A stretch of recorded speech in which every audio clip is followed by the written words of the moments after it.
in its self-consciousness, and if therefore its self-consciousness, its own phenomenon, is therefore its own self-criticism in act, then it is perfectly clear why the present's retrospection of the past is no longer ideology but true knowledge, and we can appreciate the legitimate epistemological primacy of the present over the past.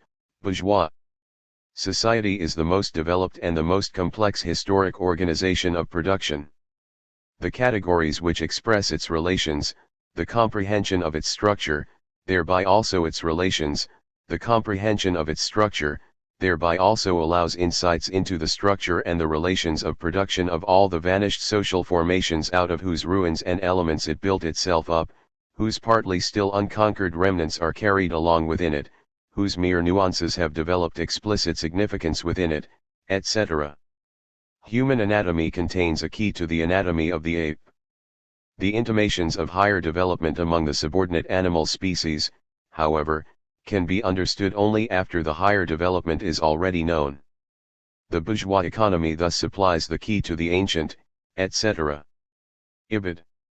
We need take only one more step in the logic of absolute knowledge, think the development of a history which culminates and is fulfilled in the present of a science identical with consciousness, and reflect this result in a justified retrospection, to be able to conceive all economic, or any other, history as the development, in the Hegelian sense, of a simple, primitive, original form, example value, immediately present in commodities, and to read capital as a logico-historical deduction of all the economic categories from one original category, the category of value, or even the category of labor.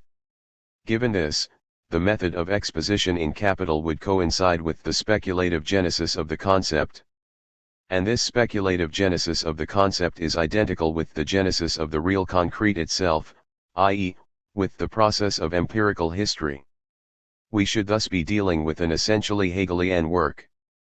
That is why the question of the starting point becomes of such critical value, for everything may depend on an incorrect reading of the first chapter of Volume 1.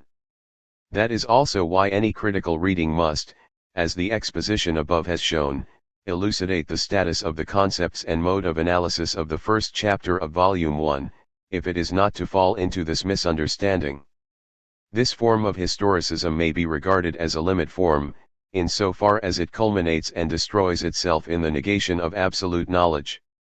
As such, it may be regarded as the common matrix of the other, less peremptory and often less visible, though occasionally more radical, forms of historicism, because it provides us with a way to understand them. As proof of this I shall take some contemporary forms of historicism, forms in which the work of certain interpreters of Marxism, particularly in Italy and France, is steeped, sometimes consciously, sometimes unconsciously. It is in the Italian Marxist tradition that the interpretation of Marxism as an absolute historicism has the most pronounced features and the most rigorous forms. Allow me to dwell on this for a few moments. This tradition goes back to Gramsci, who inherited it largely from Labriola and Croce. I shall have to discuss Gramsci, therefore. I do not do so without profound misgivings, fearing not only that my necessarily schematic remarks may disfigure the spirit of this enormously delicate and subtle work of genius, but also that the reader may be drawn against my will to extend to Gramsci's fruitful discoveries in the field of historical materialism, the theoretical reservations I want to formulate with respect only to his interpretation of dialectical materialism. I ask therefore that this distinction be kept carefully in mind, for without it this attempt at a critical reflection will trespass beyond its limits. First of all, I should like to draw attention to one elementary precaution. I shall refuse to take Gramsci immediately at his word on every occasion and on any pretext or text. I shall only consider his words when I have confirmed that they have the function of organic concepts, concepts which really belong to his most profound philosophical problematic, and not when they simply play the part of a language entrusted either with a polemical role or with a function of practical designation. Designation either of an existing problem or object, or of a direction to take, in order best to pose and solve a problem. For example, it would be completely unfair to Gramsci to dub him a humanist and absolute historicist on a first reading of a polemical text such as this famous note on Bukharin, Il materialismo storico e la filosofia di Benedetto Croce, Milan, Einaudi, 1948, p. 159. There is no doubt that Hegelianism is, relatively speaking, the most important of the philosophical motivations of our author Marx, also, and in particular, for the reason that it attempted to go beyond the traditional conceptions of idealism and materialism in a new synthesis which undoubtedly had a quite exceptional importance and which represents a world historical moment of philosophical inquiry. So when the manual of Bukharin says that the term immanence in the philosophy of praxis is used in a metaphorical sense, it is saying nothing.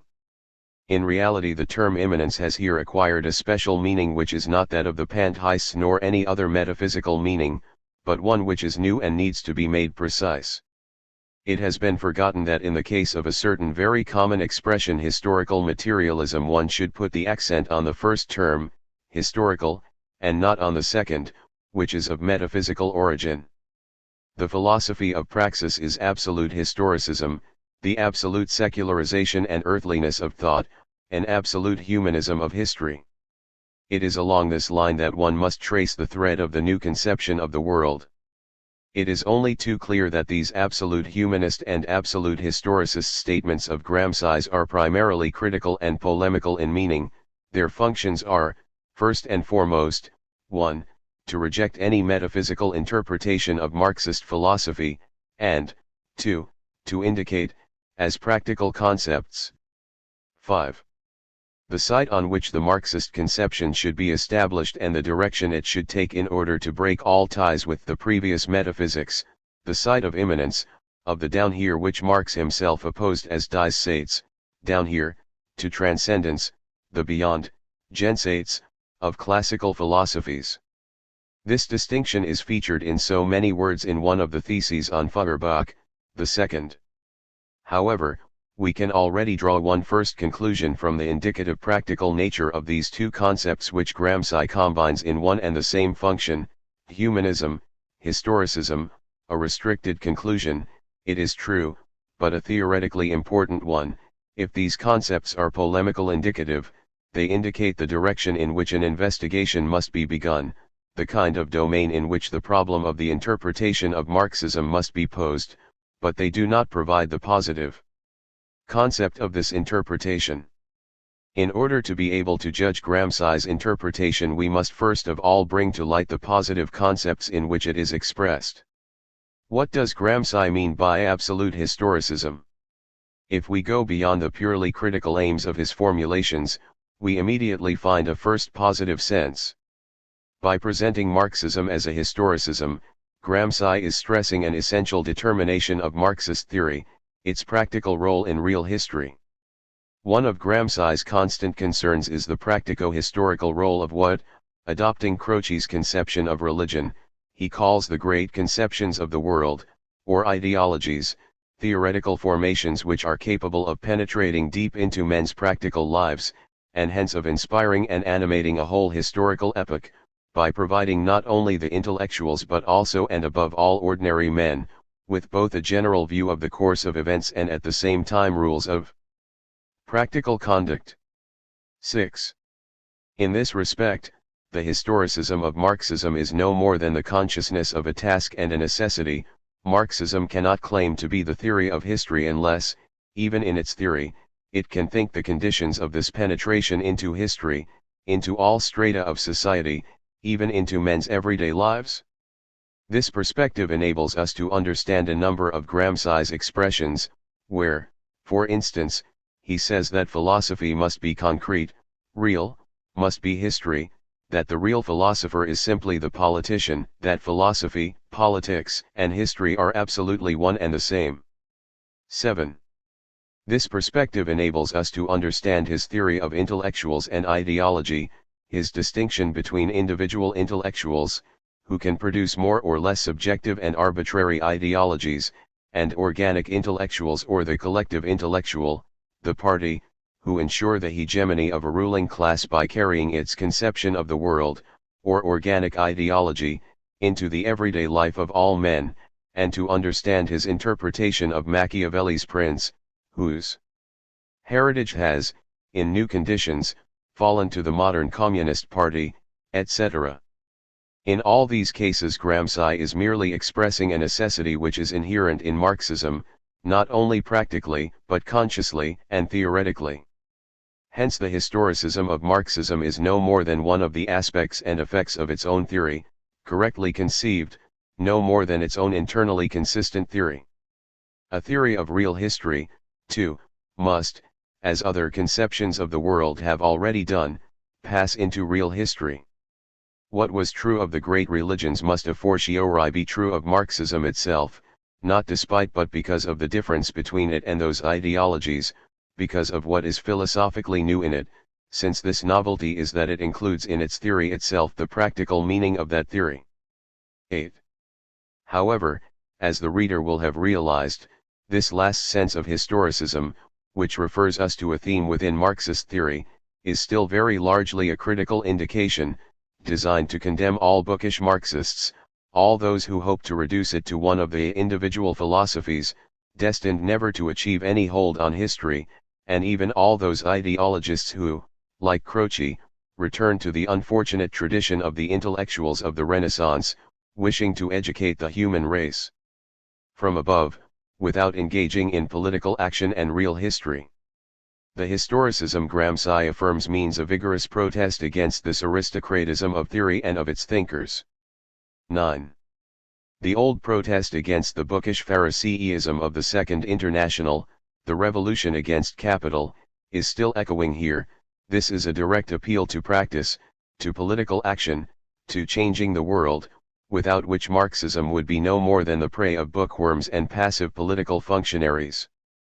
Does this protest necessarily contain a new theoretical interpretation of Marxist theory? Not necessarily. It may simply develop one of the essential themes of Marx's theory in the practical form of an absolute reminder, the theme of the new relationship between theory and practice which Marx installed within his theory itself.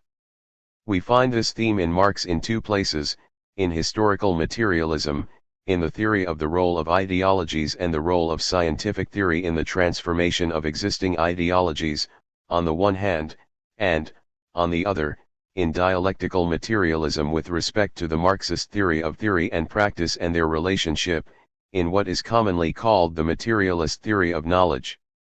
In both these cases what Marx vigorously affirms and what is at stake in our problem is Marxist materialism.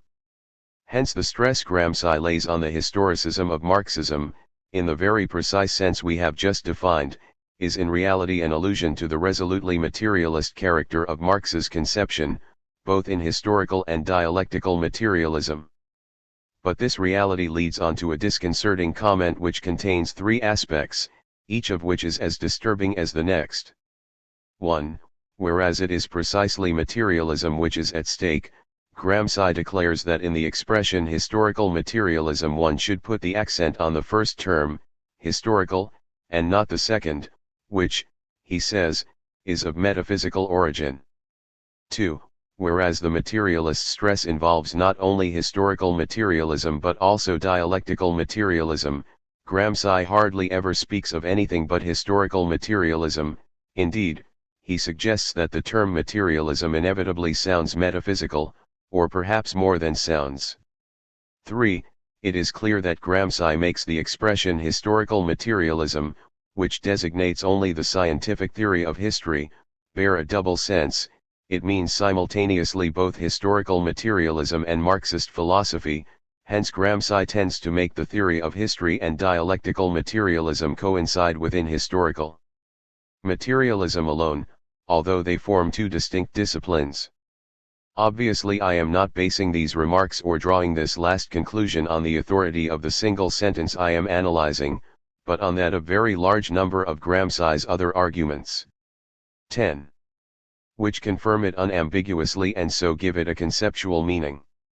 I believe that here we have a new sense of Gramsci's historicism, one that can no longer be reduced to the legitimate use of a polemical or critical indicative concept, but one which must be regarded as a theoretical interpretation affecting the very content of Marx's thought, and one to which our criticisms and reservations must therefore apply.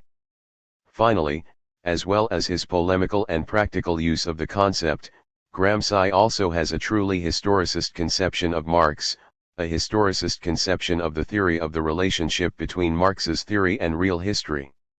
It is not completely accidental that Gramsci is constantly haunted by Croce's theory of religion, that he accepts its terms, and extends it from actual religions to the new conception of the world, Marxism, that he ranges these religions and Marxism under the same concept as conceptions of the world and ideologies, that he so easily identifies religion, ideology, philosophy, and Marxist theory, without calling attention to the fact that what distinguishes Marxism from these ideological conceptions of the world is less the important, formal difference that Marxism puts an end to any superterrestrial beyond, than the distinctive form of this absolute immanence, its earthliness, the form of scientificity.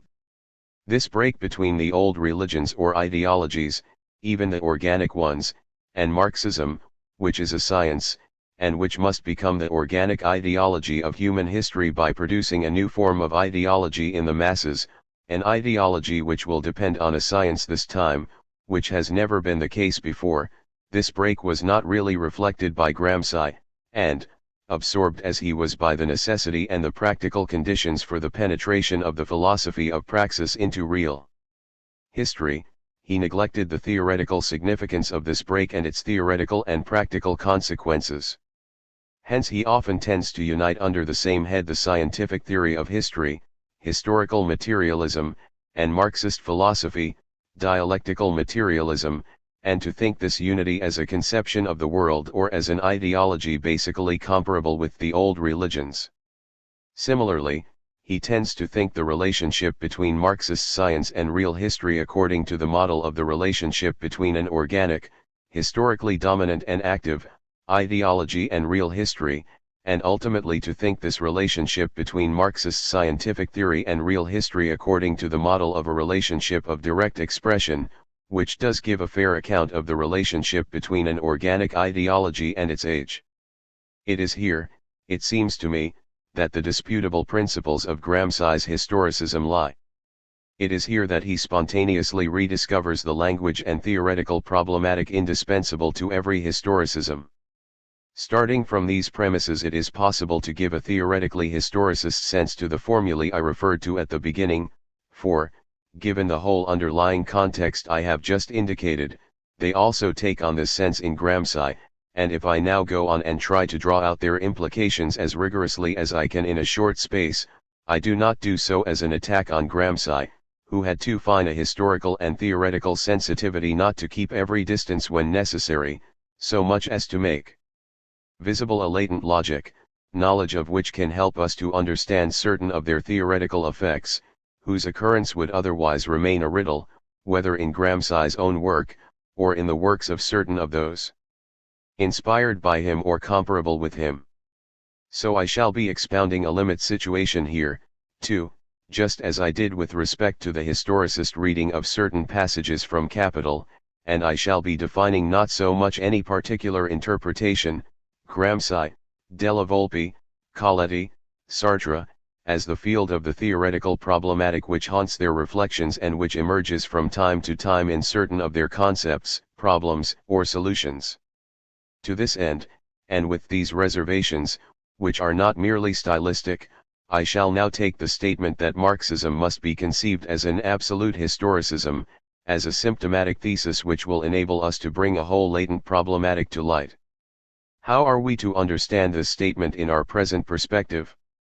If Marxism is an absolute historicism, it is because it historicizes even what was peculiarly the theoretical and practical negation of history for Hegelian historicism, the end of history, the unsurpassable present of absolute knowledge.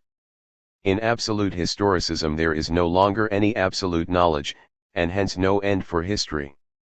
There is no longer any privileged present in which the totality becomes visible and legible in an essential section, in which consciousness and science coincide. The fact that there is no absolute knowledge, which is what makes the historicism absolute, means that absolute knowledge itself is historicized. If there is no longer any privileged present, all presents are privileged to the same degree. It follows that historical time possesses in each of its presents a structure which allows each present the essential section of contemporaneity. Nevertheless, the Marxist does not have the same structure as the Hegelian totality, and in particular it contains different levels or instances which do not directly express one another. Therefore, in order to make it susceptible to the essential section, these levels must be linked together in such a way that the present of each of them coincides with the presence of all the others, i.e., they must all be contemporaneous. Thus reorganized, their relationship will exclude the effects of distortion and dislocation, which, in the authentic Marxist conception, contradict this ideological reading of a contemporaneity. Hence the project of thinking Marxism as an absolute historicism automatically unleashes a logically necessary chain reaction which tends to reduce and flatten out the Marxist totality into a variation of the Hegelian totality, and which, even allowing for more or less rhetorical distinctions, ultimately tones down, reduces, or omits the real differences separating levels. The symptomatic point at which this reduction of levels shows its face, i.e., hides behind the cover provided by an obviousness which betrays it, in both senses of the word, can be defined precisely, in the status of scientific and philosophical knowledge. We have seen that Gramsci was so insistent on the practical unity of the conception of the world and history that he neglected to retain what distinguishes Marxist theory from every previous organic ideology, its character as scientific knowledge. Marxist philosophy, which he does not clearly distinguish from the theory of history, suffers the same fate. Gramsci relates it to present history as its direct expression. Philosophy is then, as Hegel intended, in a conception readopted by Croce, the history of philosophy, and, in short, history. As all science and all philosophy are at bottom real history itself can be called philosophy and science. But how can one think this double radical affirmation in Marxist theory and create the theoretical conditions which will permit its formulation? By a whole series of conceptual slides, glissments, whose effect is precisely to reduce the distance between the levels which Marx had distinguished. Each of these slides is all the less perceptible because attention has not been paid to the theoretical distinctions registered in the precision of Marx's concepts. In this way, Gramsci constantly declares that a scientific theory, or such and such a category of a science, is a superstructure. 11. Or a historical category, which he assimilates to a human relation. 12. In fact, this is to attribute to the concept superstructure a breadth Marx never allowed, for he only ranged within it, 1. The politico-legal superstructure, and, 2. The ideological superstructure, the corresponding forms of social consciousness, except in his early works, especially the 1844 manuscripts, Marx never included scientific knowledge in it. Science can no more be ranged within the category superstructure than can language, which as Stalin showed escapes it. To make science a superstructure is to think of it as one of those organic ideologies which form such a close block with the structure that they have the same history as it does. But even in Marxist theory we read that ideologies may survive the structure that gave them birth. This is true for the majority of them, example religion, ethics, or ideological philosophy, as may certain elements of the politico-legal superstructure in the same way, Roman law. As for science, it may well arise from an ideology, detach itself from its field in order to constitute itself as a science, but precisely this detachment, this break, inaugurates a new form of historical existence and temporality which together save science, at least in certain historical conditions that ensure the real continuity of its own history, conditions that have not always existed, from the common fate of a single history, that of the historical block unifying structure and superstructure. Idealism is an ideological reflection of the temporality peculiar to science, the rhythm of its development, the kind of continuity and punctuation which seem to save it from the vicissitudes of political and economic history in the form of a historicity and atemporality. In this way it hypostasizes a real phenomenon which needs quite different categories if it is to be thought, but which must be thought by distinguishing between the relatively autonomous and peculiar history of scientific knowledge and the other modalities of historical existence, those of the ideological and politico-legal superstructures, and that of the economic structure. The reduction and identification of the peculiar history of science to the history of organic ideology and politico-economic history ultimately reduces science to history as its essence. The collapse of science into history here is no more than the index of a theoretical collapse, a collapse that precipitates the theory of history into real history, reduces the theoretical object of the science of history to real history, and therefore confuses the object of knowledge with the real object. This collapse is nothing but a collapse into empiricist ideology, with the roles in this presentation played by philosophy and real history. Despite his enormous historical and political genius, Gramsci did not avoid this empiricist temptation in his attempt to think the status of science and above all that of philosophy, for he is little concerned with science. He is constantly tempted to think the relation between real history and philosophy as a relation of expressive unity, whatever mediations may be responsible for the maintenance of this relation. 13. As we have seen, for him, a philosopher is, in the last instance, a politician. For him, philosophy is the direct product, assuming all the necessary mediations, of the activity and experience of the masses, of politico-economic praxis. Professional philosophers merely lend their voices and the forms of their discourse to this philosophy of good sense, which is already complete without them and speaks in historical praxis. They cannot change it substantially. Gramsci spontaneously rediscovers, as an opposition indispensable to the expression of his thought, the very formulations which Feuerbach used in a famous text of 1839 which opposed the philosophy produced by real history to the philosophy produced by philosophers, the formulations opposing praxis to speculation. And Gramsci's intention to retain what was valuable in Croce's historicism is expressed in the very terms of Feuerbach's inversion of speculation into concrete philosophy. He proposes to invert Croce's speculative historicism, to set it back onto its feet, in order to make it into Marx's historicism, in order to rediscover real history and concrete philosophy. If it is true that the inversion of a problematic retains the same structure as that problematic, it is not surprising that the relationship of direct expression, given all the necessary mediations, between real history and philosophy conceived by Hegel and Croce recurs in the inverted theory, precisely the relationship of direct expression Gramsci is tempted to set up between politics, real history, and philosophy. But it is not enough to reduce to a minimum the distance within the social structure between the specific site of theoretical, philosophical, and scientific formations on the one hand and political practice on the other, that is, the site of theoretical practice and the site of political practice. It is also essential to provide a conception of theoretical practice which illustrates and consecrates the proclaimed identity of philosophy and politics. This latent requirement explains some new conceptual slides, whose effect is once again to reduce the distinction between the levels. In this interpretation, theoretical practice tends to lose all specificity and to be reduced to historical practice in general, a category which is made to include forms of production as different as economic practice, political practice, ideological practice, and scientific practice. Nevertheless, this assimilation poses critical problems.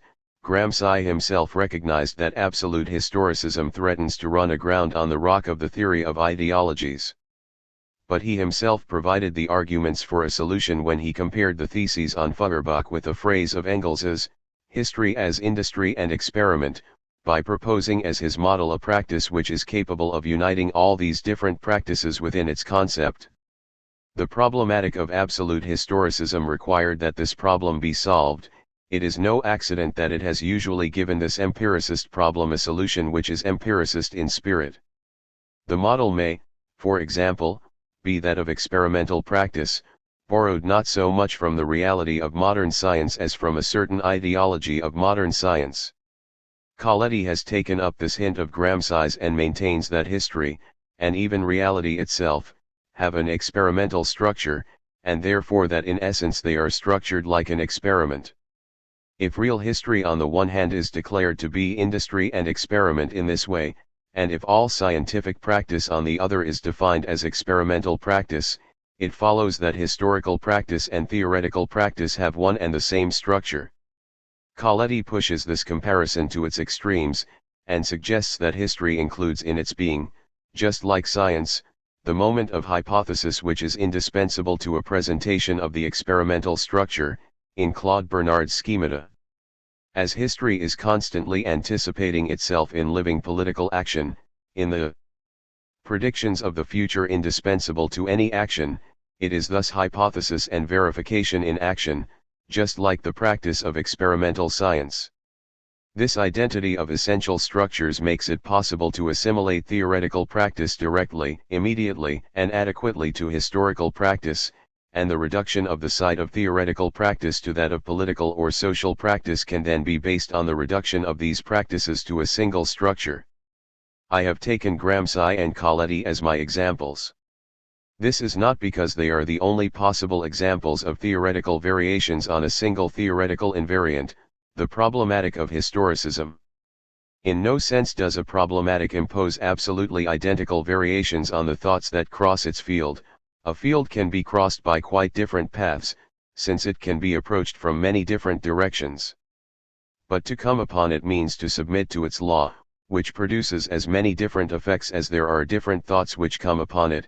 However, all these effects have certain identical features in common, the features of the problematic they have come upon. To give a paradoxical example, we all know that Sartre's thought in no sense derives from Gramsci's interpretation of Marxism. It has quite different origins. However, when he came upon Marxism, for his own peculiar reasons Sartre immediately gave a historicist interpretation of it, although he would undoubtedly refuse to call it that, declaring that the great philosophies, he cites Marx's philosophy after those of Locke and Kant Hegel, are unsurpassable until the historical moment whose expression they are has been surpassed. The Problem of Method, London 1965, p. 7. Here once again we find, in a form peculiar to Sartre, the structures of contemporaneity, expression, and the insurpassable, Hegel's no one can run ahead of his time, which for him represent specifications of his major concept, totalization, but which nevertheless realize the necessary conceptual effects of his encounter with the structure of the historicist problematic, in the form of specifications of this concept which is peculiar to him. These are not the only effects. We are not surprised to see Sartre using his own means to rediscover a theory of ideologists, Ibid, pages 7-8, who give a great philosophy common currency by their commentaries, transferring it into men's practical lives, in many respects very close to Gramsci's theory of organic intellectuals. 14. Nor are we surprised to see Sartre make the same necessary reduction of the different practices, the different levels distinguished by Marx, to a single practice. For him, for reasons related precisely to his peculiar philosophical origins, it is not the concept of experimental practice, but the concept of praxis as such, which is responsible for the unity of practices as different as scientific practice and economic or political practice, at the price of innumerable mediations. Sartre is the philosopher of mediations par excellence. Their function is precisely to ensure unity in the negation of differences. I cannot develop these very schematic comments, but they will serve to give some idea of the implications necessarily contained in any historicist interpretation of Marxism, and of the particular concepts this interpretation has to produce in order to solve the problems it poses for itself, at least when it aims, as is the case with Gramsci, Colletti, or Sartre, to be theoretically demanding and rigorous. This interpretation can itself only be thought on condition of a whole series of reductions which are the effect of the empiricist character of its project on the order of the production of concepts. For example, only on condition that it reduces all practice to experimental practice, or to praxis in general, and then assimilates this mother practice to political practice, can all practices be thought as arising from real historical practice. Can philosophy, even science, and hence Marxism, too, be thought as the expression of real history? The result is to flatten even scientific knowledge or philosophy, and at any rate Marxist theory, down to the unity of politico-economic practice, to the heart of historical practice, to real history. In this way one reaches the result required by all historicist interpretations of Marxism as their theoretical precondition, the transformation of the Marxist totality into a variant of the Hegelian totality. The historicist interpretation of Marxism may lead to one last effect, the practical negation of the distinction between the science of history, historical materialism, and Marxist philosophy, dialectical materialism. In this final reduction, Marxist philosophy loses in practice its raison d'être, to the advantage of the theory of history, dialectical materialism disappears into historical materialism. 15. This is clearly visible in Gramsci, and in most of his followers. Not only do they have serious reservations about the word dialectical materialism, but also about the concept of a Marxist philosophy defined by a peculiar object. They think that the mere idea of a theoretically autonomous philosophy, autonomous in its object, theory, and method, i.e., one which is distinct from the science of history, tips Marxism back into metaphysics, into the restoration of the philosophy of nature, for which Engels was supposedly responsible. 16. Since all philosophy is history, the philosophy of praxis can, as a philosophy, only be the philosophy of the philosophy-history identity, or of the science-history identity. Deprived of any object of its own, Marxist philosophy loses the status of an autonomous discipline and is reduced, according to Gramsci, quoting Croce, to a mere historical methodology, i.e., to the mere self-consciousness of the historicity of history, to a reflection on the presence of real history in all its manifestations. Separated from the theory of history and politics, philosophy cannot be other than metaphysics, whereas the great conquest in the history of modern thought, represented by the philosophy of praxis, is precisely the concrete historicization of philosophy and its identification with history. Gramsci, Il Materialismo Storico, p. 133. This historicization of philosophy reduces it then to the status of a historical methodology.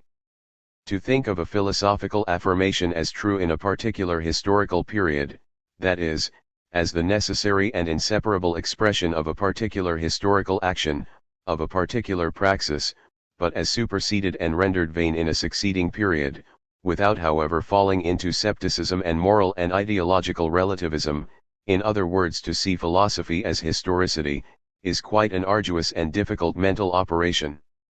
Bukharin does not succeed in elaborating the concept of the philosophy of praxis as historical methodology and of that in turn as philosophy, as the only concrete philosophy.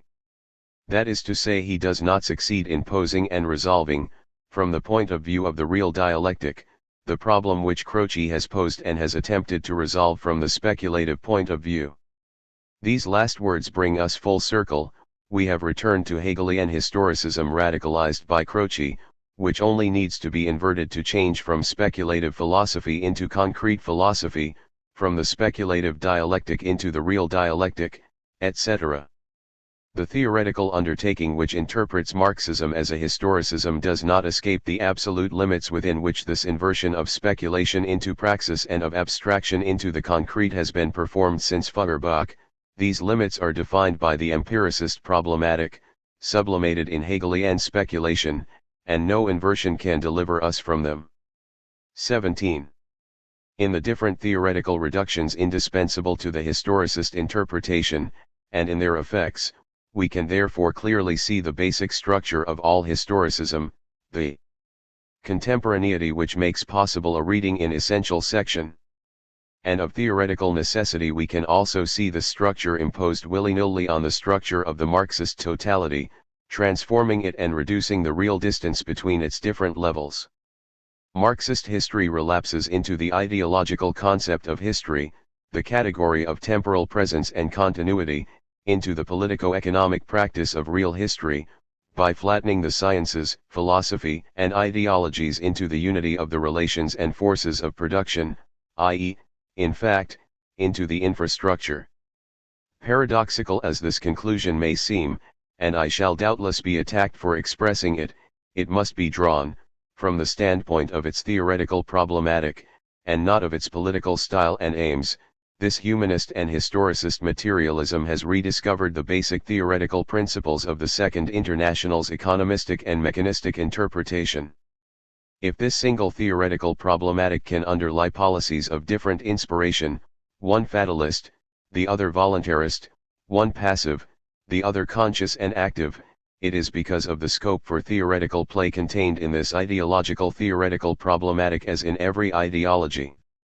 In this case, this kind of historicism can be opposed politically to the theses of the Second International by conferring on the infrastructure the most active qualities of the political and ideological superstructure, in a compensating crossed connection.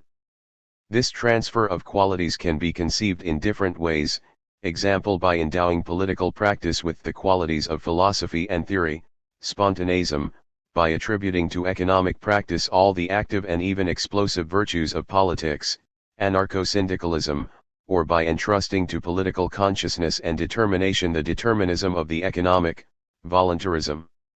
In other words, if there really are two distinct ways of identifying the superstructure with the infrastructure, or consciousness with the economy, one which sees in consciousness and politics only the economy, while the other imbues the economy with politics and consciousness, there is never more than one structure of identification at work, the structure of the problematic which, by reducing one to the other, theoretically identifies the levels present.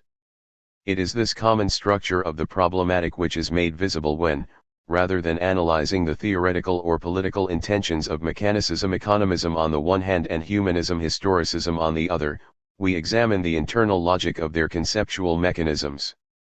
Allow me one more comment on the relation between humanism and historicism. It is only too clear that a non-historicist humanism is perfectly conceivable, as is a non-humanist historicism. Of course, here I always mean a theoretical humanism and historicism, considered in their function as theoretical foundations for Marxist science and philosophy. To live by ethics or religion, or by that politico-ethical ideology known as social democracy, it is enough to erect a humanist but non-historicist interpretation of Marx. All that is required is to read Marx in the light of a theory of human nature, be it religious, ethical, or anthropological, cf. Fathers Cave and Bigot, and Monsieur Rubel, as well as the Social Democrats Landshut and Meyer, the first editors of Marx's early works. It is child's play to reduce capital to an ethical inspiration, whether or no one relies on the radical anthropology of the 1844 manuscripts. But, inversely, it is just as easy to imagine a historicist but non-humanist reading of Marx. If I understand him correctly, Coletti's best efforts tend in this direction.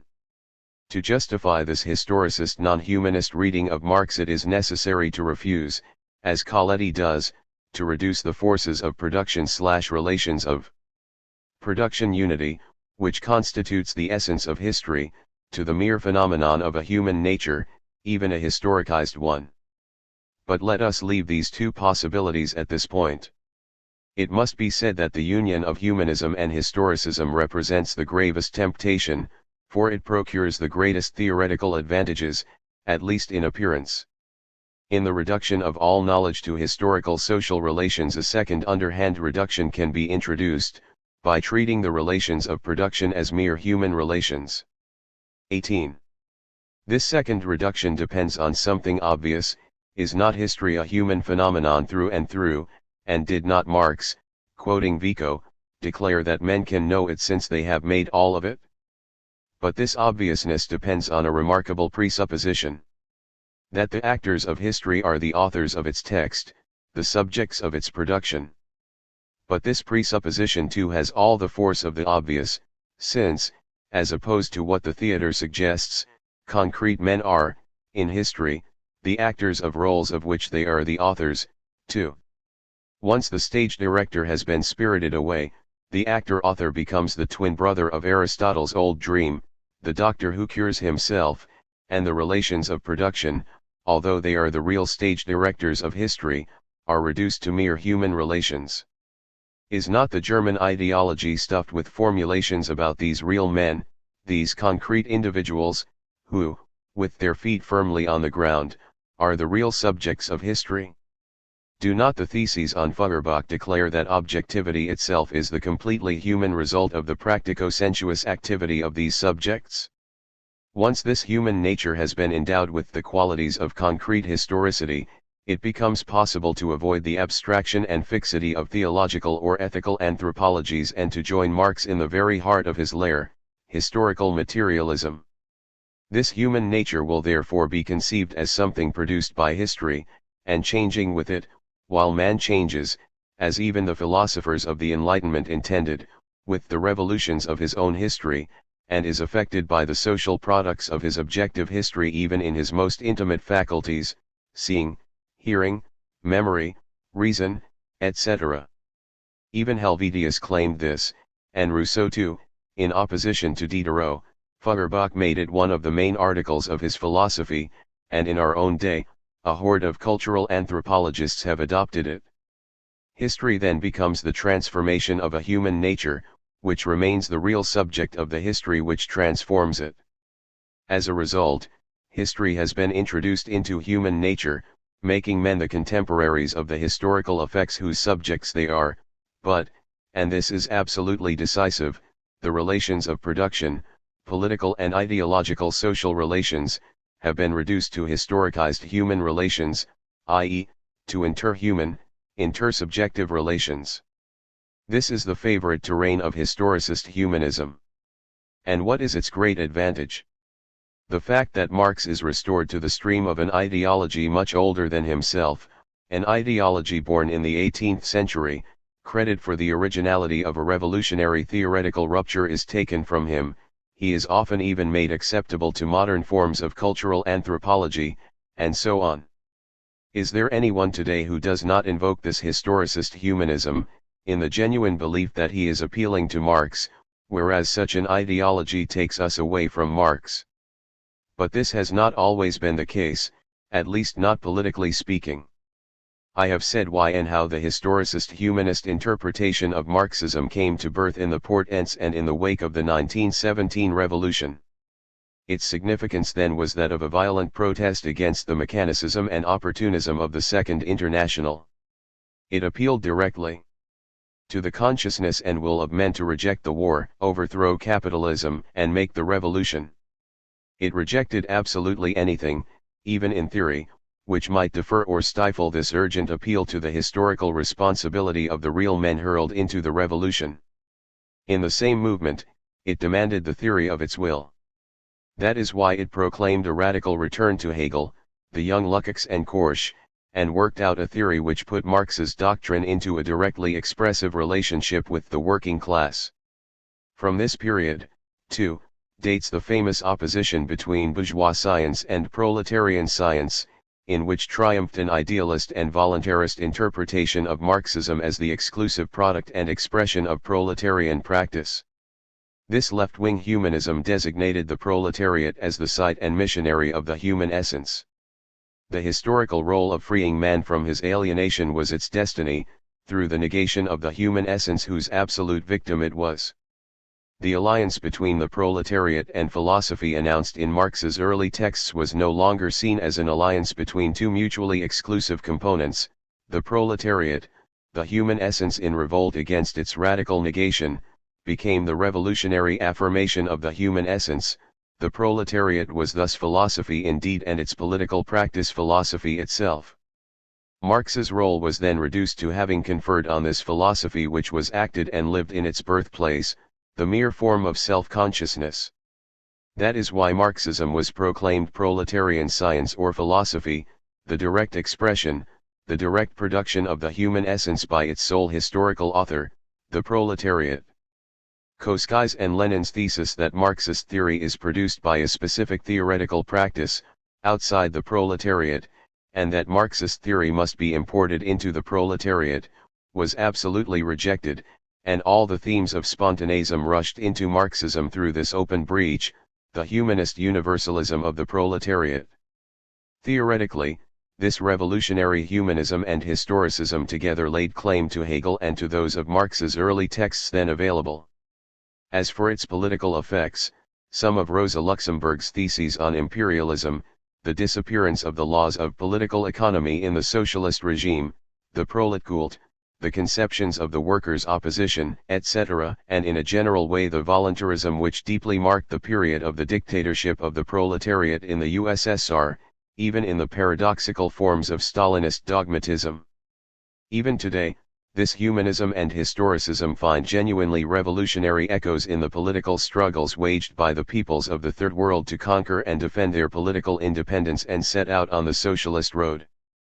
But these ideological and political advantages themselves, as Lenin admirably discerned, are offset by certain effects of the logic that they set in motion, which eventually and inevitably produce idealist and empiricist temptations in economic and political conceptions and practice, if they do not, given a favorable conjuncture, induce, by a paradoxical but still necessary inversion, conceptions which are tainted with reformism and opportunism, or quite simply revisionist.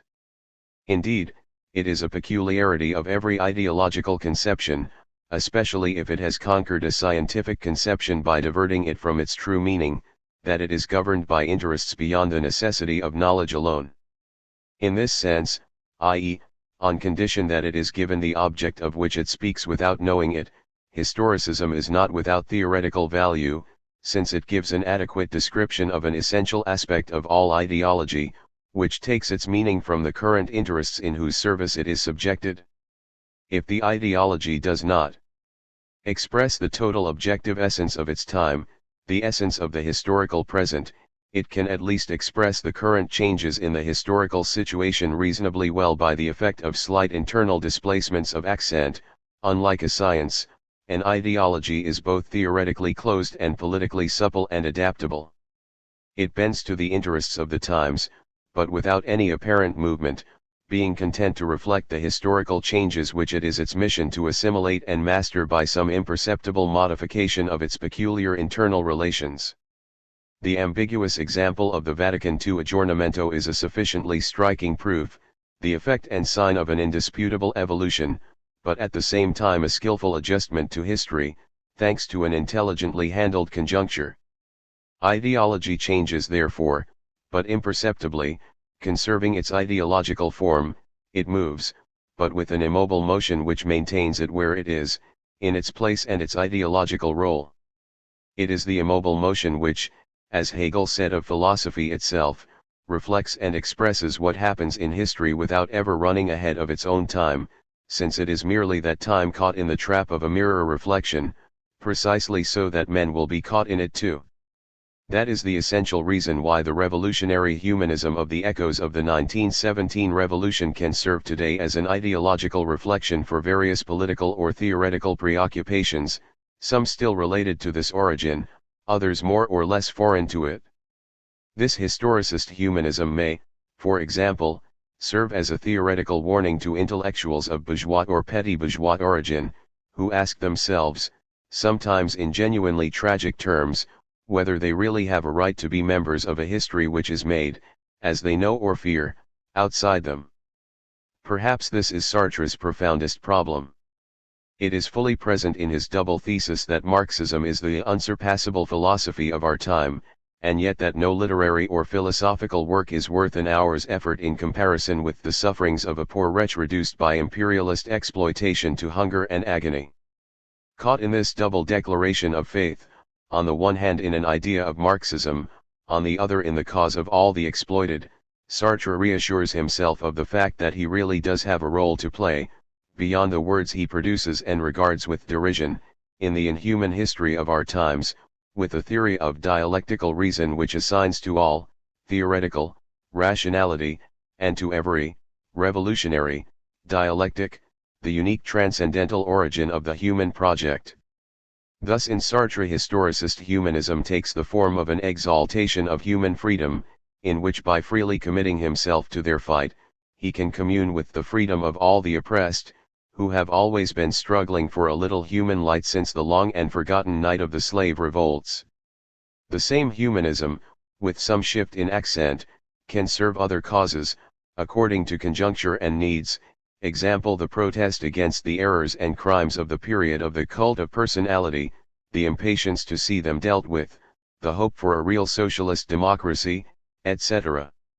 When these political sentiments want a theoretical basis, they always look for it in the same texts and concepts, in one of the theoreticians who emerged in the great post-1917 period. That is the reason for all these editions of the young Lukács and Korsch, and the passion for certain ambiguous formulations of Gramsci, or in Marx's humanist texts, his early works, in Real Humanism, in Alienation, in the Concrete, in Concrete History, Philosophy, and Psychology. 19. Only a critical reading of Marx's early works and a thorough study of Capital can enlighten us as to the significance and risks involved in a theoretical humanism and historicism, for they are foreign to Marx's problematic. The reader will probably remember the point from which we set out on this analysis of a misunderstanding of history. I pointed out that the way Marx thought of himself might emerge from the judgments in which he weighs the merits and faults of his predecessors. At the same time, I suggested that we had to submit Marx's text not to an immediate reading, but to a symptomatic reading, in order to discern in the apparent continuity of the discourse the lacunae, blanks, and failures of rigor, the places where Marx's discourse is merely the unsaid of his silence, arising in his discourse itself.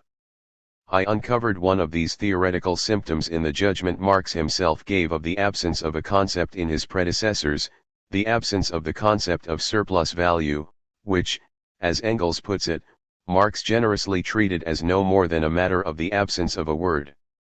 We have just seen what happens when another word, the word history, arises in the critical discourse Marx addressed to his predecessors. This apparently full word is in fact theoretically an empty word, in the immediacy of its obviousness, or rather, it is the ideology fulfillment, plein de l'idéologie. 20. Which surfaces in this lapse of rigor.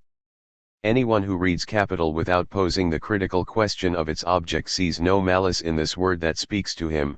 He happily continues the discourse whose first word this word may be, the ideological discourse of history, and then the historicist discourse. As we have seen and as we understand, the theoretical and practical consequences are not so innocent. In an epistemological and critical reading, on the contrary, we cannot but hear behind the proffered word the silence it conceals, see the blank of suspended rigor, scarcely the time of a lightning flash in the darkness of the text. Correctively, we cannot but hear behind this discourse which seems continuous but is really interrupted and governed by the threatened eruption of a repressive discourse, the silent voice of the real discourse, we cannot but restore its text, in order to re-establish its profound continuity. It is here that the identification of the precise points of weakness in Marx's rigor is the same thing as the recognition of that rigor. It is his rigor that shows us its weaknesses, and in the brief moment of his temporary silence we are simply returning to him the speech that is his own. Chapter 6. The Epistemological Propositions of Capital, Marx, Engels. After this long digression, let us take stock of our analysis. We are looking for Marx's peculiar object. In a first moment, we examined the texts in which Marx tells us what his real discovery is, and we isolated the concepts of value and surplus value as the bearers of this discovery. But we were forced to note that these concepts were precisely the site of the misunderstanding, not only of the economists, but also of a number of Marxists about the peculiar object of the Marxist theory of political economy. Then, in a second moment, we examined Marx through his own judgment of his predecessors, the founders of classical political economy, in the hope of grasping Marx himself in the judgment he pronounced on his own scientific prehistory. Here too we stumbled on disconcerting or inadequate definitions. We found that Marx did not really succeed in thinking the concept of the difference between himself and classical economics, and that by thinking this difference in terms of a continuity of content, he either projected us into a merely formal distinction, the dialectic, or into the foundation of this Hegelian dialectic, a certain ideological conception of history. We have assessed the theoretical and practical consequences of these ambiguities. We have seen that the ambiguity in the texts did not affect only the definition of the specific object of capital, but also and at the same time the definition of Marx's theoretical practice, the relationship between his theory and earlier theories, in short, the theory of science and the theory of the history of science. In this we were no longer dealing only with the theory of political economy and history, or historical materialism, but also with the theory of science and of the history of science, or dialectical materialism. And we can see, if only in relief, that there is an essential relationship between what Marx produced in the theory of history and what he produced in philosophy. We can see it in at least the following sign: the mere existence of an emptiness in the system of concepts of historical materialism is enough to establish in it immediately the fullness of a philosophical ideology, the empiricist ideology.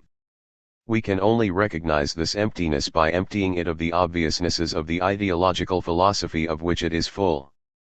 We can only rigorously define Marx's few and as yet inadequate scientific concepts on the absolute condition that we recognize the ideological nature of the philosophical concepts which have usurped their places, in short, on the absolute condition that at the same time we begin to define the concepts of Marxist philosophy adapted to knowing and recognizing as ideological the philosophical concepts which mask the weaknesses of the scientific concepts from us. In this we are absolutely committed to a theoretical destiny. We cannot read Marx's scientific discourse without at the same time writing at his dictation the text of another discourse, inseparable from the first one but distinct from it, the discourse of Marx's philosophy. Let us now begin the third moment of this examination. Capital, Engels's prefaces, certain letters and the notes on Wagner in fact contain what we need to start us off in a productive direction. What until now we have had to recognize negatively in Marx we shall from here on discover positively. First we shall look at a few comments on terminology. We know that Marx criticized Smith and Ricardo for constantly confusing surplus value with its forms of existence, profit, rent, and interest. The great economist's analyses are therefore lacking a word. When Marx reads them he re-establishes this missing word in their texts, surplus value. This act of re-establishing an absent word may seem insignificant, but it has considerable theoretical consequences. In fact, this word is not a word, but a concept, and a theoretical concept, which is here the representative of a new conceptual system, the correlative of the appearance of a new object. Every word is of course a concept, but every concept is not a theoretical concept, and every theoretical concept is not the representative of a new object. If the word surplus value has such importance, it is because it directly affects the structure of the object whose future is at stake in the simple act of naming. It does not matter that all these consequences were nowhere near Marx's mind or pen when he criticized Smith and Ricardo for having skipped a word. Marx should not be expected to say everything at once any more than anybody else. What is important is that elsewhere he should say what he does not say when he says it here.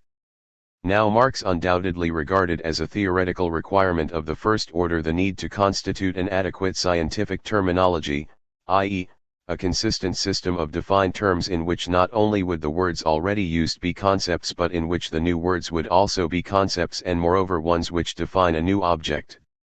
Criticizing Adolf Wagner's confusion of use value and value, Marx wrote, "The only thing which lies clearly at the bottom of the German stupidity is the fact that linguistically the words value, word, or worth, wordy, were first applied to the useful things themselves which existed for a long time, even as products of labor, before becoming commodities.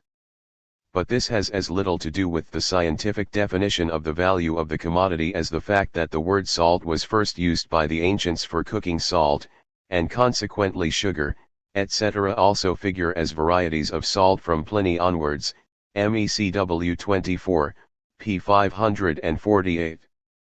And slightly earlier, this reminds one of the old chemists before the science of chemistry, as cooking butter, which is simply called butter in everyday life, according to the Nordic custom, has a soft consistency, they called chloride, butter of zinc, butter of antimony, etc. Butter juices, Ibid, p. 547. This text is especially clear, for it distinguishes between the literal meaning of a word and its scientific and conceptual meaning, on the basis of a theoretical revolution in the object of a science, chemistry. If Marx proposes a new object, he must necessarily provide a corresponding new conceptual terminology. 1. Engels put this particularly well in a passage from his preface to the English edition of Capital, Volume 1, p. 111. There is, however, one difficulty we could not spare the reader, the use of certain terms in a sense different from what they have, not only in common life, but in ordinary political economy. But this was unavoidable. Every new aspect of a science involves a revolution in the technical terms, Fachausdruck, of that science. This is best shown by chemistry, where the whole of the terminology, terminology, is radically changed about once in 20 years, and where you will hardly find a single organic compound that has not gone through a whole series of different names. Political economy has generally been content to take, just as they were, the terms of commercial and industrial life, and to operate with them, entirely failing to see that by so doing, it confined itself within the narrow circle of ideas expressed by those terms.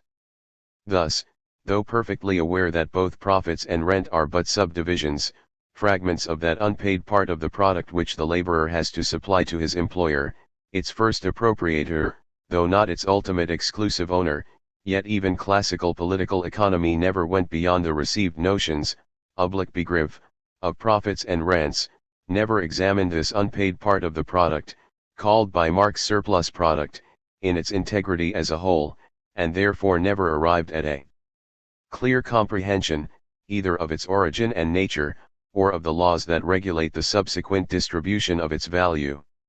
Similarly, all industry not agricultural or handicraft, is indiscriminately comprised in the term of manufacture, and thereby the distinction is obliterated between two great and essentially different periods of economic history, the period of manufacture proper, based on the division of manual labor, and the period of modern industry based on machinery. It is, however, self-evident that a theory which views modern capitalist production as a mere passing stage in the economic history of mankind, must make use of terms different from those habitual to writers who look upon that form of production as imperishable and final, ibid. 2. We should retain the following basic theses from this text. 1. Every revolution, new aspect of a science, in its object necessarily leads to a revolution in its terminology. 2. Every terminology is linked to a definite circle of ideas, and we can translate this by saying, every terminology is a function of the theoretical system that provides its basis. Every terminology brings with it a determinate and limited theoretical system. 3. Classical political economy was confined within a circle defined by the identity of its system of ideas and its terminology. 4. In revolutionizing classical economic theory, Marx necessarily had to revolutionize its terminology. 5. The sensitive point in this revolution concerns precisely surplus value. Their failure to think it in a word which was the concept of its object kept the classical economists in the dark, imprisoning them in words which were merely the ideological or empirical concepts of economic practice. 6. In the last resort, Engels reveals the difference between the terminology of classical political economy and Marx's terminology as a difference in their conceptions of the object, the classics regarding it as imperishable, Marx as passing. We know what to think of this idea. Despite this last weakness, this text is quite remarkable, since it reveals an intimate relationship between the object of a determinate scientific discipline on the one hand, and the system of its terminology and that of its ideas, on the other. It therefore reveals an intimate relationship between the object, the terminology, and the corresponding conceptual system, a relationship which, once the object has been modified, once its new aspects have been grasped, must necessarily induce a correlative modification in the system of ideas and conceptual terminology. Or else, to put the same thing in a different language, Engels asserts the existence of a necessary functional connection between the nature of the object, the nature of the theoretical problematic, and the nature of the conceptual terminology. This connection is even clearer in another astonishing text of Engels's, the preface to Volume 2 of Capital, a text which can be related directly to the analysis Marx gives of the blindness of the classical economists with regard to the wages problem, Volume 1, pages 675 ff. In this text, Engels poses the question sharply: the capitalist world has been producing surplus value for several centuries, and has gradually come to develop ideas about its origin. The first view was that arising directly from commercial practice, that surplus value is derived from an addition to the value of the product. This was the prevailing view among the mercantilists, but James Steuart already saw that if this were the case, what one man gained, the other would necessarily lose. All the same, this view continued to haunt men's minds for a long time, particularly the minds of socialists, though it was expelled from Classical Economic Science by Adam Smith, Volume 2, p. 91. Engels then shows that Smith and Ricardo knew the origin of capitalist surplus value. If they did not distinguish surplus value as such as a category on its own, distinct from the specific forms it assumes in profit and rent, Ibid, p. 93, they did produce the basic principle of the Marxist theory in Capital, surplus value. Whence the epistemologically pertinent question: but what then did Marx say about surplus value that was new? How did it happen that Marx's theory of surplus value burst like a bolt from the blue, in all civilized countries, while the theories of all his socialist precursors, Rodbertus included, petered out ineffectually? Ibid, p. 97. Engels's recognition of the enormous effect of the emergence of a new theory, the bolt from the blue, is of interest to us as a brutal index of Marx's novelty. This is no longer a matter of the ambiguous differences, fixist eternalism, history in movement, in which Marx tries to express his relationship with the economists. Engels does not hesitate, he directly poses the true problem of Marx's epistemological rupture with classical economics. He poses it at the most pertinent, and also the most paradoxical point: surplus value. Surplus value is precisely not new, since it has already been produced by classical economics. Engels therefore poses the question of Marx's novelty with respect to a reality which is not new in Marx. The extraordinary intelligence of this question reveals Engels's genius. He braves the question in its last hiding place, without retreating an inch. He confronts it just where it was presented in the crushing form of its answer, where rather the answer's crushing claims to obviousness enabled it to prevent the slightest question being posed. He is so bold as to pose the question of the novelty of the non-novelty of a reality which appears in two different discourses, i.e., the question of the theoretical modality of this reality inscribed in two theoretical discourses. A simple reading of his answer reveals that he has not posed it out of malice or at random, but within the field of a theory of science based on a theory of the history of the sciences. In fact, it is a comparison with the history of chemistry which enables him to formulate his question and define its answers. But what then did Marx say about surplus value that was new? The history of chemistry offers us a parallel. Towards the end of the last century, as is well known, the phlogiston theory still prevailed. According to this theory, the essence of all combustion consisted in a hypothetical substance detaching itself from the burning body, an absolute combustible that was given the name phlogiston. This theory was sufficient to explain the greater part of chemical phenomena known at that time, even if the explanation was rather strained in some cases. Now in 1774 Priestley prepared a kind of air which he found so free of phlogiston that even ordinary air seemed adulterated by comparison. He named this dephlogisticated air. Shortly afterwards, Scheele prepared the same kind of air in Sweden, and demonstrated its presence in the atmosphere. He also found that it vanished if a body was burned in it or in ordinary air, and therefore called it fire air. Both Priestley and Scheele had produced oxygen, but they were unaware of what they had laid their hands on. They remained captives of the phlogistic categories they had inherited.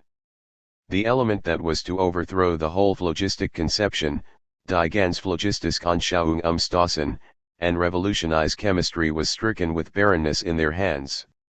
However, Priestley had immediately informed Lavoisier in Paris of his discovery, and Lavoisier now investigated the whole of phlogistic chemistry with the aid of this new fact, Tatsache.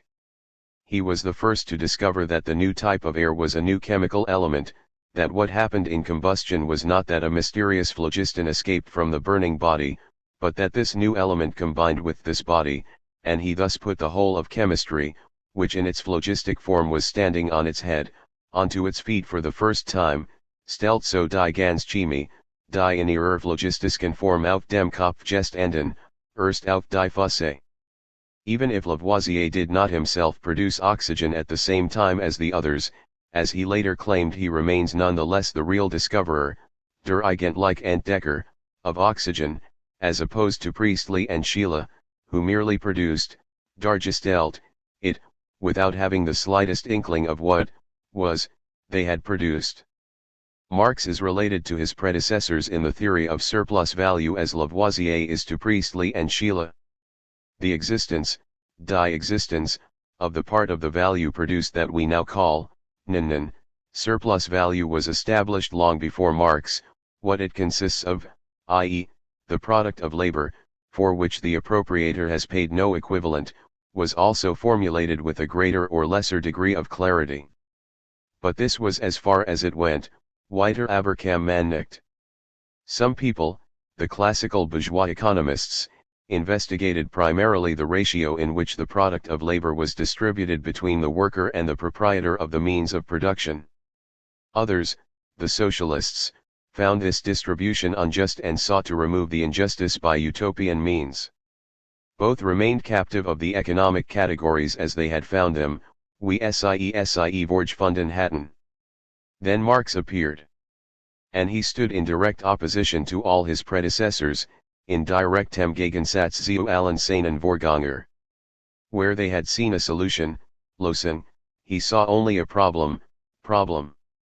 He saw that what was involved here was neither dephlogisticated air nor fire air, but rather oxygen, that it was neither a matter of simply recording an economic fact, Tatsache, nor of a conflict between this fact and eternal justice or true morality, but rather of a fact, Tatsache, which was destined to revolutionize, Umswälzen, economics, and which provided the key to the understanding of the whole of, Gesamten, capitalist production, for the person who knew how to use it, that is.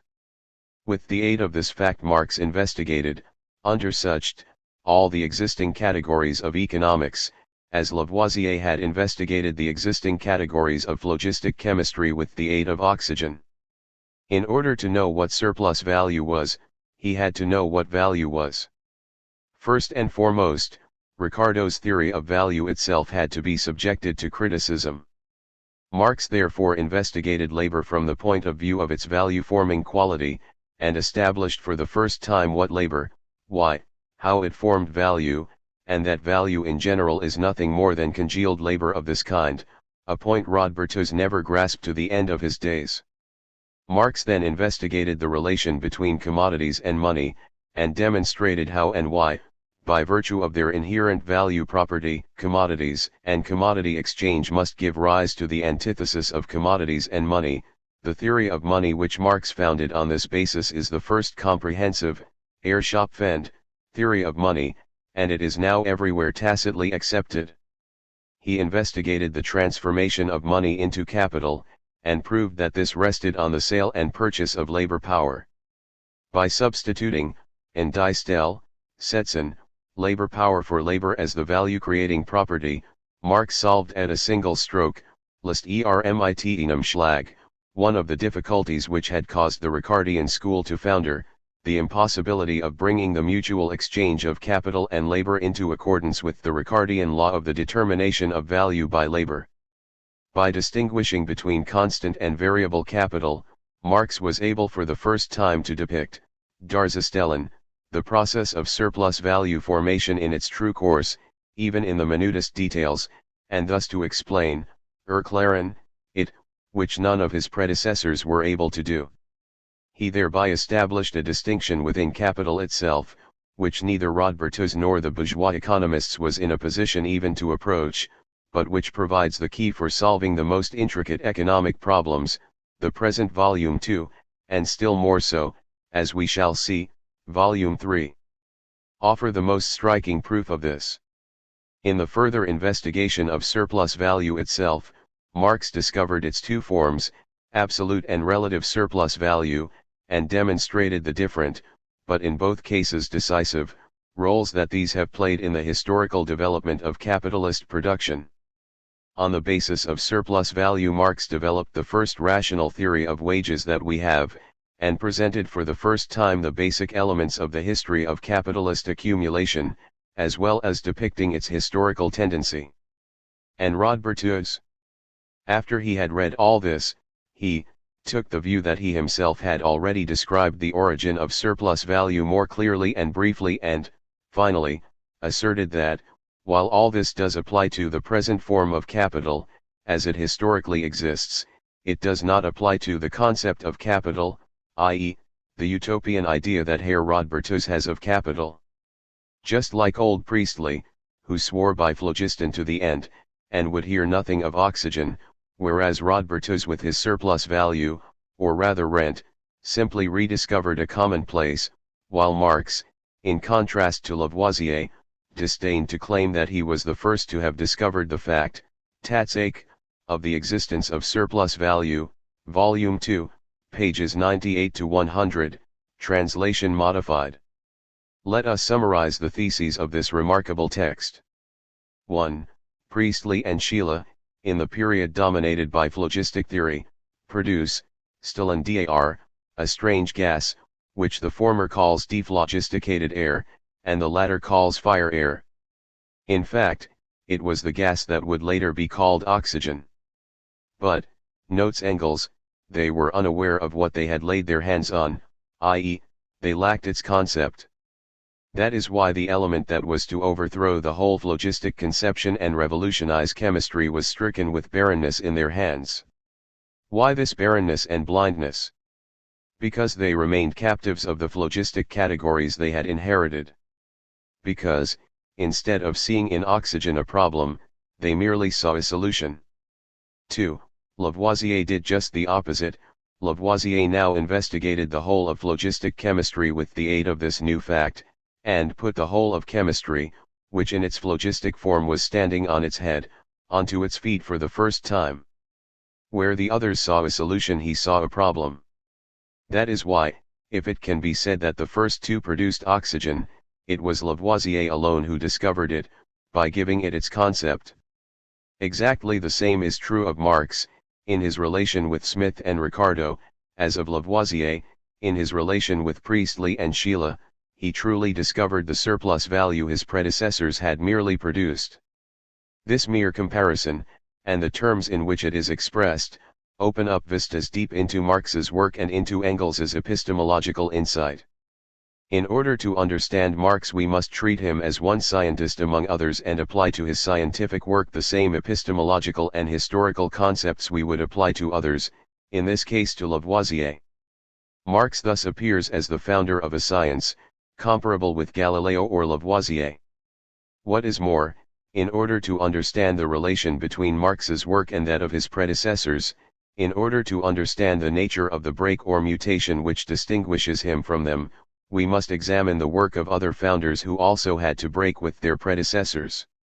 An understanding of Marx, of the mechanism of his discovery and of the nature of the epistemological break which inaugurated his scientific foundation, leads us therefore to the concepts of a general theory of the history of the sciences, a theory capable of thinking the essence of these theoretical events. It is one thing whether this general theory as yet only exists as a project or whether it has already partially materialized. It is another that it is absolutely indispensable to a study of Marx. The path Engels designates for us in what he has done is a path we must take at all costs. It is none other than the path of the philosophy founded by Marx in the act of founding the science of history. Engels's text goes further. He gives us in so many words the first theoretical outline of the concept of the break, the mutation by which a new science is established in a new problematic, separated from the old ideological problematic. But the most astonishing point is this: Engels thinks this theory of the mutation of the problematic, i.e., of the break, in the terms of the inversion which places on its feet a discipline which had stood on its head.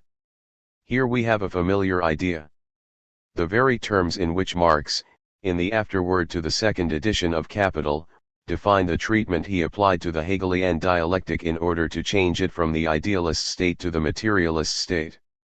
Here we find the very terms in which Marx defined the relationship between himself and Hegel in a phrase that still weighs very heavily on Marxism. But what a difference! Instead of Marx's enigmatic phrase, Engels gives us a luminous one, and in Engels's phrase, at last, for the first and perhaps the only time in all the classical texts, we find a clear explanation of Marx's phrase. To put chemistry which had stood on its head on its feet, means, without any possible ambiguity, in Engels's text, to change the theoretical base, to change the theoretical problematic of chemistry, replacing the old problematic with a new one. This is the meaning of the famous inversion, in this image, which is no more than an image and has neither the meaning nor the rigor of a concept. Marx was simply trying to indicate for his part the existence of the mutation of the problematic which inaugurates every scientific foundation. 3. In fact, Engels describes to us one of the formal conditions for an event in theoretical history, precisely a theoretical revolution. We have seen that it is essential to construct the concepts of theoretical fact and theoretical event, of the theoretical revolution which intervenes in the history of knowledge, in order to be able to constitute the history of knowledge, just as it is essential to construct and articulate the concepts of historical fact and historical event, of revolution, etc., in order to be able to think political or economic history. With Marx we are at the site of a historical break of the first importance, not only in the history of the science of history, but also in the history of philosophy, to be precise, in the history of the theoretical. This break, which enables us to resolve a periodization problem in the history of science, coincides with a theoretical event, the revolution in the science of history and in philosophy constituted by the problematic introduced by Marx. It does not matter that this event went wholly or partly unperceived, that time is needed before this theoretical revolution can make all its effects felt, that it has suffered an incredible repression in the visible history of ideas. The event took place, the break took place, and the history which was born with it is grubbing its subterranean way beneath official history, well grubbed, old mole. One day the official history of ideas will fall behind it, and when it realizes this it will be too late for it unless it is prepared to recognize this event and draw the consequences. Indeed, Engels shows us the other side of this revolution, the insistence with which those who have lived through it deny it, old Priestley, who swore by phlogiston to the end, and would hear nothing of oxygen. Like Smith and Ricardo, he held to the system of existing ideas, refusing to question the theoretical problematic from which the new discovery had just broken. 3. I am justified in putting forward this term theoretical problematic because in doing so I am giving a name, which is a concept, to what Engels says to us. Engels in fact sums up the critical interrogation of the old theory and the constitution of the new one, in the act of posing as a problem what had hitherto been given as a solution. This is no more than Marx's own conception, in the famous chapter on wages, Volume 1, pages 675 ff. Examining what it was that allowed the classical political economists to define wages by the value of the necessary subsistence goods, Marx wrote, they unconsciously substituted for the value of labor, up to this point the apparent object of its investigations, the value of labor power. The result the analysis led to therefore was not a resolution of the problem as it emerged at the beginning, but a complete change in the terms of that problem, p. 678, translation modified. Here, too, we can see the content of the inversion, this change of terrain identical with the change of terms, and therefore the change in the theoretical basis from which the questions are formulated and the problems posed. Here, too, we can see that there is no difference between inverting, placing what had stood on its head squarely on its feet, changing terrain and changing the terms of the problem. Each of these transformations is the same, affecting the peculiar structure of the basic theory in respect to which every problem is posed in the terms and in the field of the new theory. To change theoretical base is therefore to change theoretical problematic. If it is true that the theory of a science at a given moment in its history is no more than the theoretical matrix of the type of questions the science poses its object, if it is true that with a new basic theory a new organic way of putting questions to the object comes into the world, a new way of posing questions and in consequence of producing new answers. Speaking of the question that Smith and Ricardo put to wages, Engels writes, the question, die Frage, is in fact insoluble, unlöslich, if put in this form. Marx posed it correctly, richtig, and thereby answered it, Volume 2, p. 101. This correct formulation of the problem is not a chance effect, on the contrary, it is the effect of a new theory, which is the system for posing problems in a correct form, the effect of a new problematic. Hence every theory is in its essence a problematic, i.e., the theoretico-systematic matrix for posing every problem concerning the object of the theory. 4. But Engels's text contains something further. It contains the idea that the reality, the new fact, Tatsache, in this case the existence of surplus value, cannot be reduced to simply a matter of stating an economic fact, that, on the contrary, it is a fact destined to revolutionize all economics, and provide an understanding of all capitalist production. Marx's discovery is not therefore a subjective problem, merely a way of interrogating a given reality, or a changed viewpoint, both purely subjective in correlation with the transformation of the theoretical matrix for posing every problem concerning the object. It concerns the reality of the object, its objective definition. To cast doubt on the definition of the object is to pose the question of a differential definition of the novelty of the object aimed at by the new theoretical problematic. In the history of the revolutions of a science, every upheaval in the theoretical practice is correlated with a transformation in the definition of the object, and therefore with a difference which can be assigned to the object of the theory itself. In drawing this conclusion, have I gone beyond Engels?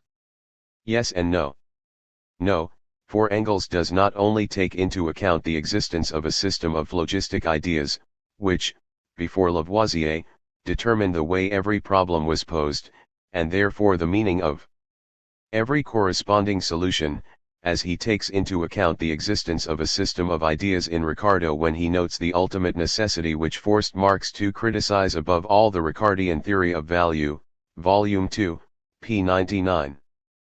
Perhaps yes, if it is true that however acute he may have been in his analysis of this theoretical event and scientific revolution, Engels was not so bold when it came to thinking this revolution's effects on the object of the theory. We have already noted the ambiguities of his conception on this point of which he was very much aware. They can all be reduced to the empiricist confusion between the object of knowledge and the real object. Engels clearly fears that by risking himself beyond the imaginary security of the empiricist thesis he may lose the guarantees he obtains by proclaiming a real identity between the object of knowledge and the real object. He has difficulty in imagining what he is saying, although he does say it and the history of science reveals it to him at every step, the fact that the process of production of a knowledge necessarily proceeds by the constant transformation of its conceptual object, that it is precisely the effect of this transformation, which is the same thing as the history of knowledge, that it produces a new knowledge, a new object of knowledge, which still concerns the real object, knowledge of which is deepened precisely by this reorganization of the object of knowledge. As Marx says profoundly, the real object, of which knowledge is to be acquired or deepened, remains what it is, after as before the process of knowledge which involves it, cf. the 1857 introduction. If, therefore, it is the absolute reference point for the process of knowledge which is concerned with it, the deepening of the knowledge of this real object is achieved by a labor of theoretical transformation which necessarily affects the object of knowledge, since it is only applied to the latter. Lenin understood this essential condition of scientific practice perfectly. It is one of the major themes of materialism and empirico-criticism, the theme of the incessant deepening of the knowledge of a real object by incessantly reorganizing the object of knowledge. This transformation of the object of knowledge may take various forms. It may be continuous and impalpable, or, on the contrary, discontinuous and spectacular. When a well-established science is developing smoothly, the transformation of the object of knowledge takes on a continuous, progressive form, the transformation of the object makes new aspects visible in the object, aspects which were not at all visible before. The object is then like a geographical map of a region which is still little known but in process of exploration. The blanks in the interior are being filled in with new details and corrections, but without modifying the already recognized and accepted general outlines of the region. For example, this is how we have been able since Marx to pursue the systematic investigation of the object Marx defined. We shall certainly add new details, see what we could not see before, but inside an object whose structure will be confirmed rather than revolutionized by our results. The reverse is the case in the critical periods in the development of a science when real mutations take place in the theoretical problematic. The object of the theory then suffers a corresponding mutation, which now does not only affect aspects of the object, details of its structure, but this structure itself. What is then made visible is a new structure of the object, often so different from the old that it is legitimate to speak of a new object. The history of mathematics from the beginning of the 19th century until today, or the history of modern physics, are rich in mutations of this kind. A fortiori, the same is true when a new science is born, when it detaches itself from the field of the ideology from which it breaks at its birth. This theoretical uncoupling always and inevitably induces a revolutionary change in the theoretical problematic, and just as radical a modification of the object of theory. In this case, it is strictly correct to speak of a revolution, of a qualitative leap, of a modification affecting the very structure of the object. 4.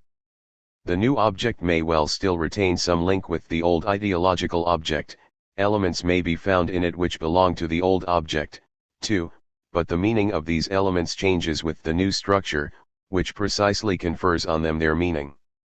These apparent similarities in isolated elements may mislead a superficial glance unaware of the function of the structure in the constitution of the meaning of the elements of an object, just as certain technical similarities in isolated elements may deceive those interpreters who rank structures as different as contemporary capitalism and socialism within the same category, industrial societies.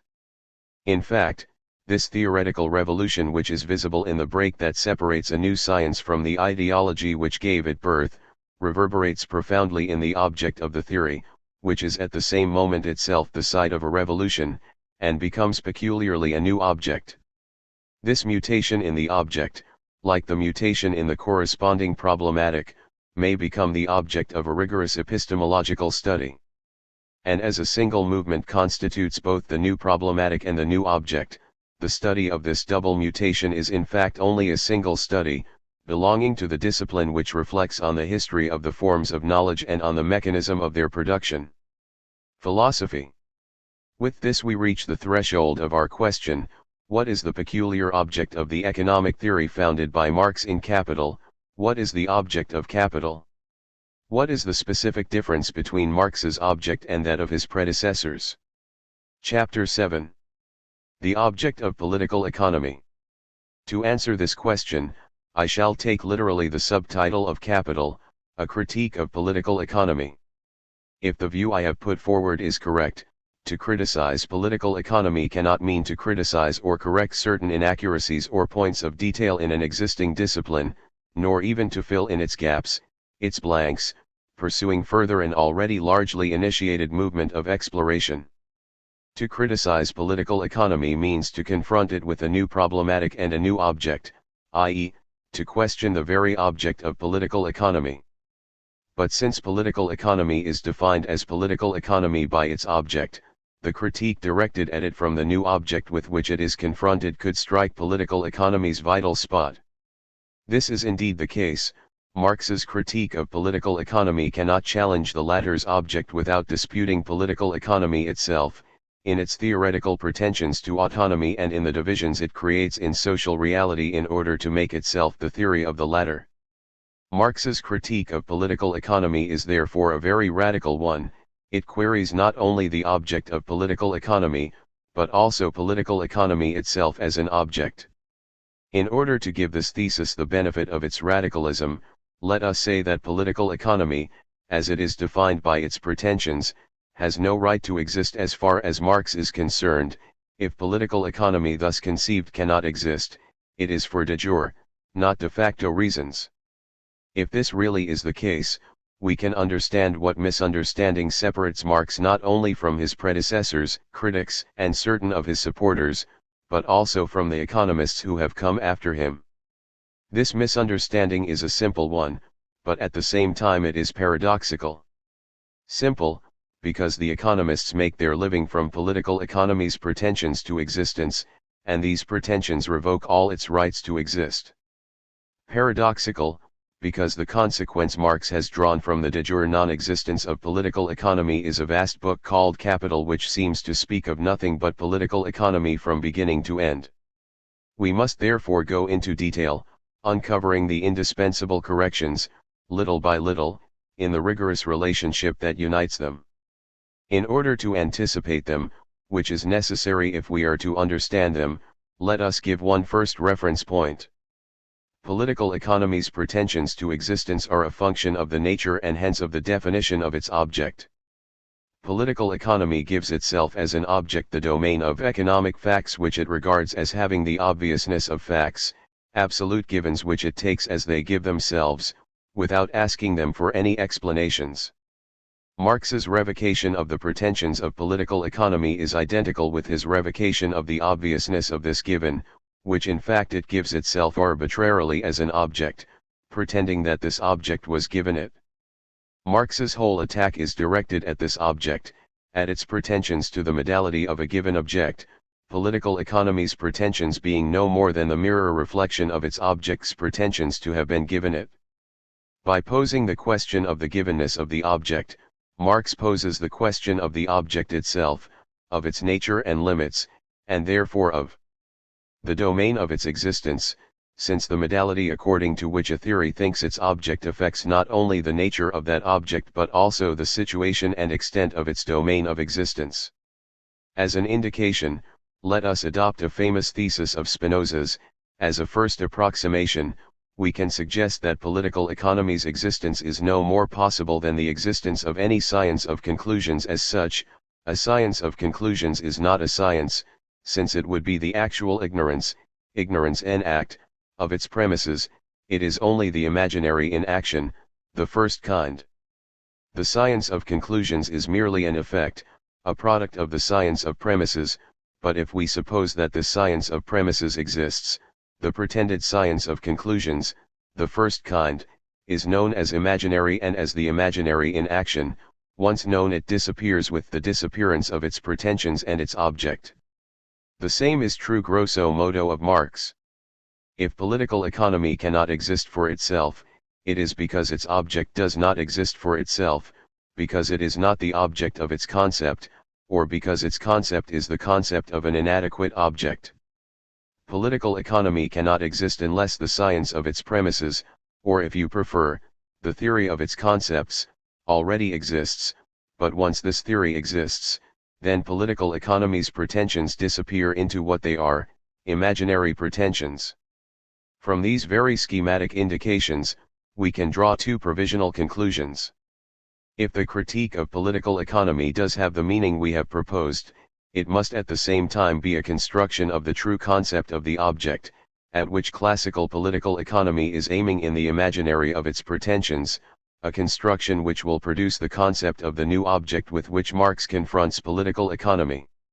If any understanding of capital depends on the construction of the concept of this new object, those who can read Capital without looking for this concept in it and without relating everything to this concept, are in serious danger of being tripped up by misunderstandings or riddles, living merely in the effects of invisible causes, in the imaginary of an economy as close to them as the sun's distance of 200 paces in the first kind of knowledge, as close, precisely because it is an infinite number of leagues away from them. This reference point is sufficient as an introduction to our analysis. We shall proceed as follows. In order to reach a differential definition of Marx's object, we shall make an initial detour, an analysis of the object of political economy, which will show us by its structural features the type of object Marx rejected in order to constitute his own object, a A critique of the categories of this object will indicate to us the positive concepts in Marx's theoretical practice which are constitutive of his object. b. We can then define this object, and draw a number of conclusions from its definition. a. The structure of the object of political economy. I cannot here provide a detailed examination of the classical theories, nor a fortiori of the modern theories, of political economy, in order to draw from it a definition of the object to which they are related in their theoretical practice, even if they do not reflect this object for itself. 1. I propose only to locate the most general concepts that constitute the theoretical structure of the object of political economy. In essentials, this analysis concerns the object of classical political economy, Smith, Ricardo, but it is not restricted to the classical forms of political economy, since the same basic theoretical categories still underlie the work of many economists today. With this in mind, I think I can take as my elementary theoretical guide the definitions proposed in A. Lalande's Dictionnaire philosophique. Their inconsistencies and inaccuracies, even their banality, are not without advantages. They can be taken as so many indices not only of a common theoretical background, but also of the possible resonances and inflections of sense this background provides. Lalande's dictionary defines political economy as follows: a science whose goal is knowledge of the phenomena, and, if the nature of those phenomena allows, the determination of the laws which concern the distribution of wealth, and its production and consumption, in so far as the latter phenomena are linked to those of distribution. Wealth means, technically, everything which is capable of utilization. Lalande, p. 187. The various definitions Lalande proposes, quoting Gide, Simiand, Carmen, etc., put the concept of distribution in the forefront. The definition of the extension of political economy to the three fields of production, distribution, and consumption is taken from the classics, particularly from Say. Discussing production and consumption, Lalande notes that they are only economic from one point of view. Taken in their totality, they imply a great many notions foreign to political economy, notions borrowed, as far as production is concerned, from technology, ethnography, and the science of social mores. Political economy deals with production and consumption, but only in so far as they are related to distribution, either as cause or as effect.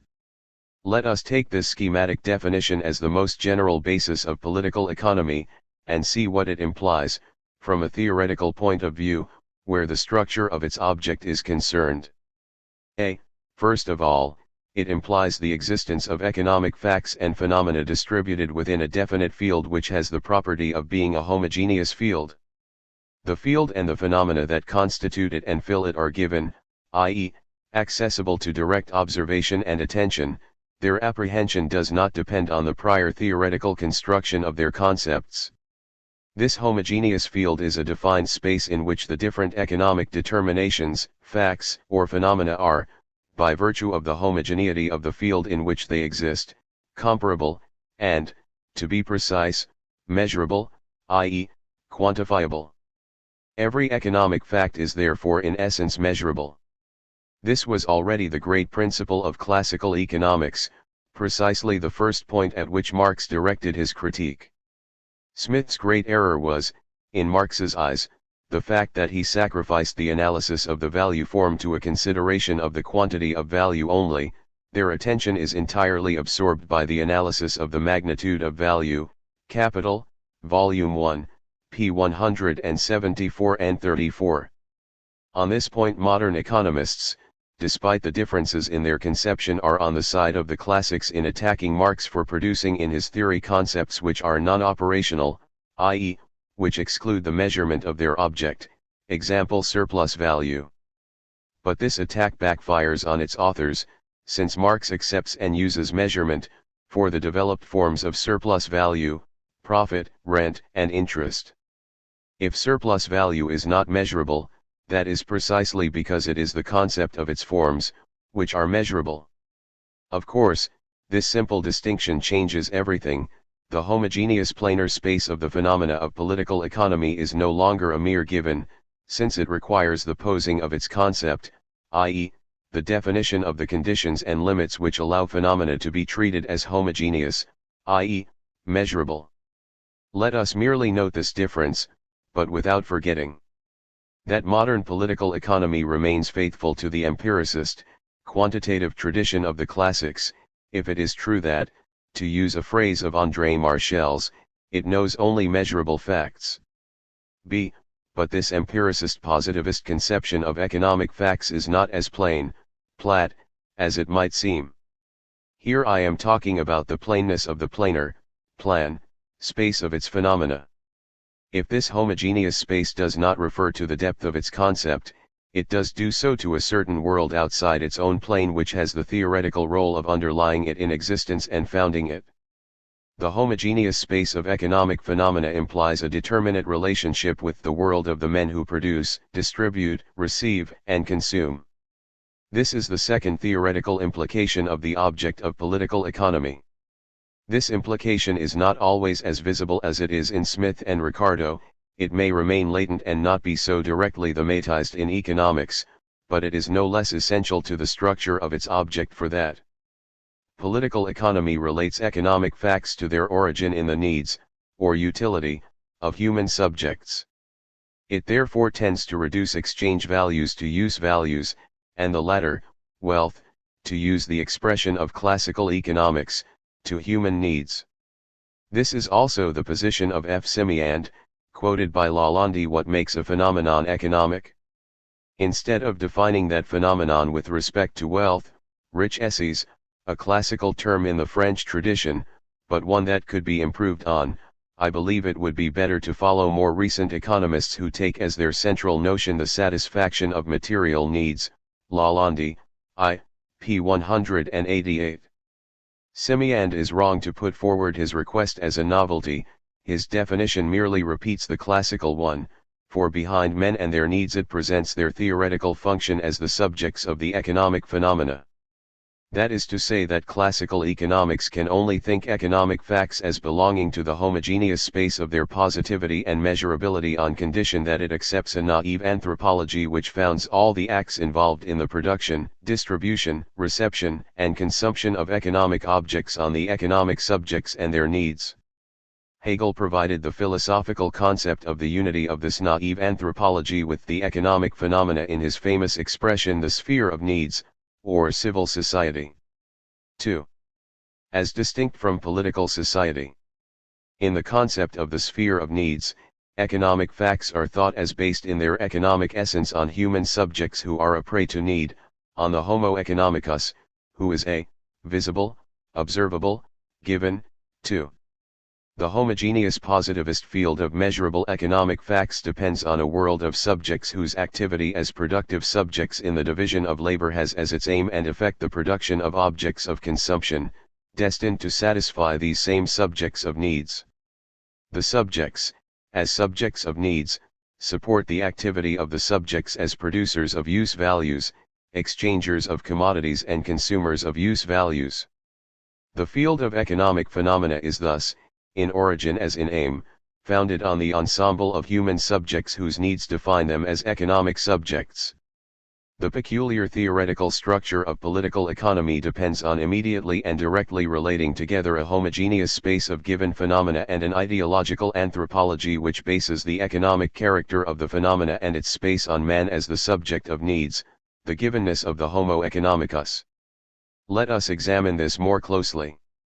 We have been speaking of a homogeneous space of given, economic facts or phenomena. And now, behind this given, we have discovered a world of given human subjects indispensably underlying its existence. The first given is therefore a false given, or rather it is really a given by this anthropology, which is itself given. This and this alone, indeed, allows us to declare that the phenomena which are grouped within the space of political economy are economic. They are economic as, more or less immediate or mediated, effects of the needs of human subjects, in short, of what it is that makes man, besides his rational, animal rationale, loquacious, animal loquax, laughing, ridens, political, politicus, moral and religious natures, a subject of needs, Homo economicus. It is the need, of the human subject, that defines the economic in economics. The given in the homogeneous field of economic phenomena is therefore given us as economic by this silent anthropology. But if we look closer we see that this giving anthropology is, in the strongest sense, the absolute given. Unless someone refers us to God as its founder, i.e., to the given who himself gives himself, kausasui, God-given. Let us leave this point in which we can see well enough that there can never be a given on the forestage of obviousnesses, except by means of a giving ideology which stays behind, with which we keep no accounts and which gives us what it wants. If we do not go and look behind the curtain we shall not see its act of giving, it disappears into the given as all workmanship does into its works. We are its spectators, i.e., its mendicants. This is not all. The same anthropology that underlies the space of economic phenomena in this way, allowing them to be called economic, re-emerges in them later in other forms, some of which we know.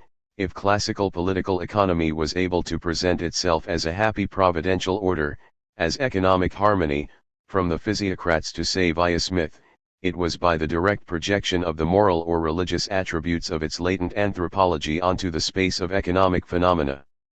The same type of intervention was at work in liberal bourgeois optimism or in the moral protests of Ricardo's socialist commentators, with whom Marx constantly crossed swords. The content of the anthropology changes but the anthropology survives, along with its role and the site of its intervention. This latent anthropology also re-emerges in certain myths of modern political economists, example in concepts as ambiguous as economic rationality, optimum, full employment, or welfare economics, humane economics, etc. The same anthropology which serves as the original foundation for economic phenomena comes to the fore as soon as there is a question of defining the meaning of these phenomena, i.e., their end. The homogeneous given space of economic phenomena is thus doubly given by the anthropology which grips it in the vice of origins and ends. And if this anthropology seems absent from the immediate reality of the phenomena themselves, it is in the interval between origins and ends, and also by virtue of its universality which is merely repetition.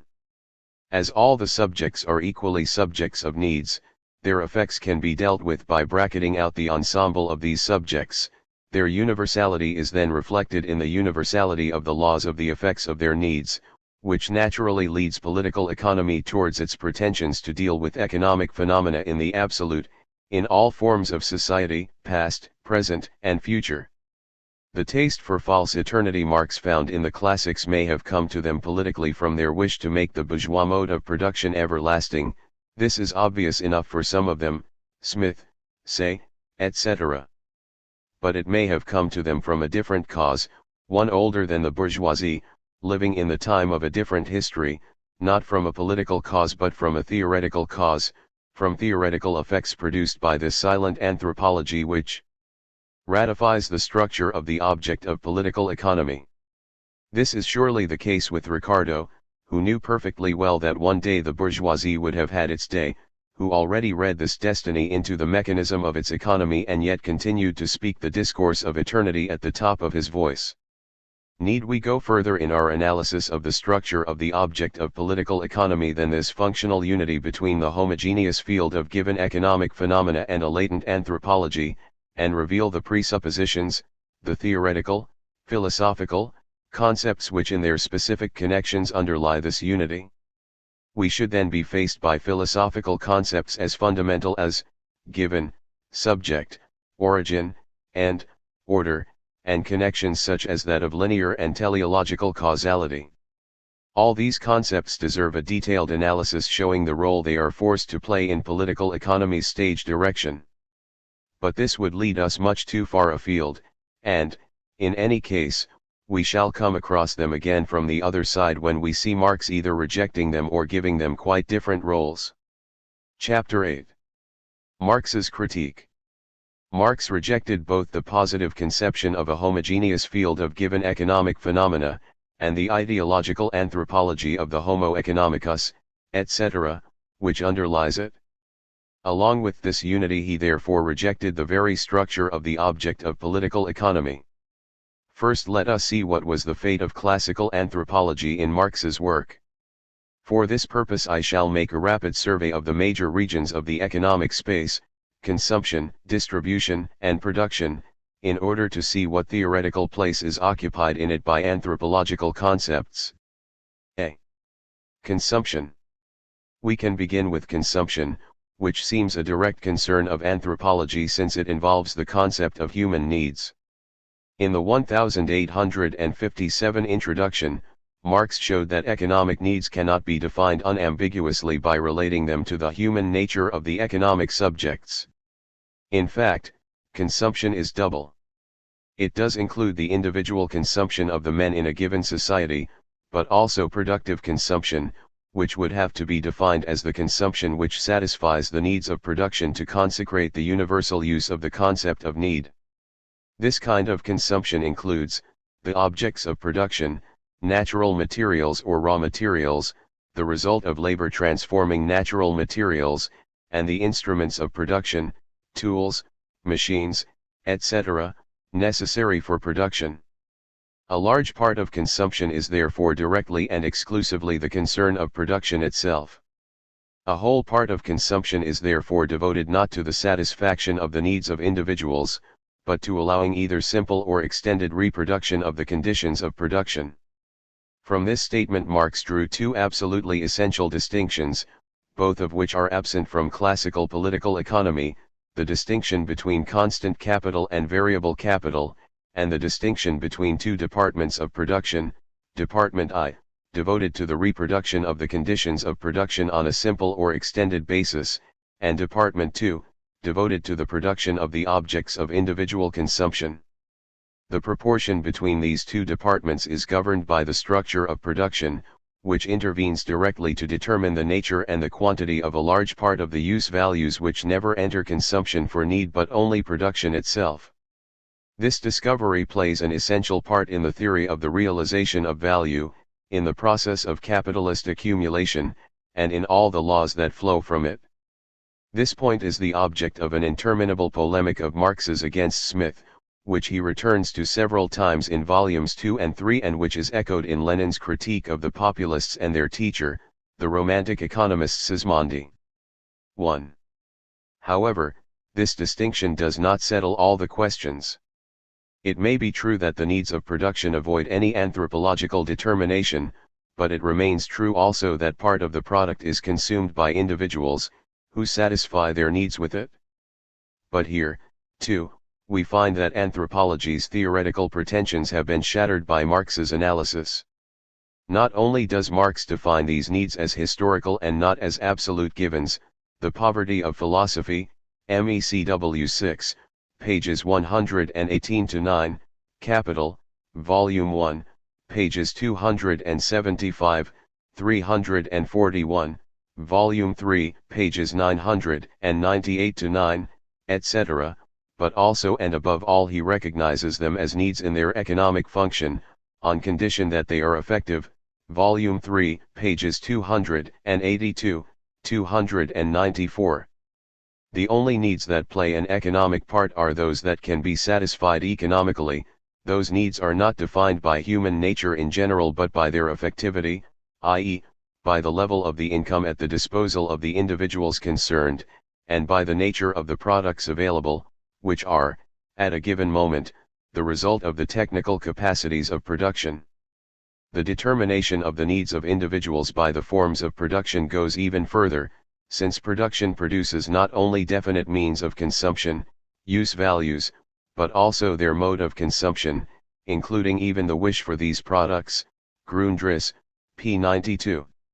In other words, individual consumption itself, which interconnects use values and needs in an apparently immediate fashion, and therefore seems to derive directly from an anthropology, but a historicized one, refers us to the technical capacities of production, the level of the forces of production, on the one hand, and on the other to the social relations of production, which fix the distribution of income, the forms of the division into surplus value and wages.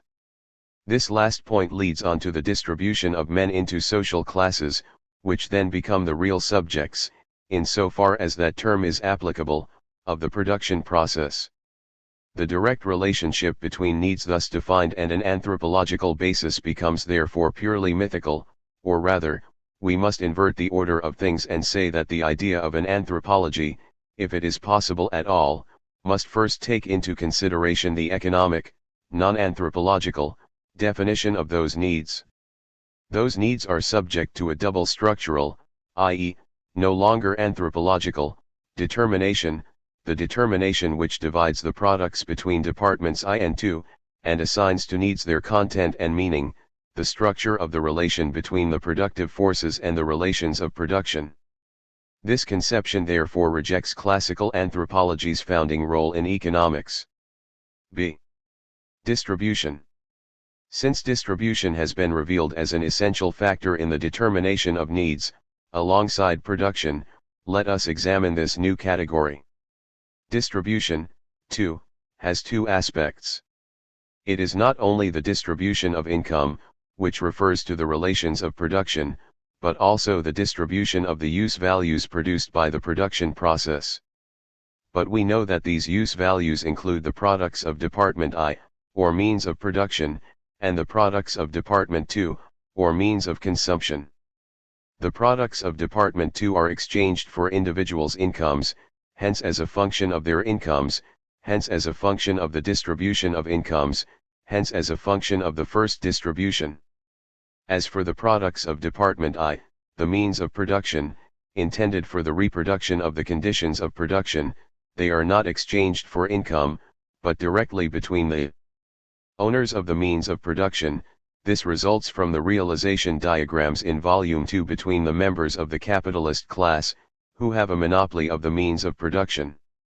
Behind the distribution of use values, therefore, we can trace the outline of a different distribution, the distribution of men into social classes exercising functions in the production process. In the shallowest conception, distribution appears as the distribution of products, and hence as further removed from and quasi-independent of production. But before distribution can be the distribution of products, it is, 1. The distribution of the instruments of production, and, 2, which is a further specification of the same relation, the distribution of the members of the society among the different kinds of production. Subsumption of the individuals under specific relations of production. The distribution of products is evidently only a result of this distribution, which is comprised within the process of production itself and determines the structure of production. Grundriss, p. 96. In both cases, whether by the distribution of income or by the distribution of means of consumption and means of production, the index of the distribution of the members of society into distinct classes, we are therefore referred to the relations of production and production itself. Our examination of categories which at first sight seem to demand the theoretical intervention of an anthropology of the Homo economicus and, for this reason, might have seemed to make it well-founded, has therefore produced two results. 1. The disappearance of anthropology, which has ceased to play its founding role, determination of the economic as such, determination of the subjects of the economy. The planar space of economic phenomena is no longer doubled by the anthropological space of the existence of human subjects. 2. A necessary reference, implied by the analysis of consumption and distribution, to the side of the true determination of the economic, production. Correlatively, we see this theoretical deepening as a transformation of the field of economic phenomena. Their former planar space has been replaced by a new pattern in which the economic phenomena are thought within the domination of the relations of production which define them. The reader will have recognized one of Marx's basic theses in this second result: it is production that governs consumption and distribution, not the reverse. Marx's whole discovery is often reduced to this basic theory and its consequences. But this reduction runs into one small difficulty: this discovery is as old as the physiocrats, and Ricardo, the economist of production par excellence, Marx, gave it its systematic form. In fact, Ricardo proclaimed the primacy of production over distribution and consumption. We must go even further and admit, as Marx does in the 1857 introduction, that Ricardo claimed that distribution constituted the peculiar object of political economy because he was alluding to the aspect of distribution which concerns the division of the agents of production into social classes, Grundriss, pages 95-6. But here too we must apply to Ricardo what Marx said of him with respect to surplus value. Ricardo gives every outward token of recognizing the reality of surplus value, but he always speaks of it in the forms of profit, rent, and interest, i.e., within other concepts than its own. Similarly, Ricardo gives every outward token of recognizing the existence of the relations of production, but he always speaks of them in the form of the distribution of income and products alone, i.e., without producing their concept. When it is only a question of identifying the existence of a reality behind its disguise, it does not matter if the word or words which designate it are inadequate concepts. This is what enabled Marx to translate the language of his predecessor in an immediate substitutional reading, and to pronounce the word surplus value where Ricardo had pronounced the word profit, or the words relations of production where Ricardo had pronounced the words distribution of income. This is all right so long as there is no need to do more than designate an existence. It is enough to correct a word in order to call the thing by its name. But when it is a matter of the theoretical consequences arising from this disguise, the affair becomes much more grave, since this word then plays the part of a concept whose inadequacy or absence has serious theoretical effects, whether the author in question recognizes them, as Ricardo did the contradictions he ran into, or not. Then one learns that what one had taken for a reality disguised in an inaccurate word is a disguised second disguise, the theoretical function of a concept disguised in a word. On this condition, variations in terminology may be the real index of a variation in the problematic and the object. However, it is just as if Marx had made his own division of labor. On the one hand, he was content to carry out a substitutional reading of his predecessors.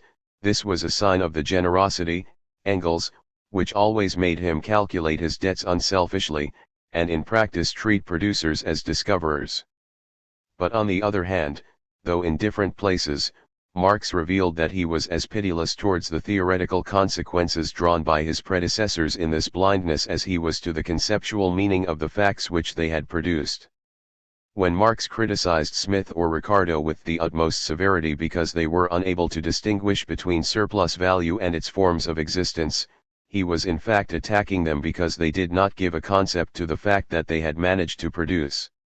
We can clearly see that the mere omission of a word is really the absence of a concept, since the presence or absence of a concept is decisive for a whole chain of theoretical consequences. And in return, this illuminates the effects of the absence of a word on the theory which contains this absence. The absence of a word from it is the presence in it of a different concept. In other words, anyone who thinks he only has to re-establish a word which is absent from Ricardo's discourse is in danger of deceiving himself as to the conceptual effect of that absence. He is reducing Ricardo's very concepts to mere words. In this crossover of false identifications, the belief that the construction of a concept is no more than the re-establishment of a word, the belief that Ricardo's concepts are mere words, we must look for the reason why Marx could both exalt his predecessors' discoveries when they had often only produced them without discovering them, and criticize them just as sharply for the theoretical consequences, although these consequences have merely been drawn from the discoveries. I had to go into this amount of detail in order to situate the meaning of the following judgment of Marx's, Ricardo, whose concern was to grasp the specific social structure of modern production, and who is the economic of production par excellence, declares for precisely that reason that not production but distribution is the proper study of modern economics, Grundriss, pages 96-7. For precisely that reason means.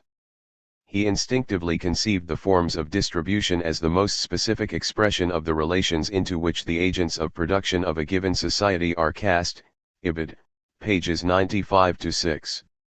The relations into which the agents of production of a given society are cast are precisely the relations of production, and when Marx took them into consideration, not in the form of an instinctive feeling, i.e., in the form of the unknown, but in the form of a concept and its consequences, it revolutionized the object of classical economics, and with the object, the science of political economy as such. Marx's peculiarity, indeed, does not lie in his having claimed or even demonstrated the primacy of production. Ricardo had already done this in his own way, but in his having transformed the concept of production by assigning to it an object radically different from the object designated by the old concept. See production. According to Marx, all production is characterized by two indissociable elements: the labor process, which deals with the transformations man inflicts on natural materials in order to make use values out of them, and the social relations of production beneath whose determination this labor process is executed. We shall examine these 2 points in succession: the labor process, A, and the relations of production, B. A. The labor process. The analysis of the labor process involves the material and technical conditions of production. The labor process is purposeful activity aimed at the production of use values. It is an appropriation of what exists in nature for the requirements of man. It is the universal condition for the metabolic interaction between man and nature, the everlasting nature-imposed condition of human existence, and it is therefore independent of every form of that existence, or rather it is common to all forms of society in which human beings live. Capital, Volume 1, p. 290. This process can be reduced to the combination of simple elements, of which there are three. 1. The personal activity of man, or labor strictly speaking. 2. The object on which that labor acts. 3. The means with which it acts. Volume 1, p. 284. The labor process therefore implies an expenditure of the labor power of men who, using defined instruments of labor according to adequate, technical, rules, transform the object of labor, either a natural material or an already worked material or raw material, into a useful product. This analysis brings out two essential features which we shall examine in succession: the material nature of the conditions of the labor process, and the dominant role of the means of production in the labor process. First feature. Every productive expenditure of labor power presupposes material conditions for its performance, which can all be reduced to the existence of nature, either directly, or as modified by human activity. When Marx writes that labor is, in the first place, a process which takes place between man and nature, and in which man starts, regulates, and controls by his own activity the material exchanges between himself and nature. He opposes himself to nature as a natural force. He is stating that the transformation of material nature into products, and therefore the labor process as a material mechanism, is dominated by the physical laws of nature and technology. Labor power, too, is included in this mechanism. This determination of the labor process by these material conditions is at its own level a denial of every humanist conception of human labor as pure creativity.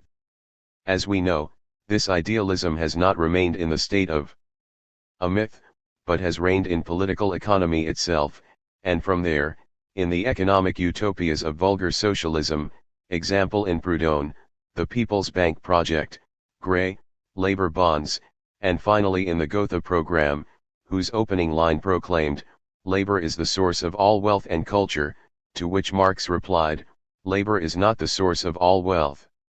Nature is just as much the source of use values, and surely these are what make up material wealth, as labor. Labor is itself only the manifestation of a force of nature, human labor power." This phrase can be found in any children's primer. It is correct in so far as it is assumed that labor is performed with the objects and instruments necessary to it.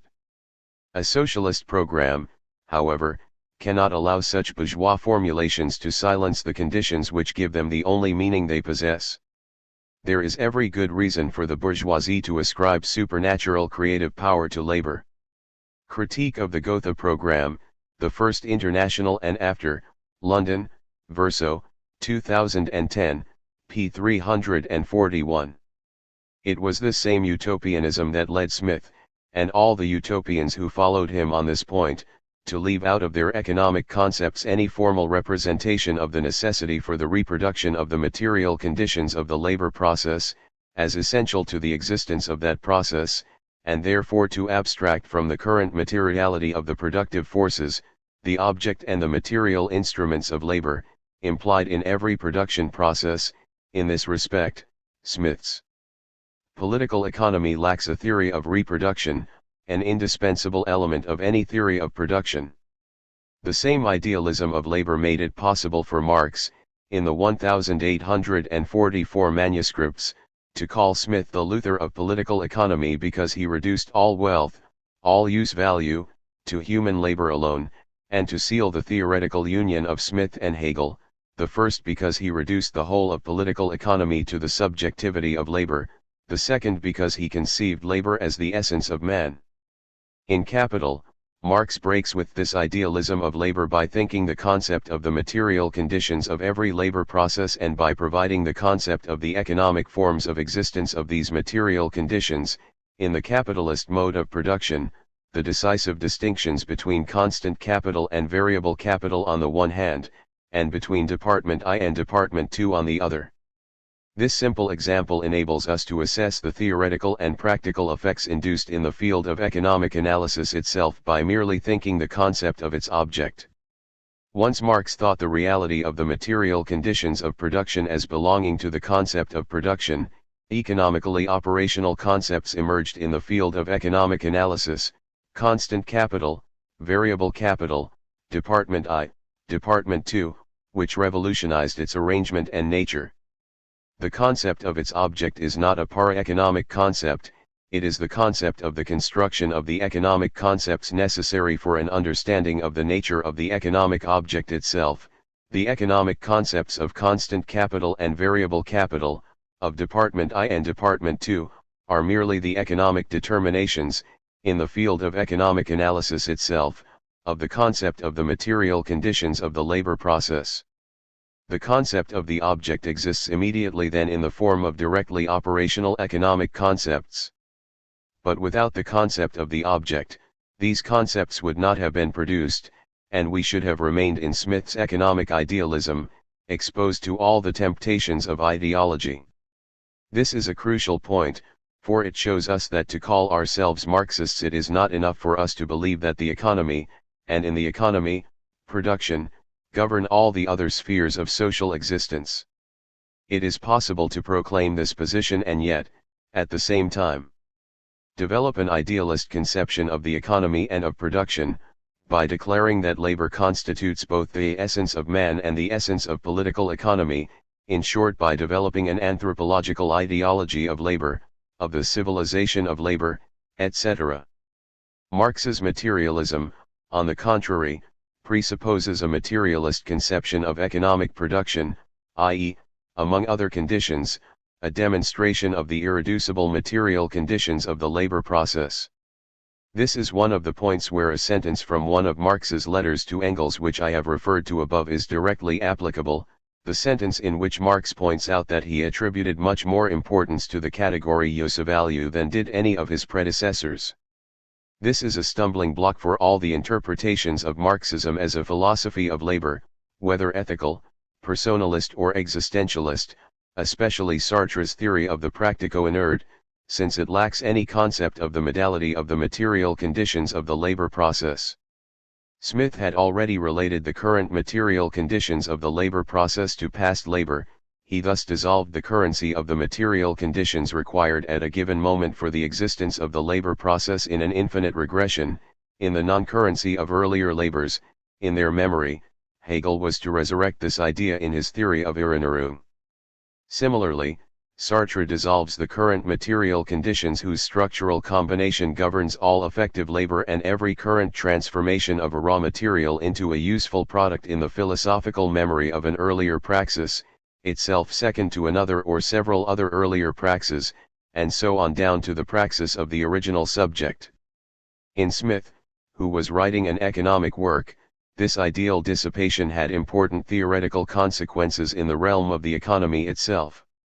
In Sartre, it is immediately elevated into its explicit philosophical truth, the anthropology of the subject, latent in Smith, takes the open form of a philosophy of freedom in Sartre. Second feature. The same analysis of the labor process reveals the dominant role of the means of labor. The use and construction of instruments of labor is characteristic of the specifically human labor process, and Franklin therefore defines man as a tool-making animal. Relics of bygone instruments of labor possess the same importance for the investigation of extinct economic formations of society as do fossil bones for the determination of extinct species of animals. It is not what is made but how, and by what instruments of labor, that distinguishes different economic epochs. Instruments of labor not only supply a standard of the degree of development which human labor has attained, but they also indicate the social relations within which men work. Capital, Volume 1, p. 286. One of the three constitutive elements of the labor process, object of labor, means of labor, labor power, is therefore dominant, the means of labor. It is this last element which enables us to identify within the labor process common to every economic epoch the specific difference which will distinguish between its essential forms. The means of labor determine the typical form of the labor process considered. By establishing the mode of attack on the external nature subject to transformation in economic production, they determine the mode of production, the basic category of Marxist analysis, in economics and history. At the same time, they establish the level of productivity of productive labor. The concept of the pertinent differences observable in a variety of labor processes, the concept which makes possible not only the periodization of history, but above all the construction of the concept of history, the concept of the mode of production is thus established, with respect to our present considerations, in the qualitative differences between different means of labor, i.e., in their productivities. Need I point out that there is a direct relationship between the concept of the dominant role of the means of labor and the economically operational concept of productivity? Need I note the fact that classical economics was never able to isolate and identify this concept of productivity, a fact Marx attacked it for, and that its misconception of history was linked to the absence in it of the concept of mode of production? 2.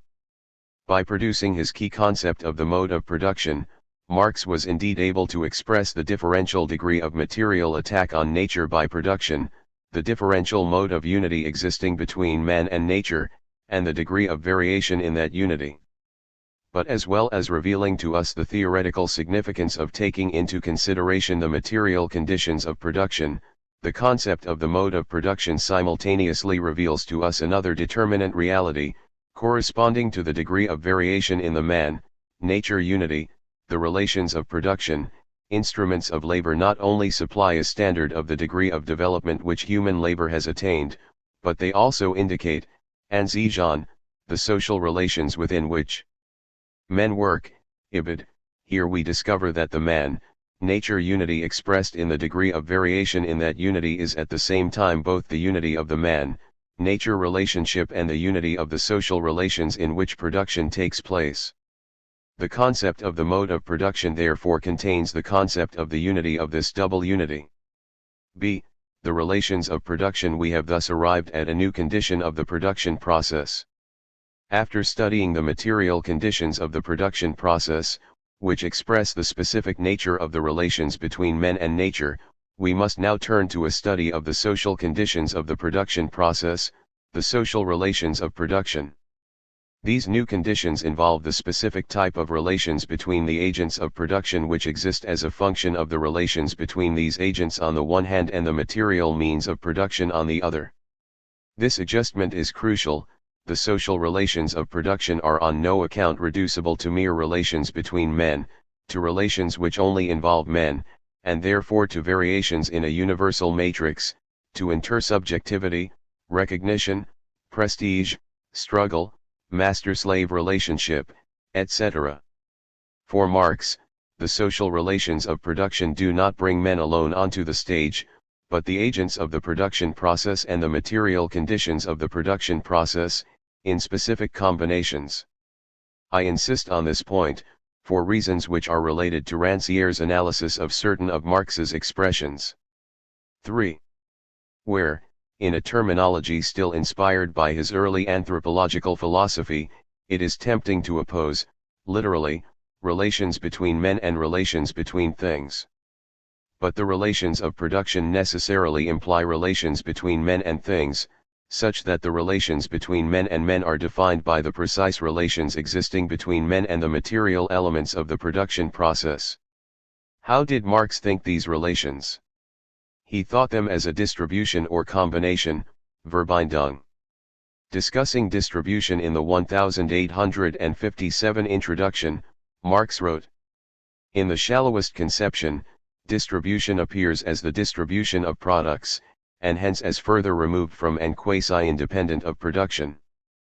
But before distribution can be the distribution of products, it is, 1. The distribution of the instruments of production, and, 2, which is a further specification of the same relation, the distribution of the members of the society among the different kinds of production. Subsumption of the individuals under specific relations of production.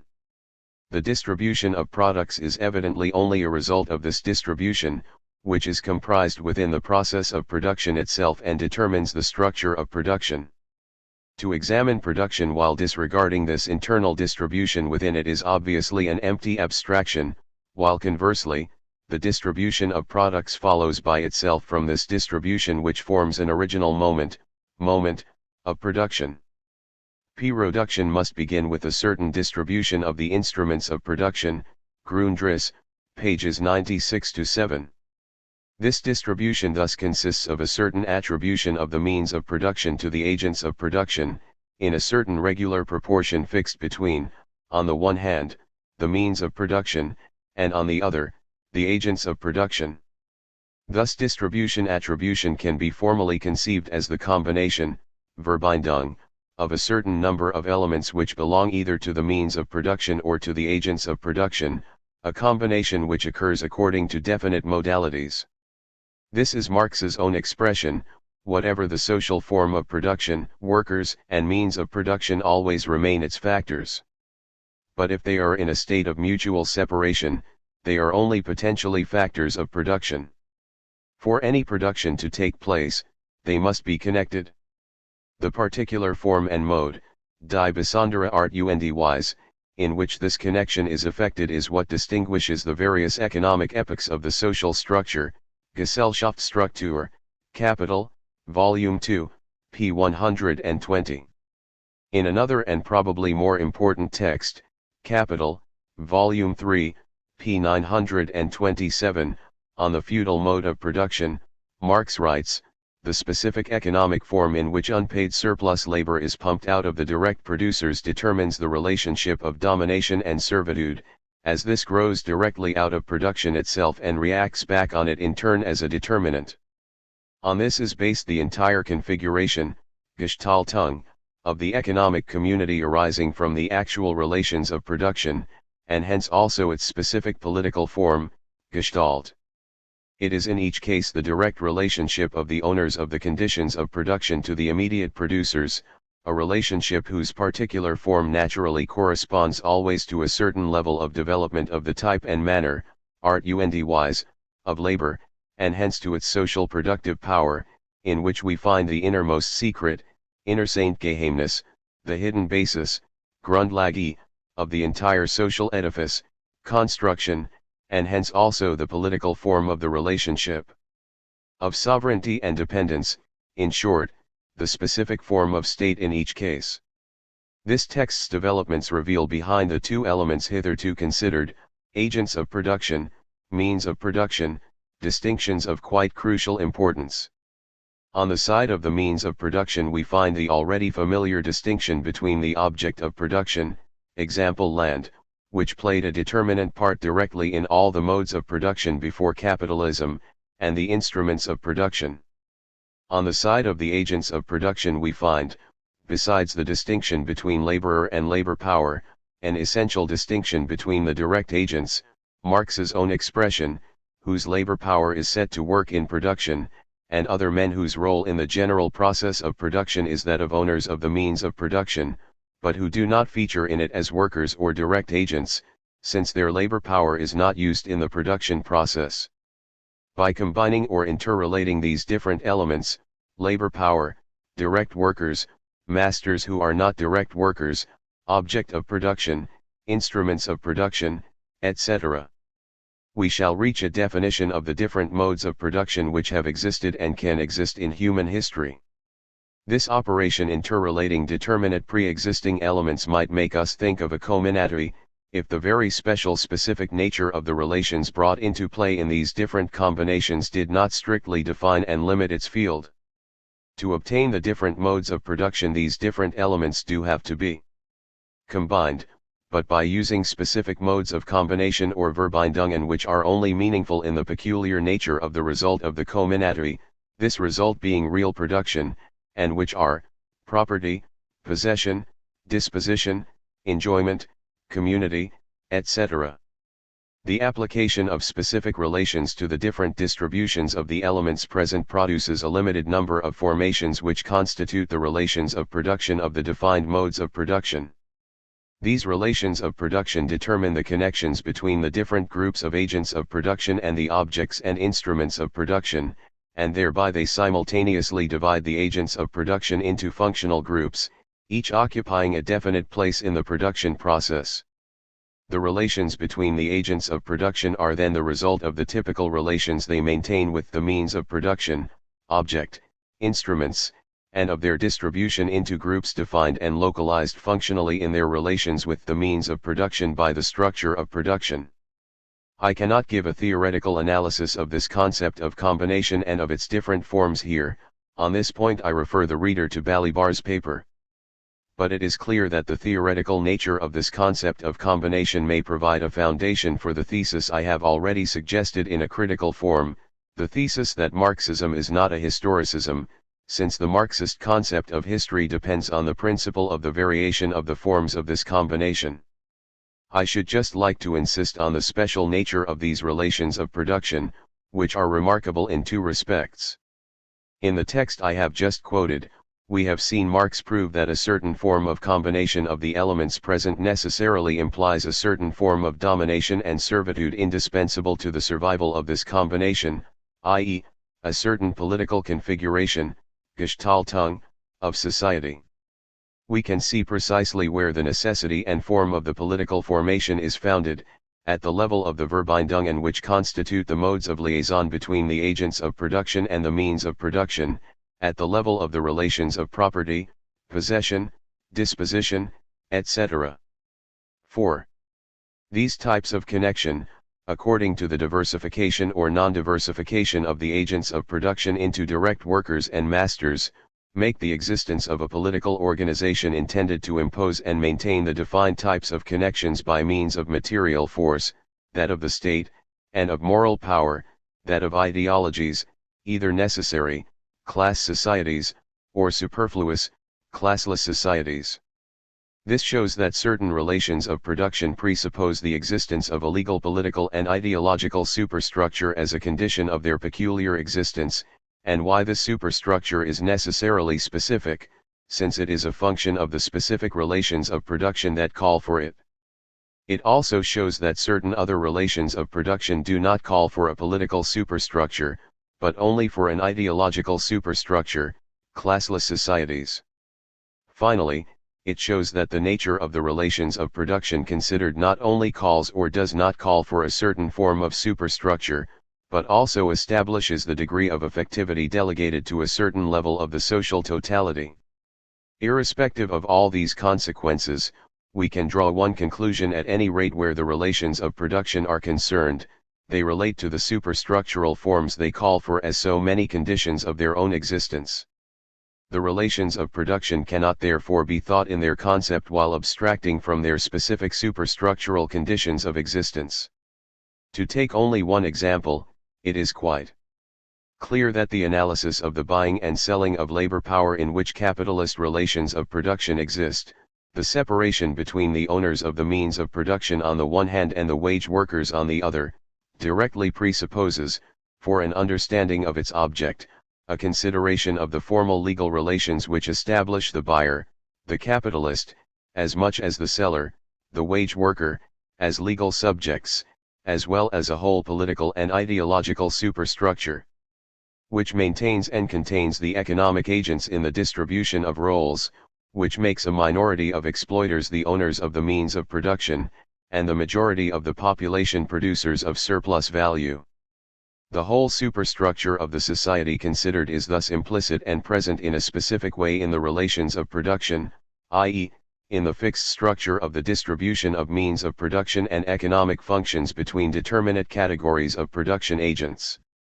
Or in other words, if the structure of the relations of production defines the economic as such, a definition of the concept of the relations of production in a determinate mode of production is necessarily reached via the definition of the concept of the totality of the distinct levels of society and their peculiar type of articulation, i.e., affectivity.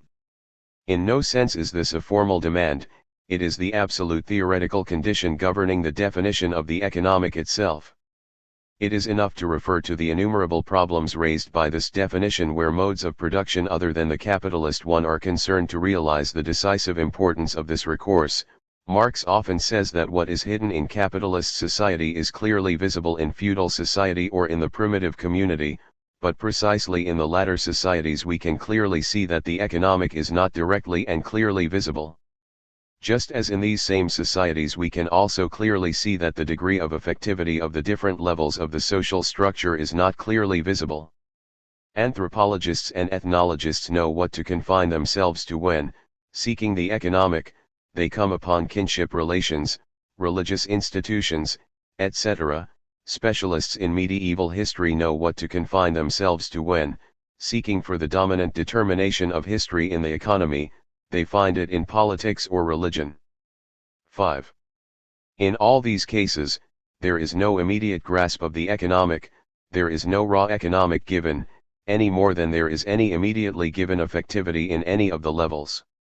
In all these cases, the identification of the economic is achieved by the construction of its concept, which presupposes a definition of the specific existence and articulation of the different levels of the structure of the whole, as they are necessarily implied by the structure of the mode of production considered. To construct the concept of the economic is to define it rigorously as a level, instance, or region of the structure of a mode of production. It is therefore to define its peculiar site, its extension, and its limits within that structure. If we like to return to the old Platonic image, it is to divide up the region of the economic correctly in the whole, according to its peculiar articulation, without mistaking this articulation. The division of the given, or empiricist division, always mistakes the articulation, precisely because it projects onto the real the arbitrary articulations and divisions of its underlying ideology. There is no correct division and therefore no correct articulation, except on condition of possessing and therefore constructing its concept. In other words, in primitive societies it is not possible to regard any fact, any practice apparently unrelated to the economy, such as the practices which are produced by kinship rights or religious rights, or by the relations between groups in potlatch competition, as rigorously economic, without first having constructed the concept of the differentiation of the structure of the social whole into these different practices or levels, without having discovered their peculiar meaning in the structure of the whole, without having identified in the disconcerting diversity of these practices the region of economic practice, its configuration, and its modalities.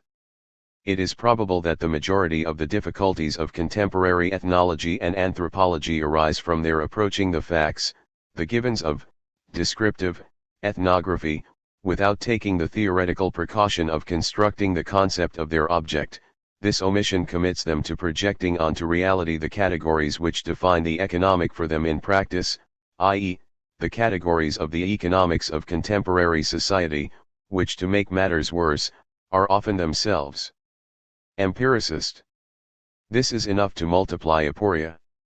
If we follow Marx here, too, this detour via primitive societies, etc., will only have been necessary in order to see clearly in them what our own society hides from us, i.e., in order to see clearly in them that the economic is never clearly visible, does not coincide with the given in them any more than in any other reality, political, ideological, etc. This is all the more obvious for the capitalist mode of production in that we know that the latter is the mode of production in which fetishism affects the economic region par excellence. Despite the massive obviousness of the economic given in the capitalist mode of production, and precisely because of the massive character of this fetishized obviousness, the only way to the essence of the economic is to construct its concept, i.e., to reveal the site occupied in the structure of the whole by the region of the economic, therefore to reveal the articulation of this region with other regions, legal, political and ideological superstructure, and the degree of presence, or affectivity, of the other regions in the economic region itself.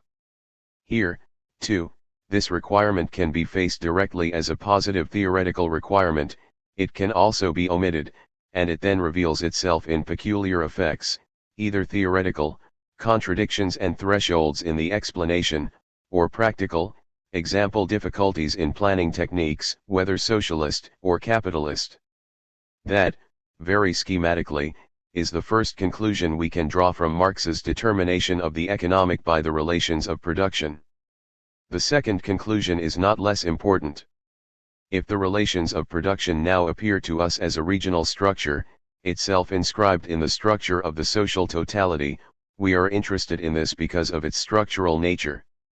Here both the mirage of a theoretical anthropology and the mirage of a homogeneous space of given economic phenomena dissolve simultaneously. Not only is the economic a structured region occupying its peculiar place in the global structure of the social whole, but even in its own site, in its relative, regional autonomy, it functions as a regional structure and as such determines its elements. Here once again we find the results of the other papers in this book, i.e., the fact that the structure of the relations of production determines the places and functions occupied and adopted by the agents of production, who are never anything more than the occupants of these places, in so far as they are the bearers, trigger, of these functions. The true subjects, in the sense of constitutive subjects of the process, are therefore not these occupants or functionaries, are not, despite all appearances, the obviousnesses of the given of naive anthropology, concrete individuals, real men, but the definition and distribution of these places and functions. The true subjects are these definers and distributors, the relations of production, and political and ideological social relations. But, since these are relations, they cannot be thought within the category subject. And if by chance anyone proposes to reduce these relations of production to relations between men, i.e., human relations, he is violating Marx's thought, for so long as we apply a truly critical reading to some of his rare ambiguous formulations, Marx shows in the greatest depth that the relations of production, and political and ideological social relations, are irreducible to any anthropological intersubjectivity, since they only combine agents and objects in a specific structure of the distribution of relations, places, and functions, occupied and supported by objects and agents of production. It is clear once again, then, how the concept of his object distinguishes Marx radically from his predecessors and why criticisms of him have run wide of the mark. To think the concept of production is to think the concept of the unity of its conditions, the mode of production. To think the mode of production is to think not only the material conditions but also the social conditions of production. In each case, it is to produce the concept which governs the definition of the economically operational concepts. I use the word operational deliberately, since it is often used by economists, out of the concept of their object. We know which concept in the capitalist mode of production expresses the fact of capitalist relations of production in economic reality itself, the concept of surplus value. The unity of the material and social conditions of capitalist production is expressed by the direct relationship between variable capital and the production of surplus value. The fact that surplus value is not a measurable reality arises from the fact that it is not a thing, but the concept of a relationship, the concept of an existing social structure of production, of an existence visible and measurable only in its effects, in the sense we shall soon define. The fact that it only exists in its effects does not mean that it can be grasped completely in any one of its determinate effects, for that it would have to be completely present in that effect, whereas it is only present there, as a structure, in its determinate absence. It is only present in the totality, in the total movement of its effects, in what Marx calls the developed totality of its form of existence, for reasons bound up with its very nature. It is a relation of production between the agents of the production process and the means of production, i.e., the very structure that dominates the process in the totality of its development and of its existence. The object of production, the land, minerals, coal, cotton, the instruments of production, tools, machines, etc., are things or visible, assignable, measurable realities, they are not structures. The relations of production are structures, and the ordinary economist may scrutinize economic facts, prices, exchanges, wages, profits, rents, etc., all those measurable facts, as much as he likes. He will no more see any structure at that level than the pre-Newtonian physicist could see the law of attraction in falling bodies, or the pre-Lavoisierian chemist could see oxygen in dephlogisticated air. Naturally, just as bodies were seen to fall before Newton, the exploitation of the majority of men by a minority was seen before Marx. But the concept of the economic forms of that exploitation, the concept of the economic existence of the relations of production, of the domination and determination of the whole sphere of political economy by that structure did not then have any theoretical existence. Even if Smith and Ricardo did produce, in the fact of rent and profit, the fact of surplus value, they remained in the dark, not realizing what they had produced, since they could not think it in its concept, nor draw from it its theoretical consequences. They were 100 miles away from being able to think it. Since neither they nor the culture of their time had ever imagined that a fact might be the existence of a relation of combination, a relation of complexity, consubstantial with the entire mode of production, dominating its present, its crisis, its future, determining as the law of its structure the entire economic reality, down to the visible detail of the empirical phenomena, while remaining invisible even in their blinding obviousness. Chapter 9. Marx's immense theoretical revolution.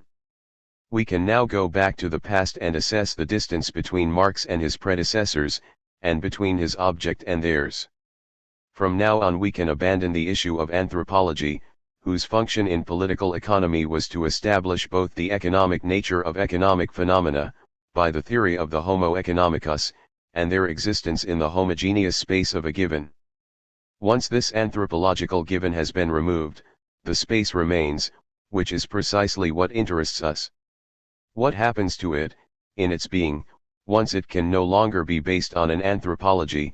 What effects does this omission have on it? Political economy thought the economic phenomena as deriving from a planar space governed by a transitive mechanical causality, such that a determinate effect could be related to an object cause, a different phenomenon, such that the necessity of its immanence could be grasped completely in the sequence of a given.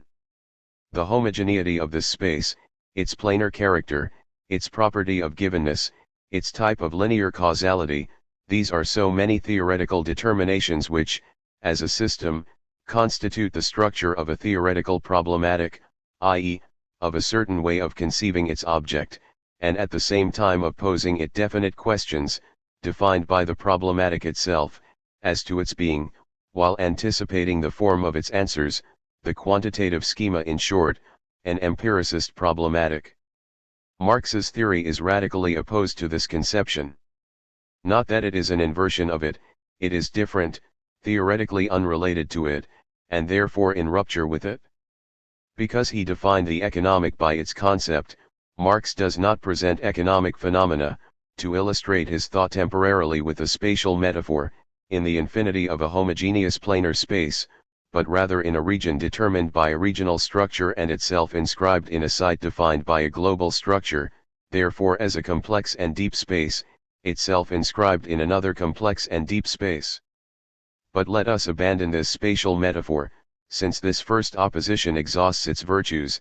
Everything depends, in fact, on the nature of this depth, or, more strictly speaking, of this complexity. To define economic phenomena by their concept is to define them by the concept of this complexity, i.e., by the concept of the global structure of the mode of production, insofar as it determines the regional structure which constitutes as economic objects and determines the phenomena of this defined region, located in a defined site in the structure of the whole. At the economic level, strictly speaking, the structure constituting and determining economic objects is the following: the unity of the productive forces and the relations of production. The concept of this last structure cannot be defined without the concept of the global structure of the mode of production. Once we have simply put Marx's fundamental theoretical concepts in their places and posed them in the unity of a theoretical discourse, a number of important consequences follow. First, the economic cannot have the qualities of a given, of the immediately visible and observable, etc., because its identification requires the concept of the structure of the economic, which in turn requires the concepts of the structure of the mode of production, its different levels and their specific articulations, because its identification therefore presupposes the construction of its concept. The concept of the economic must be constructed for each mode of production, as must the concept of each of the other levels that belong to the mode of production, the political, the ideological, etc. Like every other science, therefore, all economic science depends on the construction of the concept of its object. On this condition, there is no contradiction between the theory of economics and the theory of history. On the contrary, the theory of economics is a subordinate region of the theory of history, understood of course in the non-historicist, non-empiricist sense in which we have outlined the theory of history. 1. And just as any history which does not work out the concept of its object, but claims to read it immediately in what is visible in the field of historical phenomena, is still bound willy-nilly to be tainted with empiricism, any political economy which goes to the things themselves, i.e., to the concrete, the given, without constructing the concept of its object, is still willy-nilly caught in the toils of an empiricist ideology and constantly threatened by the re-emergence of its true objects, i.e., its objectives, whether these are the ideals of classical liberalism or those of a humanism of labor, even a socialist one. Second, if the field of economic phenomena no longer has the homogeneity of an infinite plane, its objects are no longer de jure homogeneous at all points with one another. They are therefore no longer uniformly susceptible to comparison and measurement. This by no means excludes from economics the possibility of measurement or of the intervention of the instruments of mathematics and its peculiar modalities, etc., but it does make it from now on subject to a prior conceptual definition of the sites and limits of the measurable, and of the sites and limits to which the other resources of mathematical science, example the instruments of econometrics and other formalization procedures, can be applied. Mathematical formalization must be subordinate to conceptual formalization. Here, too, the limits between political economy and empiricism, even formalistic empiricism, coincide with the boundary between the concept of the theoretical object and the concrete object, along with even the mathematical protocols of its manipulation.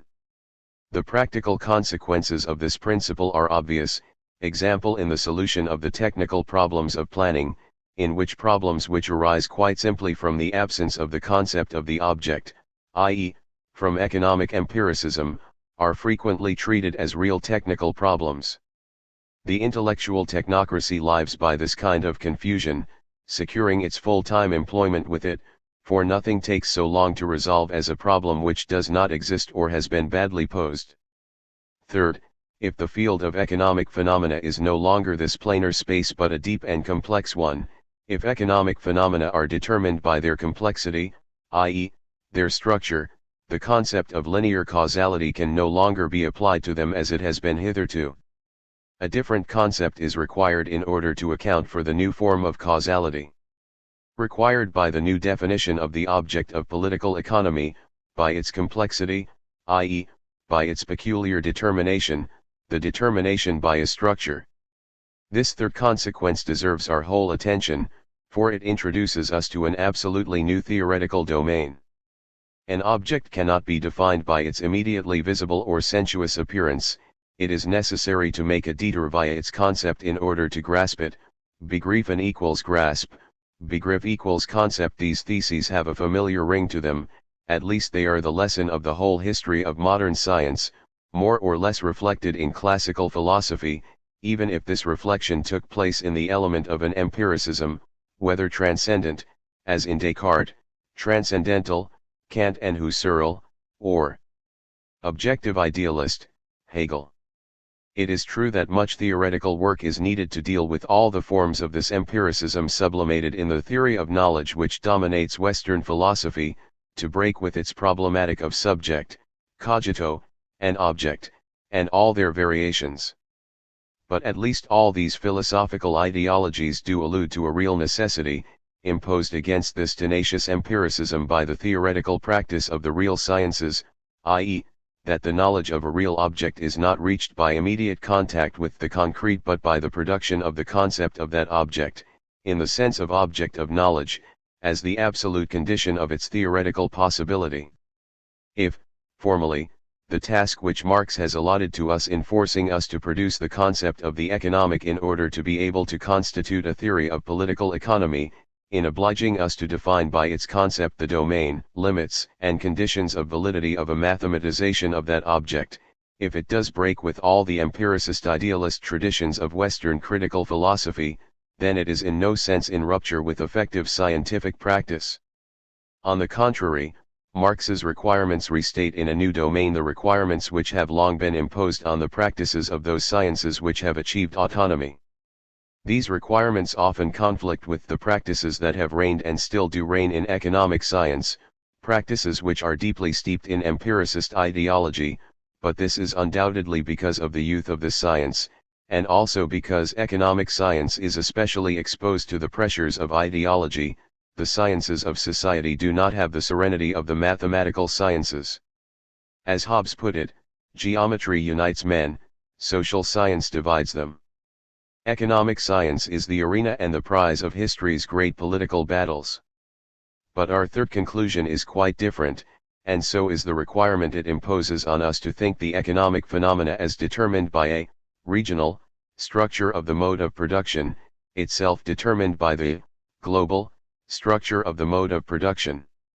This requirement poses Marx a problem which is not only a scientific problem, i.e., one that arises from the theoretical practice of a definite science, political economy or history, but a theoretical, or philosophical problem, since it concerns precisely the production of a concept or set of concepts which necessarily affect the forms of existing scientificity or theoretical rationality themselves, the forms which, at a given moment, define the theoretical as such, i.e., the object of philosophy.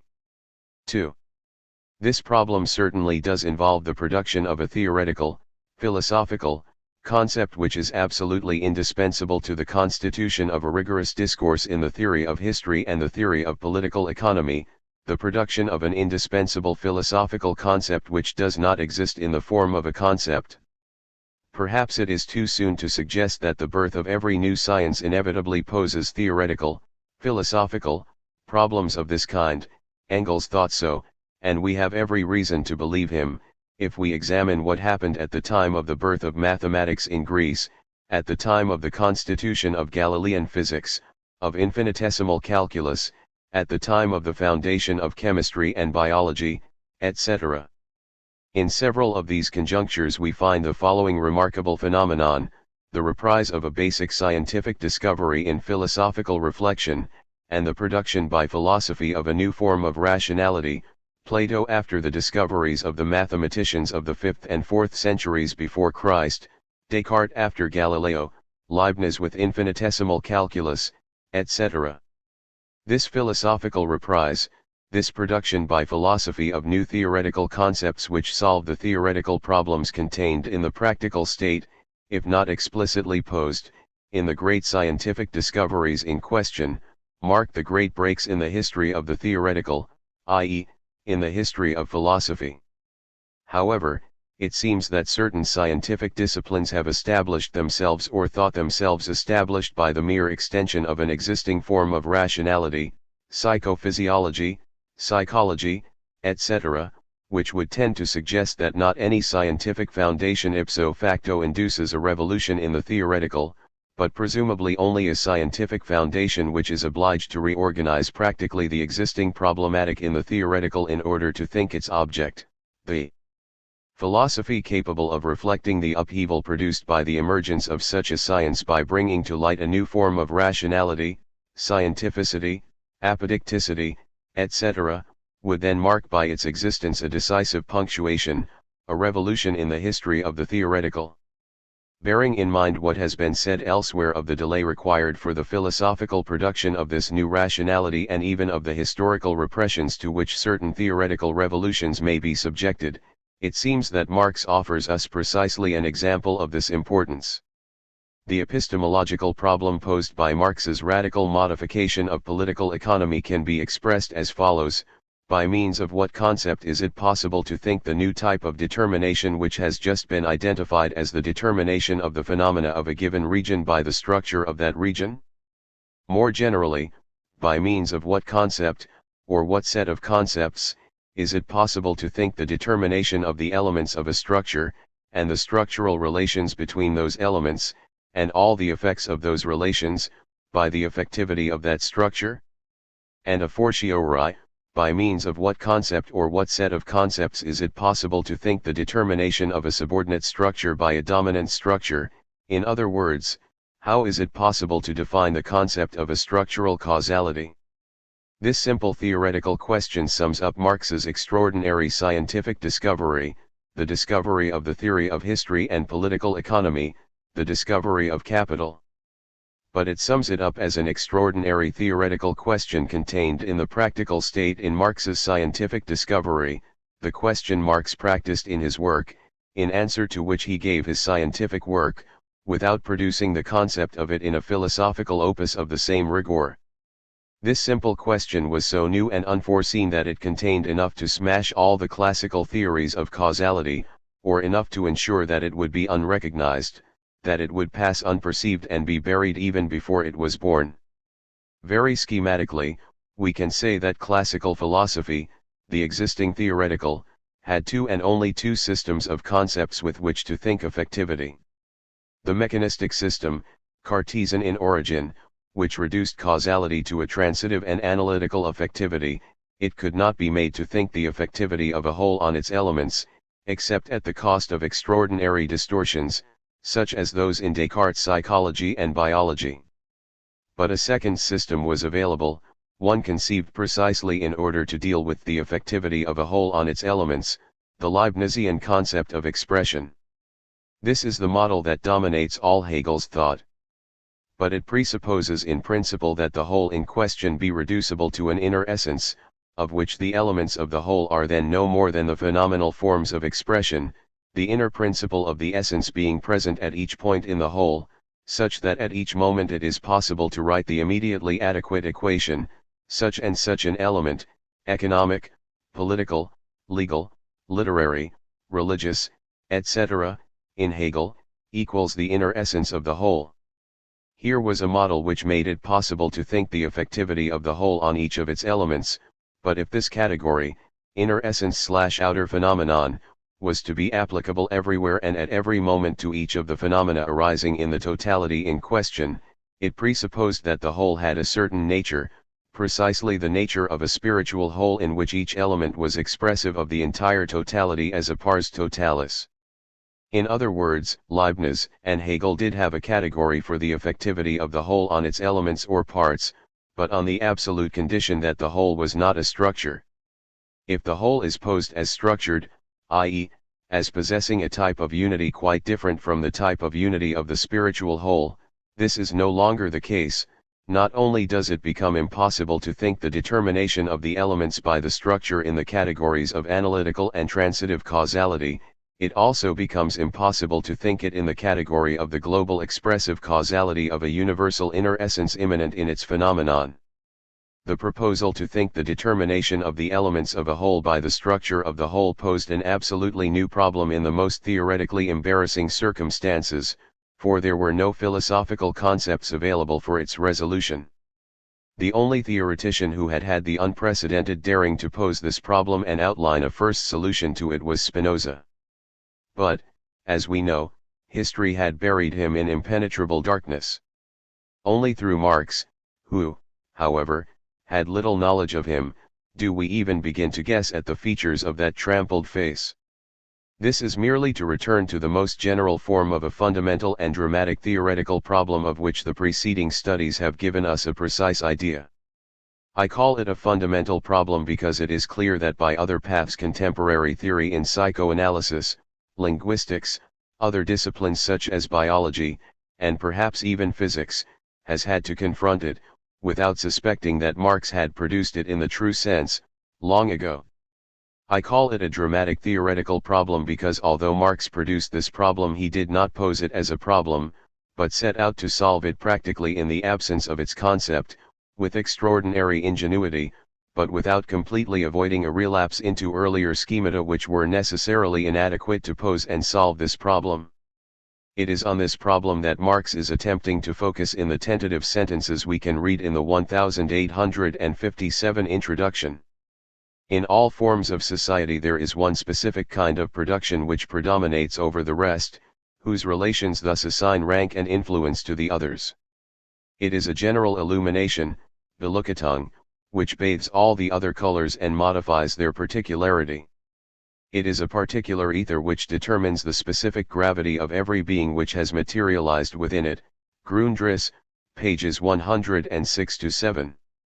This text is discussing the determination of certain structures of production which are subordinate to a dominant structure of production, i.e., the determination of one structure by another and of the elements of a subordinate structure by the dominant, and therefore determinant structure.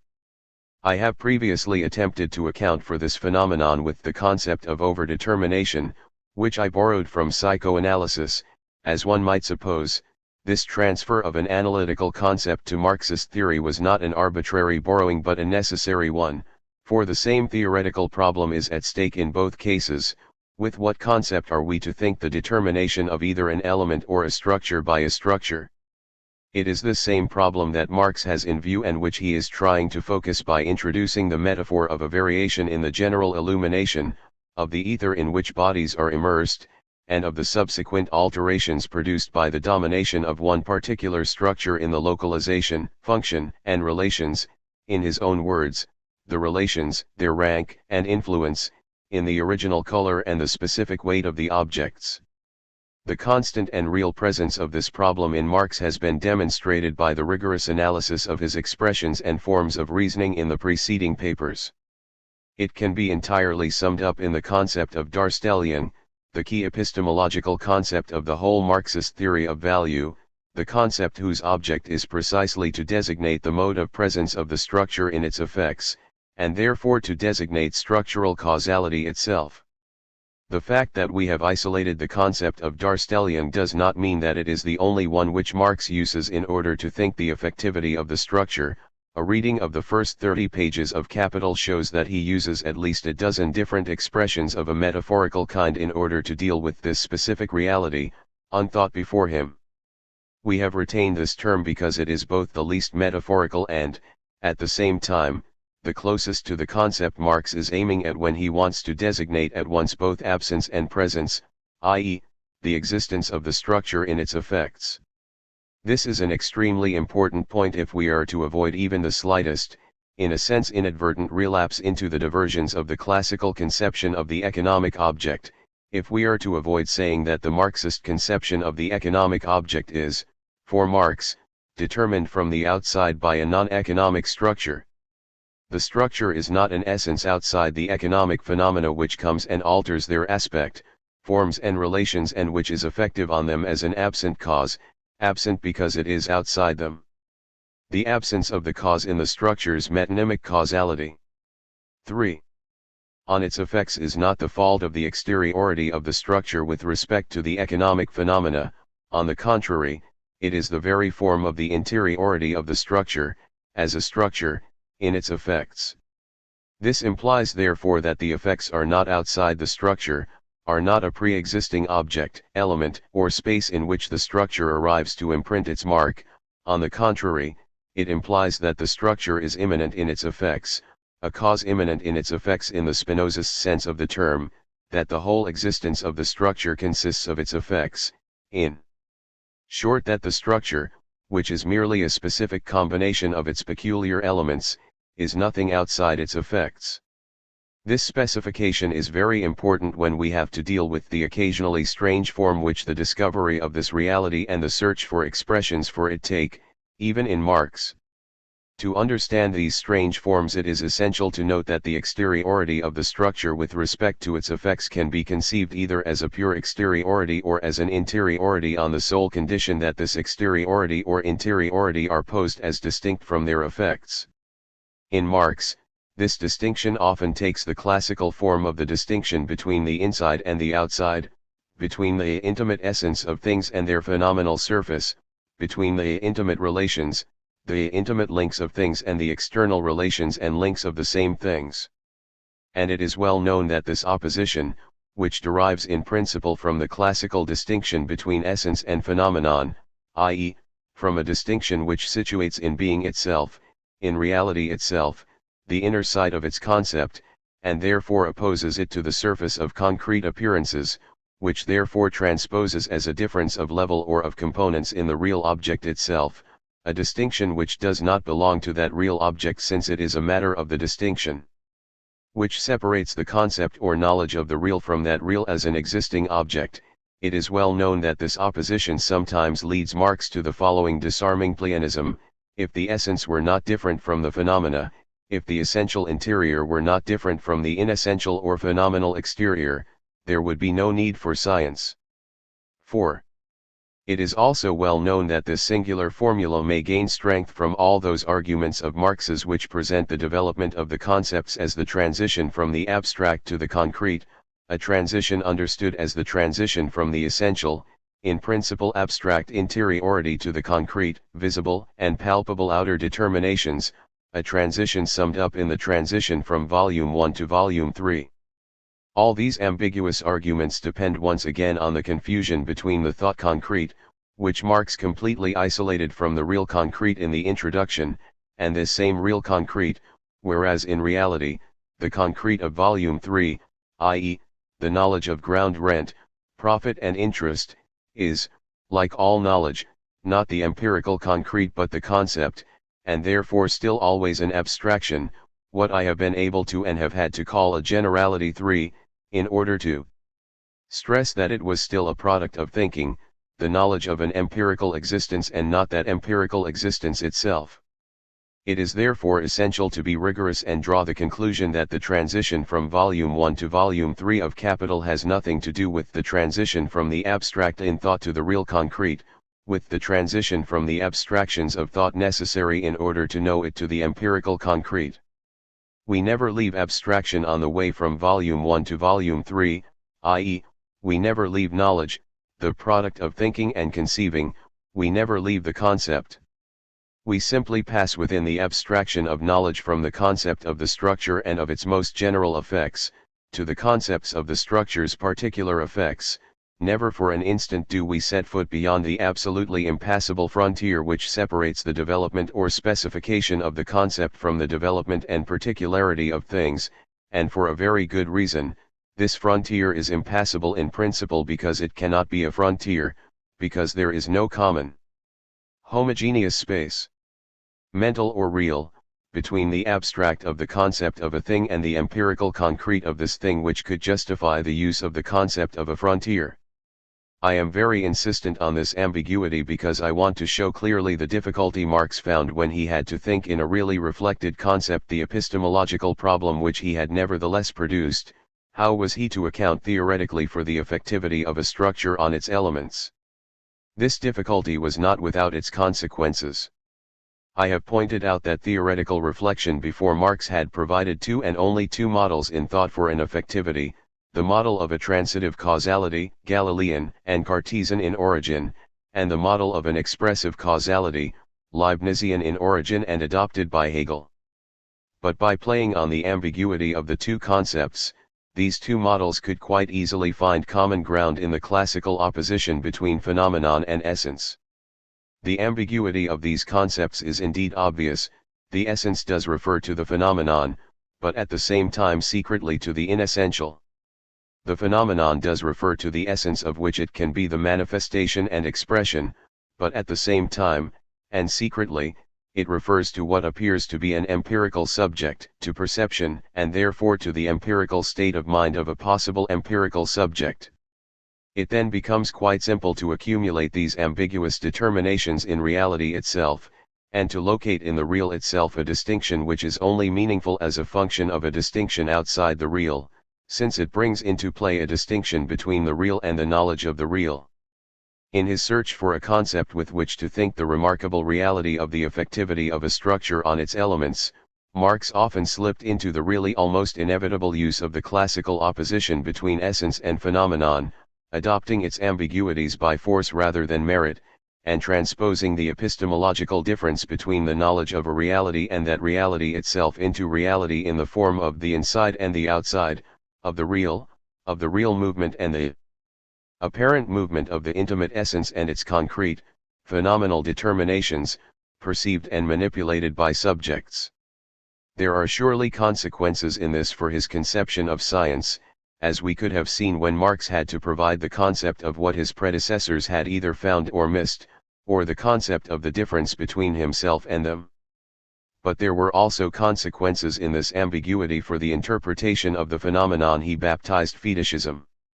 We have shown that fetishism is not a subjective phenomenon related either to the illusions or to the perceptions of the agents of the economic process, that it cannot be reduced therefore to the subjective effects produced in the economic subjects by their place in the process, their site in the structure. But how many of Marx's texts present fetishism as an appearance, an illusion arising purely in consciousness, show us the real, inner movement of the process, appearing in a fetishized form to the consciousness of the same subjects in the form of the apparent movement. And yet how many other texts of Marx's assure us that this appearance is not subjective at all, but, on the contrary, objective through and through, the illusion of the consciousness and perceptions being itself secondary, and dislocated by the structure of this primary, purely objective illusion. At this point we see Marx most clearly struggling with reference concepts which are inadequate to their objects, now accepting, now rejecting them in a necessarily contradictory movement. However, and by virtue of these same contradictory hesitations, Marx often takes the side of what he was actually saying, and he then produces concepts adequate to their object, but it is just as if, producing them in a lightning gesture, he had not marshaled and confronted this production theoretically, had not reflected it in order to impose it on the total field of his analysis. For example, when dealing with the rate of profit, Marx wrote, in fact, the ratio expresses the degree of valorization of the total capital advanced, i.e., viewed in accordance with the conceptual, inner conception, dem begrifflichen, inneren Zusammenhang in Sprech and Gefäß, and the actual nature of surplus value, capital, Volume 3, pages 136-7. In this passage, and in several others, Marx is unambiguously practicing the truth that interiority is nothing but the concept, that it is not the real interior of the phenomenon, but knowledge of it. If this is true, the reality that Marx studies can no longer be presented as a two-level reality, inside and outside, the inside being identified with the pure essence and the outside with a phenomenon, sometimes purely subjective, the state of mind of a consciousness, sometimes impure, because it is foreign to the essence, or inessential. If the inside is the concept, the outside can only be the specification of the concept, exactly as the effects of the structure of the whole can only be the existence of the structure itself. Here, for example, is what Marx says of ground rent, important as it is for the scientific analysis of ground rent, i.e., the autonomous, specific economic form of landed property on the basis of the capitalist mode of production, to consider it in pure form and free from all adulterations and blurring admixtures, it is just as important for understanding the practical effects of landed property, and even for theoretical insight into a mass of facts that contradict the concept and nature of ground rent and yet appear as its modes of existence, to know the elements from which these obscurities in the theory arise. Volume 3, p. 762. Here we have in black and white the double status Marx attributes to his analysis. He is analyzing a pure form which is none other than the concept of capitalist ground rent. He thinks this purity both as the modality and the definition of the concept, and at the same time he thinks it as what he distinguishes from empirical impurity. Still, he does at once think this same empirical impurity in a second correcting movement as the modes of existence, i.e., as theoretical determinations of the concept of ground rent itself. In this latter conception we leave the empiricist distinction between pure essence and impure phenomenon, we abandon the empiricist idea of a purity which is thus only the result of an empirical purge, since it is a purge of the empirical, we really think the purity as the purity of the concept, the purity of a knowledge adequate to its object, and the determinations of this concept as the effective knowledge of the modes of existence of ground rent. It is clear that this language itself revokes the distinction between inside and outside, and substitutes for it the distinction between the concept and the real, or between the object, of knowledge, and the real object. But if we take this indispensable substitution seriously, it directs us towards a conception of scientific practice and of its object which no longer has anything in common with empiricism. Marx states unambiguously the principles of this quite different conception of scientific practice in the 1857 introduction. But it is one thing to develop this concept and quite another to set it to work in order to solve the unprecedented theoretical problem of the production of the concept of the effectivity of a structure on its elements. We have seen Marx practicing this concept in the use he makes of the Darstellion, and trying to pinpoint it in the images of changes in the illumination or in the specific weight of objects by the ether in which they are immersed, and it is sometimes directly exposed in Marx's analyses, in passages where it is expressed in a novel but extremely precise language, a language of metaphors which are nevertheless already almost perfect concepts, and which are perhaps only incomplete insofar as they have not yet been grasped, i.e., retained and elaborated as concepts. This is the case each time Marx presents the capitalist system as a mechanism, a machinery, a machine, a construction, Triebwerk, Mechanismus, Getriebe. Cf. Capital, Volume 3, pages 1020-1, Volume 2, pages 294, 497 and 585, or as The Complexity of a Social Metabolism, Volume 3, p. 949. In every case, the ordinary distinctions between outside and inside disappear, along with the intimate links within the phenomena as opposed to their visible disorder. We find a different image, a new quasi-concept, definitely freed from the empiricist antinomies of phenomenal subjectivity and essential interiority. We find an objective system governed in its most concrete determinations by the laws of its erection, montage, and machinery, by the specifications of its concept.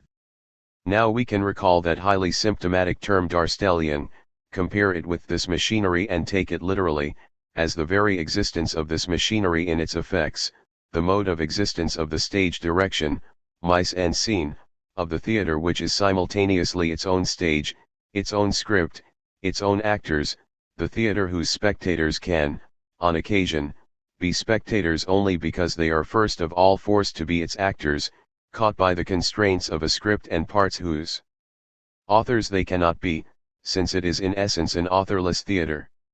Need I add anything more?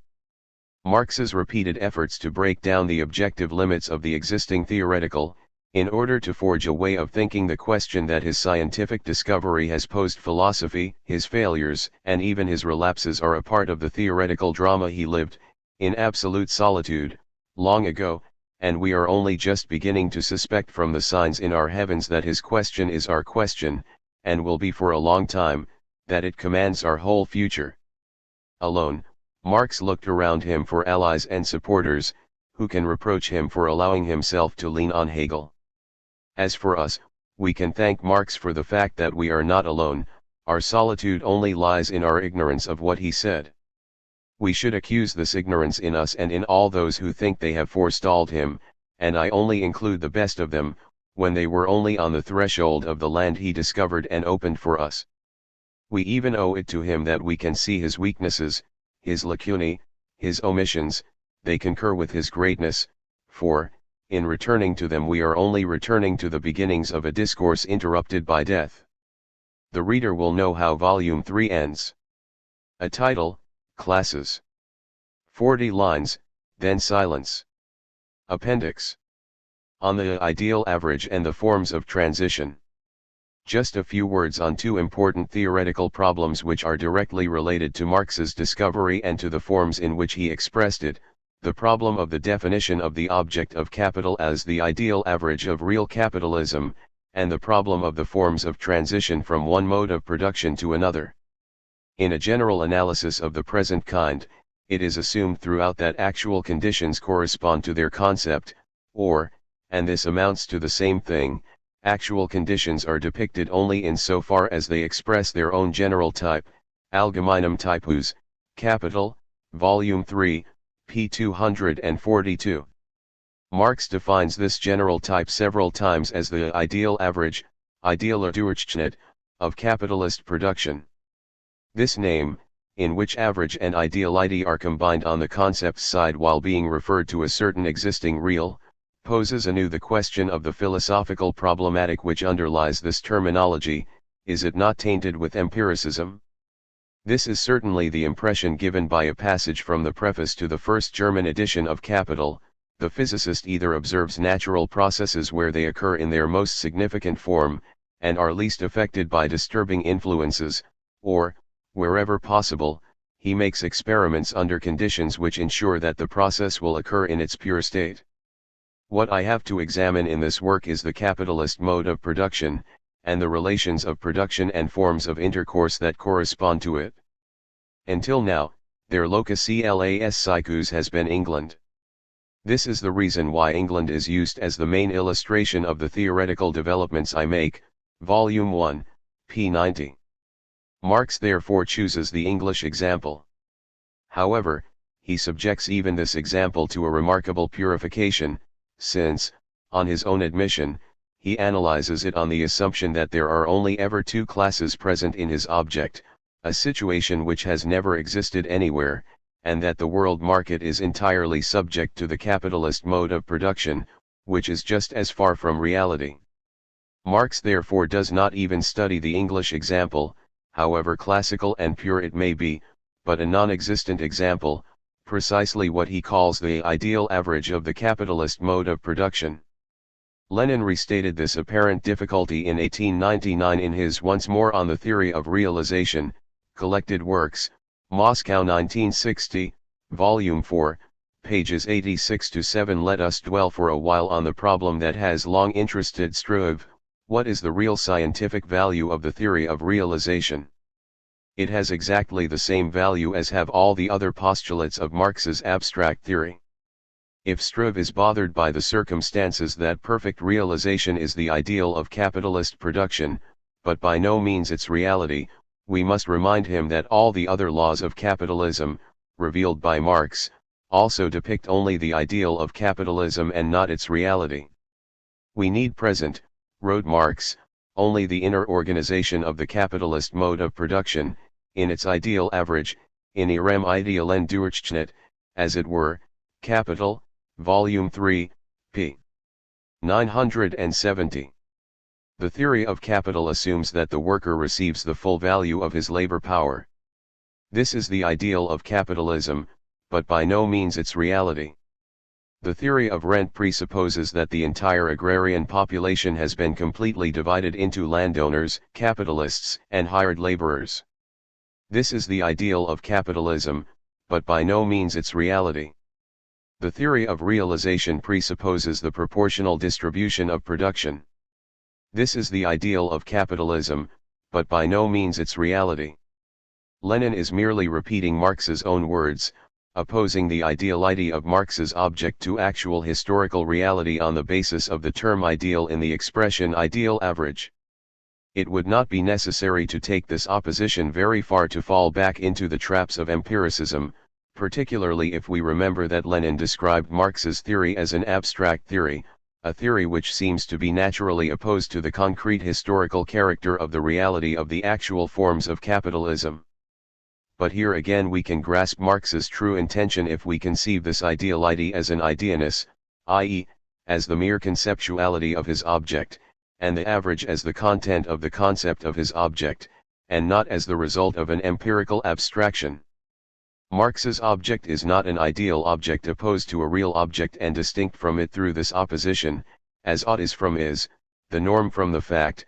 The object of his theory is an idea, i.e., it is defined in terms of knowledge, in the abstraction of the concept. Marx says so himself, when he writes that, it's the capitalist system's specific character, is expressed, sich darstellt, in its basic inner pattern, in ihrer ganzen Kerngestalt, Capital, Volume 3, p. 352. It is this Kerngestalt and its determinations that constitute the object of Marx's analysis, insofar as this specific difference defines the capitalist mode of production as the capitalist mode of production. What to vulgar economists like Struve seems to contradict reality for Marx constitutes reality itself, the reality of his theoretical object. In order to understand this we need only remember what I have said about the object of the theory of history and therefore of the theory of political economy. They study the basic forms of unity of historical existence, the modes of production. Besides, Marx tells us this himself if we are prepared to take his expressions seriously. In the preface to the first German edition, where he is discussing England, what I have to examine in this work is the capitalist mode of production, and the relations of production and forms of intercourse that correspond to it, Volume 1, p. 90. As for England, a close reading of Marx's text shows that it only appears as a source of illustrations and examples, not as the theoretical object studied. Until now, their locus elas siecus has been England. This is the reason why England is used as the main illustration of the theoretical developments I make, ibid. This unambiguous statement puts into correct perspective the earlier sentence in which the example of physics was evoked in a way that might suggest that Marx was investigating a pure object free from disturbing influences. In this respect, England, too, is an impure disturbed object, but these impurities and disturbances cause no theoretical trouble since Marx's theoretical object is not England but the capitalist mode of production in its Kerngestalt and the determinations of that Kerngestalt. When Marx tells us that he is studying an ideal average, we must therefore understand that this ideality connotes not the unreal or the ideal norm, but the concept of the real, and that this average is not an empiricist average, i.e., it does not connote the non-unique, but on the contrary, it connotes the concept of the specific difference of the mode of production concerned. Let us go further. For, if we return to the English example, if we compare it with Marx's apparently purified and simplified object, the two-class capitalist mode of production, we have to admit that we must confront a real residue, precisely, restricting ourselves to this one pertinent point, the real existence of other classes, landowners, artisans, small-scale agriculturalists. We cannot in honesty suppress this real residue merely by invoking the fact that Marx proposed as his whole object only the concept of the specific difference of the capitalist mode of production, and by invoking the difference between the real and the knowledge of it.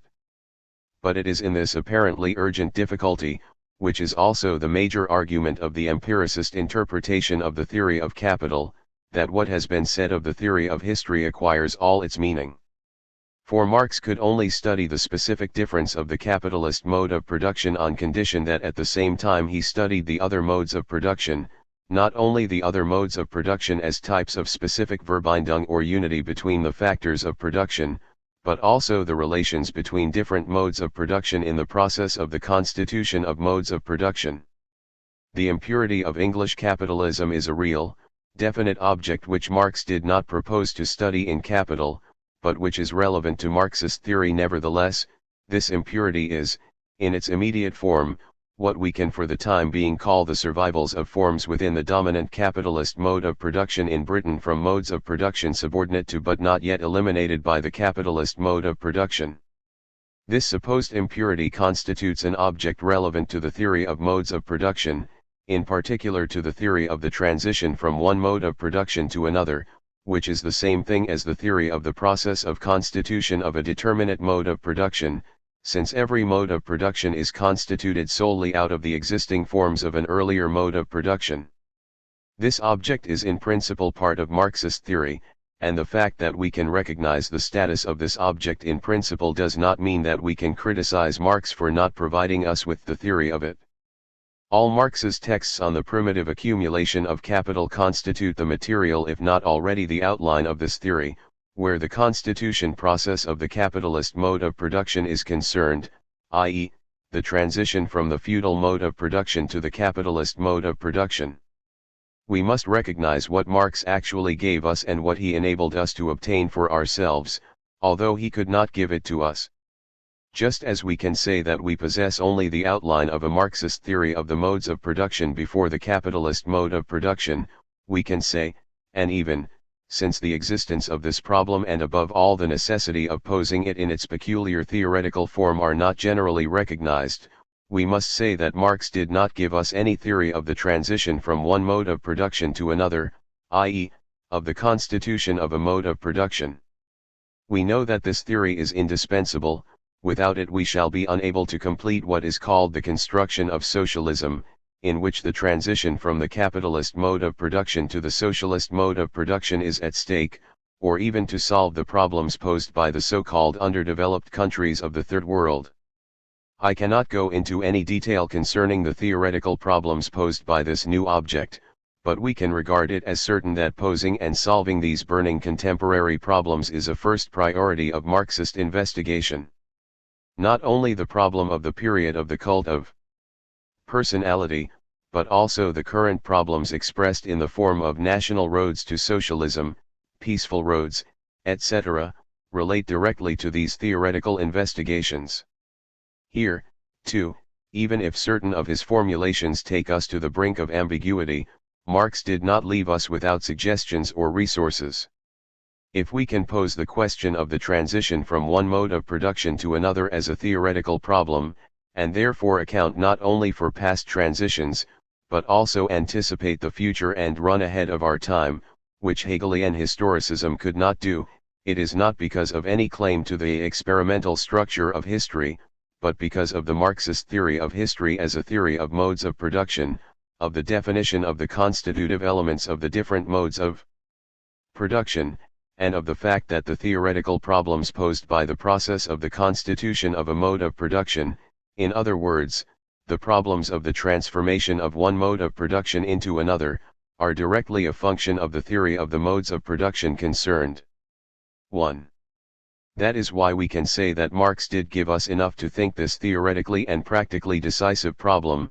Knowledge of the modes of production considered provides the basis for posing and solving the problems of transition. That is why we can anticipate the future and theorize not only that future, but also and above all the roads and means that will secure us its reality. The Marxist theory of history understood as I have just defined it secures us this right, given that we are able to define its conditions and limits very accurately. But at the same time, it gives us a measure of what remains to be done, and it is immense, in order to define with all desirable rigor these roads and means. If it is true that mankind always sets itself only such tasks as it can solve, given that this formula is not understood in any historicist way, it remains essential that mankind has an exact consciousness of the relationship between these tasks and its capacities, that it is prepared to proceed via a knowledge of these terms and their relationships, and therefore via an examination of these tasks and capacities, in order to define the right means to produce and dominate its future. If not, even in the transparency of its new economic relations it will risk, as it has already discovered in the silences of the terror, and may do so again in the velleities of humanism, it will risk entering a future still charged with dangers and shades, with a virgin conscience. Part 5. On the basic concepts of historical materialism. Etienne Balibar. The preceding papers have already formulated the idea that Marx's work contains a general scientific theory of history. In particular, they have shown that, in the formulation of this theory, Marx's construction of the central concept of the mode of production has the function of an epistemological break with respect to the whole tradition of the philosophy of history. For in its generality it is absolutely incompatible with the principles of idealism, whether dogmatic or empiricist, and it progressively revolutionizes the whole problematic of society and history. If this is the case, we know that it is because Marx's historical materialism gives us not only elements of scientific historical knowledge, example elements restricted to the history of bourgeois society, in its economic and political aspects, but, in principle, a true theoretical science, and therefore an abstract science. The concept of the mode of production and the concepts immediately related to it thus appear as the first abstract concepts whose validity is not as such limited to a given period or type of society, but on which, on the contrary, the concrete knowledge of this period and type depends. Hence the importance of defining them at the level of generality that they demand, i.e., in fact, the importance of posing a number of problems which the science of history has been waiting for since Marx. Althusser, however, in his paper, has shown us that the explicit formulation, and therefore recognition, of an abstract theory of history is surrounded by difficulties and ambiguities. He has shown the historical and philosophical reasons for this. Marx's theory was able to realize the paradox of having as its constant object the very history whose scientific knowledge it inaugurated, and yet of offering nowhere the adequate concept of this history, reflected for itself. I should like first to add a few specifications of this point, which will serve as a direct introduction to my particular problem. It is not quite accurate to say that this theoretical formulation is missing. Several texts give a remarkable outline of it, example the first section of the German ideology, which already contained a whole new definition of production, the various preparatory drafts for capital collected into the Grundrister-Kritik der politischen Ökonomie. 1. And above all the preface to a contribution to the critique of political economy, the terms of which have been constantly discussed in the Marxist tradition. These are very general, perspective, or summary texts, texts in which the sharpness of the distinctions and the peremptoriness of the claims are only equaled by the brevity of the justifications, the elliptical nature of the definitions. By an unfortunate accident, which is really a true historical necessity, the only expositions of the principles of the theory of history and the main expositions of its method, the 1857 introduction, are of this type, and most of them were also intentionally left as incomplete and unpublished manuscripts.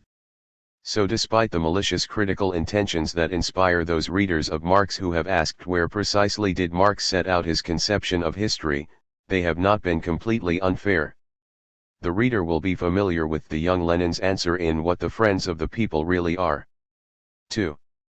This theory is everywhere, but in two forms. The preface to a contribution presents the hypothesis of historical materialism. Capital sets this hypothesis to work and verifies it against the example of the capitalist social formation. These concepts enable Lenin to formulate what is for us a decisive commentary, in the expression historical materialism. Materialism means no more than science, and the expression is strictly synonymous with that of science of history. But at the same time, these concepts belong organically to the empiricist, even pragmatist theory of science, and this text of Lenin's is throughout an application of such a theory, hypothesis/verification. However, let us reconsider its movement in other terms. In reality, this preface to a contribution, if it is read attentively, does not present us with the form of a hypothesis, but explicitly that of an answer to a question we must try to reconstitute. As an example, let us take a familiar text, one of those program texts whose interest I have just discussed, in which Marx states what was new in what he had proved, his letter to Wedemeyer on March 5, 1852, "Now as for myself, I do not claim to have discovered either the existence of classes in modern society or the struggle between them. Long before me, bourgeois historians had described the historical development of this struggle between the classes, as had bourgeois economists their economic anatomy. My own contribution was one. To show that the existence of classes is merely bound up with certain historical phases in the development of production. MECW 39, p. 62. Here we find a procedure characteristic of Marx when he wants to think his own novelty, i.e., his rupture, his scientificity, the delimitation of a classicism. Just as there is an economic classicism, in England, there is a historical classicism, represented by the French and German historians of the early 19th century, Thierry, Guizot, and Niebuhr. This, therefore, is Marx's point of departure, their point of arrival. Historical knowledge in its most advanced form shows the succession of civilizations, political regimes, events, cultures, organized and rationalized by a series of class struggles, a general form whose patterns can be listed: slaves and free citizens, patricians and plebeians, serfs and feudal lords, masters and journeymen, landowners and bourgeois, bourgeois and proletarians, etc. This heritage, this fact, proposed by history, but itself already the result of a labor of knowledge, is reflected in the famous opening of the manifesto: the history of all hitherto existing society is the history of class struggles. This sentence is not the first statement of Marx's theory, it predates it, it summarizes the raw material of its work of transformation. This is a very important point, for it enables us to formulate Marx's question more precisely, the question contained in the preface to a contribution: on what conditions can the claim that history is the history of class struggles be a scientific utterance? In other words, what classes are these? What are classes? What is their struggle? If we turn to the text of the preface itself, we do indeed find an exposition of a relationship between the social formation, Gesellschaftsformation, and its economic base or economic structure, Struktur, the anatomy of which is constituted by the study of the mode of production. The social formation is the site of a first contradiction between the classes which Marx describes in terms of struggle, war, and opposition, a contradiction which can be now hidden, now open, and whose terms are, in a word, oppressor and oppressed, the Communist Manifesto. Here it is related, as if to its essence, to a second form of contradiction which Marx is always very careful not to confuse with the first. Even terminologically, he calls it an antagonism, not in the sense of individual antagonism, nicht im individuellen Sinn, i.e., not a struggle between men but an antagonistic structure. It is inside the economic base, typical of a determinate mode of production, and its terms are called the level of the productive forces and the relations of production. The antagonism between the productive forces and the relations of production has the effect of a revolutionary rupture, and it is this effect which determines the transition from one mode of production to another, progressive epochs in the economic formation of society, and thereby the transformation of the whole social formation. Marx himself chose to restrict his study to the level of the relatively autonomous sphere or stage of this antagonism inside the economic structure. But it remains strictly impossible for us to locate this sphere, since the terms that define it do not yet have any meaning. Indeed, it would be absolutely wrong to take the descriptive style of some of these terms or the direct simplicity with which Marx presents them as a pretext for believing them to be given in immediate experience and of obvious significance.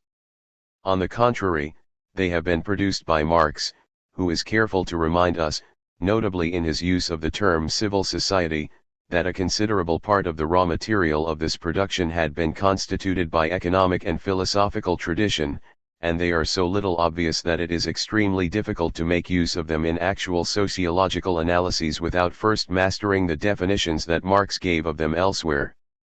That is why they are often described from the standpoint of bourgeois empiricist sociology as paradoxical, heteroclite, or inconsistent, or else assimilated without further ado to other terms: technology, economics, institutions, human relations, etc.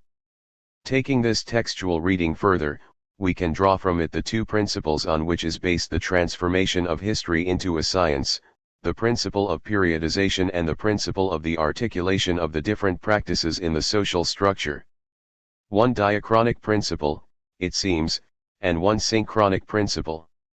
The principle of the articulation of the practices refers to the construction, or mechanism of correspondence in which the social formation is presented as constituted out of different levels. We shall also speak of them as instances and practices. Marx lists three: the economic base, the legal and political superstructures, and the forms of social consciousness. As for periodization, it distributes history according to the epochs of its economic structure. These two principles introduce a double reduction of temporal continuity. Leaving aside the problem of primitive societies, i.e., the way Marx conceived the origin of society, there is no allusion to this here, any more than there is in the manifesto. There is, first, a reduction to an absolute invariance in the elements which are found in every social structure: an economic base, legal and political forms, and ideological forms. Second, there is a division into periods which replaces historical continuity with a discontinuity, a succession of temporarily invariant states of the structure which change by rapid mutation, revolution. The antagonism that induces the mutation can only be defined by this invariance itself, i.e., by the permanence of the terms which it opposes. These states of the structure are the modes of production, and the history of society can be reduced to a discontinuous succession of modes of production. Now it is essential to pose the question of the theoretical status of these concepts. Are they all positive concepts? Does the text as a whole have a homogeneous content of theoretical knowledge, at the level of scientific abstraction which I have just discussed, as Gramsci thinks, for example, regarding it as he does as the most exact exposition of the philosophy of praxis? I think, on the contrary, that within theoretical practice itself, this text has the status of what is called a set of practical concepts. 3. In other words, this text offers us concepts which still depend in their formulation precisely on the problematic which has to be displaced. At the same time, without being able to think it in its concept, they indicate where we must go in order to pose otherwise, and at the same stroke solve a new problem which has arisen within the old problematic. To demonstrate this characteristic, I shall take as my main example the concept of periodization. This concept belongs completely to the traditional conception of history which Marx is questioning here.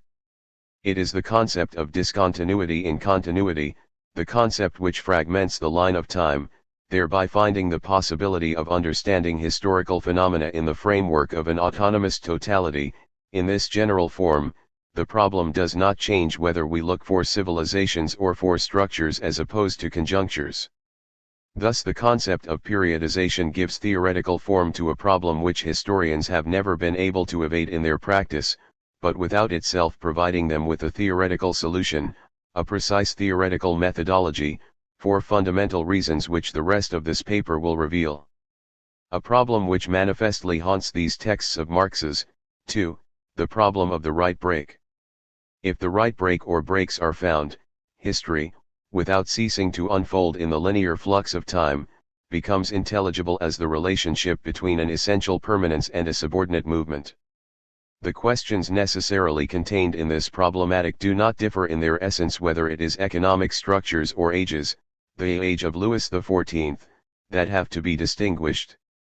The latter formulation even has the advantage that it constantly reminds us that these problems are constrained to respect the conditions imposed on them by the linearity of time, or in other words to transpose all discontinuities onto the plane of temporal discontinuities. It is in this way that it has been possible for the main instrument of historical conceptualization which emerged in modern economic history to have been a distinction between the long term and the short term, i.e., a distinction entirely rotated into the linearity of time. The historian seeks to distinguish the long-term phenomena from the short-term phenomena, and to show how the latter are inserted into the movement of the former and into their determinism. At the same time, he perpetuates two kinds of difficulties, those relating to the notion of the historical event, which is assessed according to the single criteria of brevity, suddenness, and is therefore almost of necessity confined to the sphere of political events, and those relating to the impossibility of making clean breaks. Marx therefore seems to treat matters in exactly the same way, simply proposing a new criterion of periodization, a means of making the right break, the one which gives the best periods, periods which must not be described as artificial though not arbitrary, but which correspond to the very nature of historical social reality. 4. In fact, if we are to take the idea of an epistemological rupture seriously, we should have to say that the very nature of the criterion chosen, epochs in the economic structure, implies a complete transformation of the way the problem has to be posed. Marx would say, in order to periodize the history of mankind, we must approach it from the side of economic science rather than from that of art, politics, science, or law. But it is then clear that what is theoretically essential in this concept, what is new in its contribution, what defines it differentially, cannot lie in the general form that it has in common with all the other periodizations, but in its particular answer to the question. We must now think in all its epistemological singularity the form in which Marx proposes his own theory to us here. The theoretical specificity of Marx's own concept of periodization lies solely in the fact that it is a particular answer to a question which, for its part, belongs to an old problematic, a question which is not decisive in the constitution of the science. Such a situation necessarily implies and envelopes Marx's own inability to justify his particular answer at this level. In fact, it is impossible to justify it at this level, and that is perhaps why the text we are discussing is so dogmatically brief, and also Marx's inability to formulate the true theoretical concept of this periodization, since it would be the concept of the only way to periodize which abolishes the earlier problematic of periodization based on the linear conception of time. And at grips with it? What is true of the concept of periodization is also necessarily true of the concepts in the preface which designate the different instances of the social structure other than the economic base, which, as we have seen, is designated by new concepts which are specific if not yet defined: productive forces, relations of production, mode of production. These concepts and all the terms which designate the peculiar articulation of their objects, corresponds, on which rises, etc., are remarkably vague, and yet they have sustained all Marxist reflection on the problem of ideologies and superstructures. They have no other function than to indicate where, provisionally, Marx is not going to go on this occasion. They do not therefore constitute a knowledge of these levels and their mutual relations, but merely a practical registration, practical in the sense of theoretical practice, of course, which disengages the level of the economic structure which Marx is now undertaking to study, in its relative autonomy. Nevertheless, if this registration is to be possible, certain theoretical conditions must be met which constitute its real meaning. On condition that its concept is redefined, the economic structure must really possess the relative autonomy which allows us to delimit it as an independent field of research. A plurality of instances must be an essential property of every social structure, but we shall regard their number, names, and the terms which designate their articulation as subject to revision. The problem of the science of society must be precisely the problem of the forms of variation of their articulation. 5. Finally, these same comments are valid for the concept men, the men who support the whole process. Let me say without prevarication that all the rest of this paper is governed by a principle of critical reading, which I hope will be granted me. I shall refrain from prejudging the meaning of such a term, men, until I have elucidated its conceptual function in the theoretical structure which contains it, since its theoretical meaning depends entirely on this function. The obviousness, the transparency of the word men, here charged with every carnal opacity, and its anodyne appearance are the most dangerous of the traps I am trying to avoid. I shall not be satisfied until I have either situated it and founded it in the necessity of the theoretical system to which it belongs, or eliminated it as a foreign body, and in this latter case, replaced it by something else. The formulations in this preface, in the social production of their life, men enter into definite relations, their material productive forces. It is not the consciousness of men that determines their being, ideological forms in which men become conscious of this conflict. must be compared with many others in the German ideology, in the poverty of philosophy, in the correspondence, notably in Engels's letter to Bloch, we, equals men, make our history ourselves, but, in the first place, under very definite assumptions and conditions. All these formulations are the matrices of the idea that it is men who make history on the basis of previous conditions. But who are these men? A first, naive reading of this preface suggests that they are firstly the agents of the process of the historical transformation of the social structure via the mediation of the activity of economic production. We are to understand that men produce their material means of survival, and at the same time, the social relations in which they produce, which are either maintained or transformed. In consequence, they are secondly the real, concrete, supports of the different practices articulated into the social structure. This articulation is precisely given only by the men who at one and the same time take part in the production process, our legal subjects and our consciousnesses. The importance of this concept can thus be measured by the function of structural cohesion it fulfills in theory. But its ambiguity is revealed in the fact that it belongs simultaneously to several incompatible systems of concepts, theoretical and non-theoretical, scientific and ideological. The concept of men thus constitutes a real point where the utterance slips away towards the regions of philosophical or commonplace ideology. The task of epistemology here is to stop the utterance slipping away by fixing the meaning of the concept. If this really is the ambiguous status of these concepts, if they really are practical concepts, signal concepts within a still unbalanced problematic, periodization, correspondence, articulation of the practices, men, then this task becomes necessary. I propose to begin this work here, an explicit labor which transforms these practical concepts into theoretical concepts of the Marxist theory of history, a labor which strips them of their present theoretical form in order to make them theoretically adequate to their practical content. At the same time, those concepts, which are no more than expressions of the exigencies of the old ideological problematic, will disappear completely. And at the same time, too, weak and open points will appear which will demand the production of new theoretical concepts even in the region explored by Marx, and make this production possible. For, at the most abstract level, the fruitful incompleteness of Marx's work is the necessary effect of its scientific character.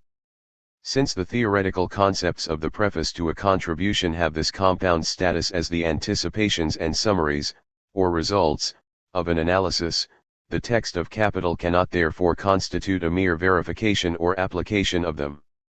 The text of Capital, in its necessary order of exposition, is the process of the production, construction, and definition of these theoretical concepts, or at least of some of them.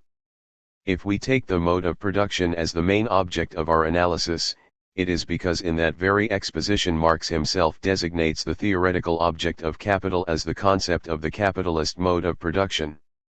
Chapter 1. From periodization to the modes of production. In my reconstitution of the concept of a mode of production, I shall start with what seem the most external and formal determinations, and attempt to enrich them progressively. I shall therefore return to the first question of the theory of history, the question of the breaks, of the right break. Scattered throughout Marx's writings is a series of comments with a common form. They all begin as follows: what defines a historical epoch of production is, or again, what defines a historical mode of production is the specific way in which it, then follow several phrases whose comparison is only too likely to be quite instructive, for they are all equivalent in principle, without this equivalence being at all tautological. In other words, we can try to extract from these equivalent answers to a single question which depends in principle on a method of comparison, the determination of the criteria for the identification of a mode of production. For the moment this term is still no more than a name, as far as we are concerned, the name of the unit of periodization peculiar to Marx, the determination of the pertinent differences which make it possible to define the concept of each mode of production. If we do reveal such pertinent differences, we shall face a second task, that of characterizing the ensembles within which these differences act. 1. Mode of production, manner of producing even more than its French or English equivalent. The German term Produktionsweise retains some echo of the simple and original meaning of the word Weise, mode, i.e., manner, way to do something. There is a standard German expression for this, the doublet art und Weise. This warns us immediately what kind of analysis we are dealing with, a descriptive analysis which isolates forms or qualities. Thus the mode of production first exists on the same plane as the many other modes we find in the course of an analysis of capital. For example, modes of exchange, W hat is emphasized in the categories money economy and credit economy, and stressed as the distinctive feature, is actually not the economy proper, i.e., the production process itself, but rather the mode of commerce between the various agents of production or producers. Verkehr sees, Capital, Volume 2, pages 195-6. Modes of circulation. The quality that gives a part of the capital value spent on means of production the character of fixed capital, lies exclusively in the specific manner in which this value circulates. This particular manner of circulation, diese Eigenweise der Zirkulation, arises from the particular way in which the means of labor gives up its value to the product, or acts, sich, Verhalt, to form value during the production process.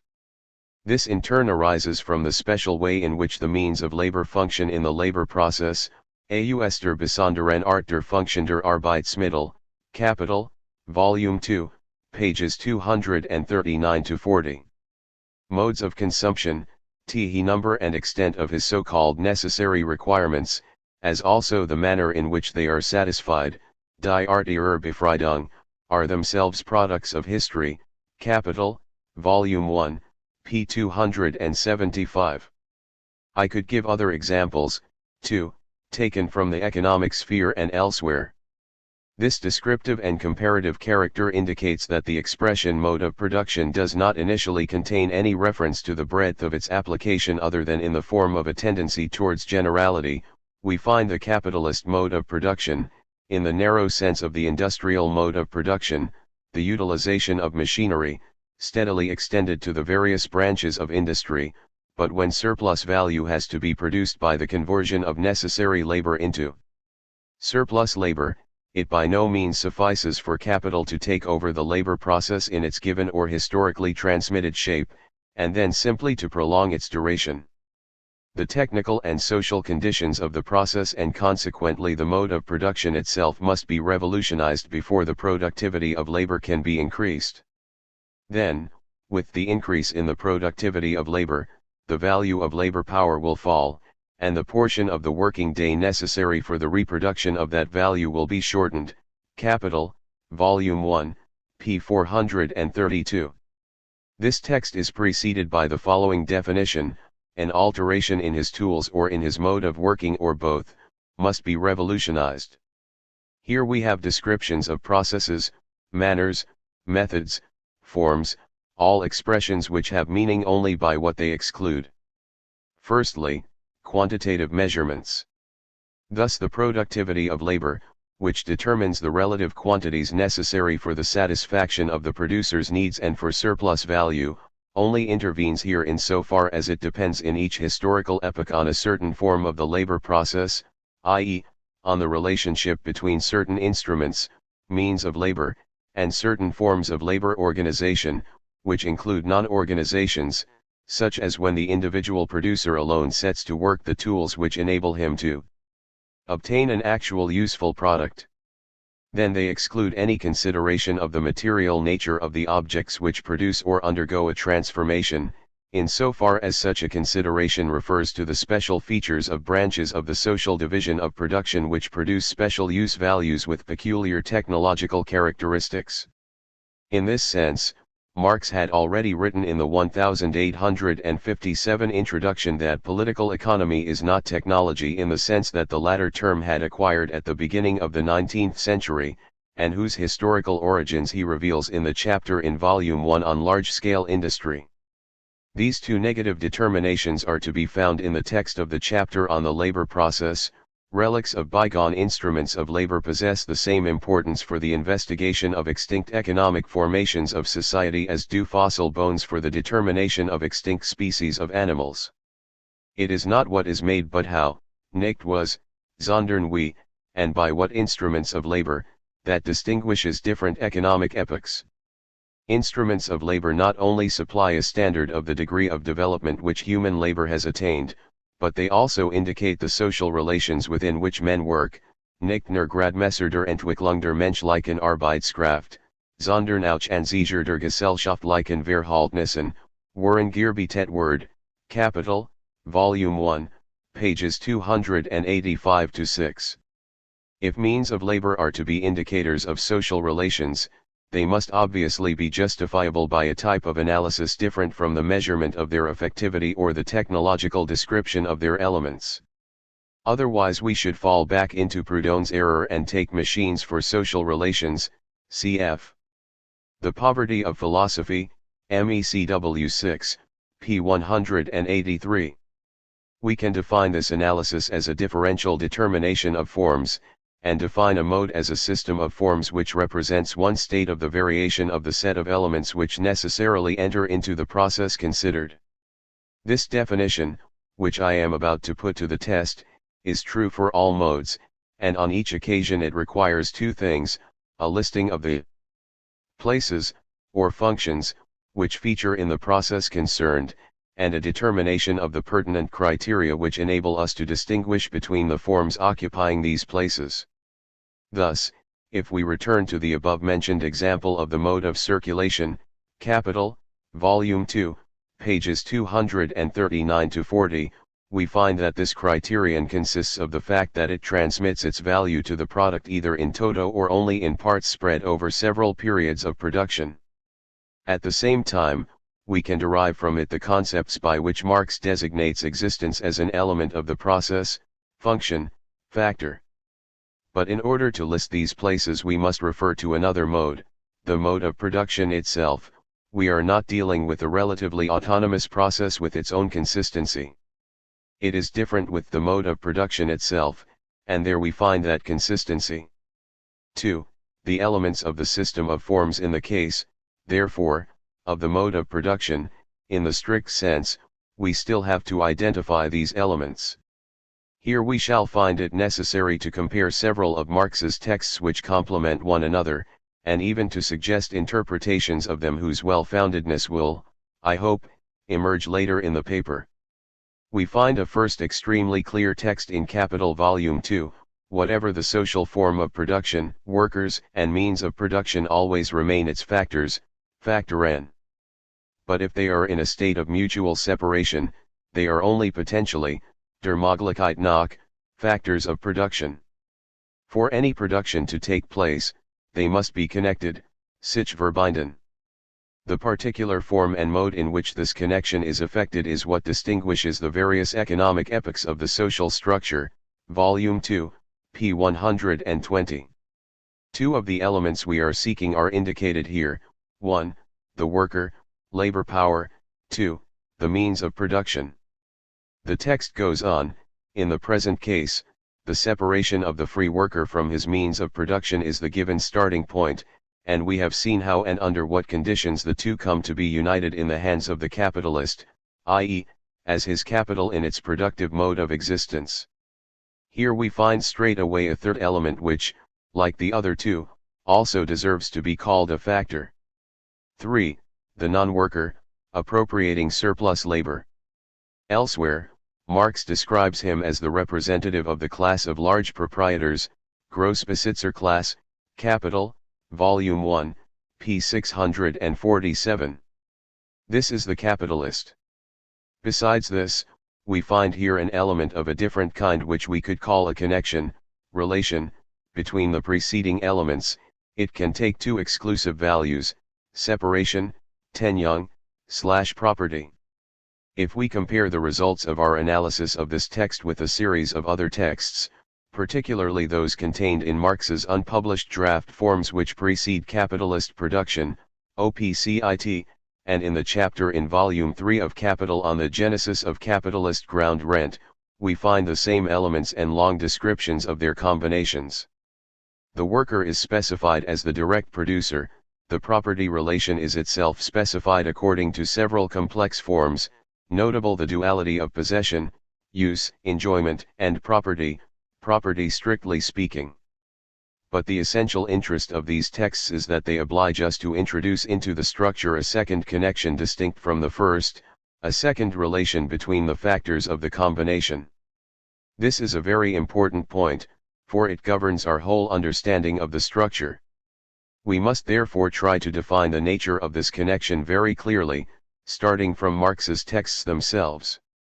This connection corresponds to what Marx designates by various terms such as the real material appropriation of the means of production by the producer in the labor process, Einnahung, appropriation, workliche Einnahung, or simply as the appropriation of nature by man. 2 points must be clearly established. 1. This connection is distinct from the preceding one. 2. This, too, really is a connection, a relation between the previously listed elements. The relative looseness of Marx's vocabulary on this point in the texts I have mentioned, particularly forms which precede capitalist production, makes it difficult to prove the first point. Marx uses a whole series of practically equivalent terms, Einnahung, appropriation, Besitz, Benutzen, etc., to describe all the connections between the producer and his means of production. This looseness depends in reality on the difficulty Marx felt in clearly thinking the distinction between the two connections, a difficulty I shall explain. Nevertheless, let us take the text of Volume 1 of Capital on absolute surplus value and relative surplus value, Volume 1, p. 291. There we find two uses of the word Einnahung, appropriation, less than 2 pages apart but with obviously different meanings corresponding to the two connections I have been discussing, in der individuellen Einnahung von Naturgegenständen zu seinem Lebenswesen kontrolliert sich selbst. Spatterword kontrolliert, in the individual appropriation of natural objects the worker controls himself. Afterwards his labor is controlled by others, die Einnahung dieser Mehrarbeit durch das Kapital, the appropriation of that surplus labor by capital. The second Einnahung describes a property relation, the one we first met. It describes one of the presuppositions of capitalist production: capital is the owner of all the means of production and of labor, and therefore it is the owner of the entire product. But the first does not designate a property relation, it belongs to the analysis of what Marx called the labor process, or rather it situates the analysis of that labor process as part of the analysis of the mode of production. Nowhere in it does the capitalist intervene as an owner, but only the worker, the means of labor and the object of labor. In the light of this distinction, we can now reread for example the chapter on the labor process.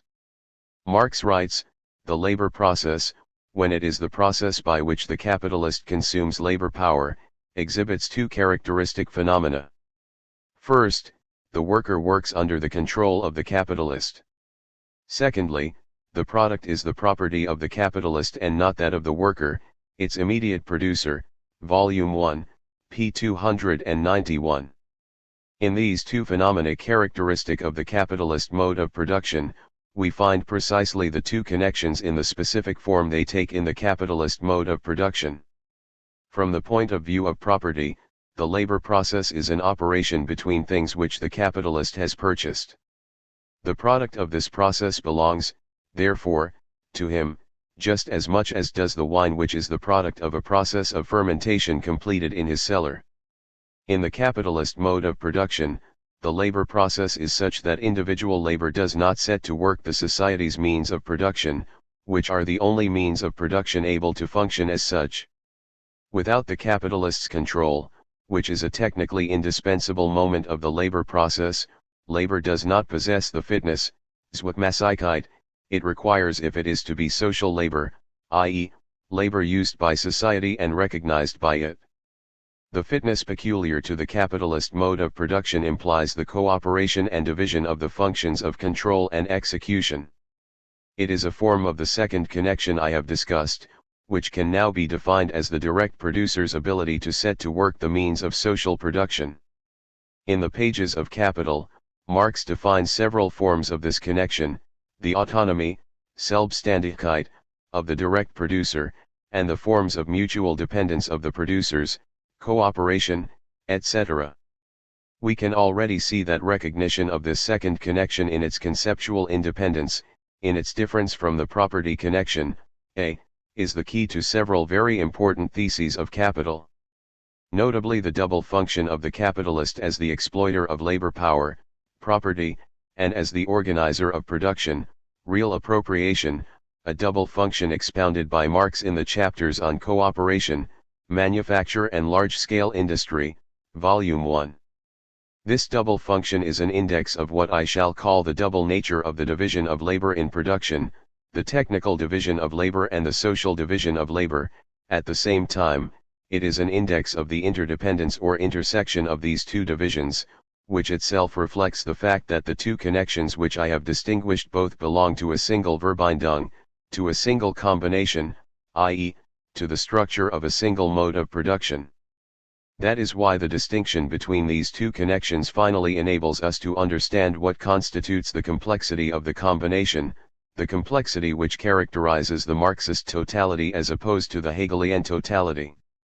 When the concept of structural complexity was introduced, 2. It was a question of the complexity of the social structure as a whole, insofar as several relatively autonomous levels were articulated in it. Now we find that production itself is a complex totality, i.e., that nowhere is there a simple totality, and we can give a precise meaning to this complexity. It consists of the fact that the elements of the totality are not linked together once, but twice, by two distinct connections. What Marx called a combination is not therefore a simple relationship between the factors of any production, but the relationship between these two connections and their interdependence. Finally, therefore, we can draw up a table of the elements of any mode of production, a table of the invariants in the analysis of forms. 1. Worker. 2. Means of production. I. Object of labor. 2. Means of labor. 3. Non-worker. A. Property connection. B. Real or material appropriation connection. Marx's difficulty in clearly distinguishing between the two connections in certain historically retrospective texts can be explained by the particular form these connections take in the capitalist mode of production. In the capitalist mode of production, both connections can indeed be characterized by a separation. The worker is separated from all the means of production, he is stripped of all property, save that of his labor power, but at the same time, as a human individual, the worker is separated from any ability to set in motion the instruments of social labor by himself. He has lost his craft skill, which no longer corresponds to the means of labor. As Marx says, the labor is no longer his property. In the capitalist mode of production, strictly speaking, these two separations, these two distinctions overlap and coincide in the image of the opposition between the free worker and the means of production instituted as capital, to the extent that the worker himself becomes an element of capital.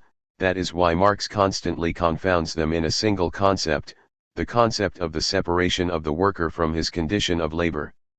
Now in all the historical inquiries which trace the history of the constitution of the elements of the capitalist mode of production back to earlier modes of production, Marx takes this concept as his guiding thread.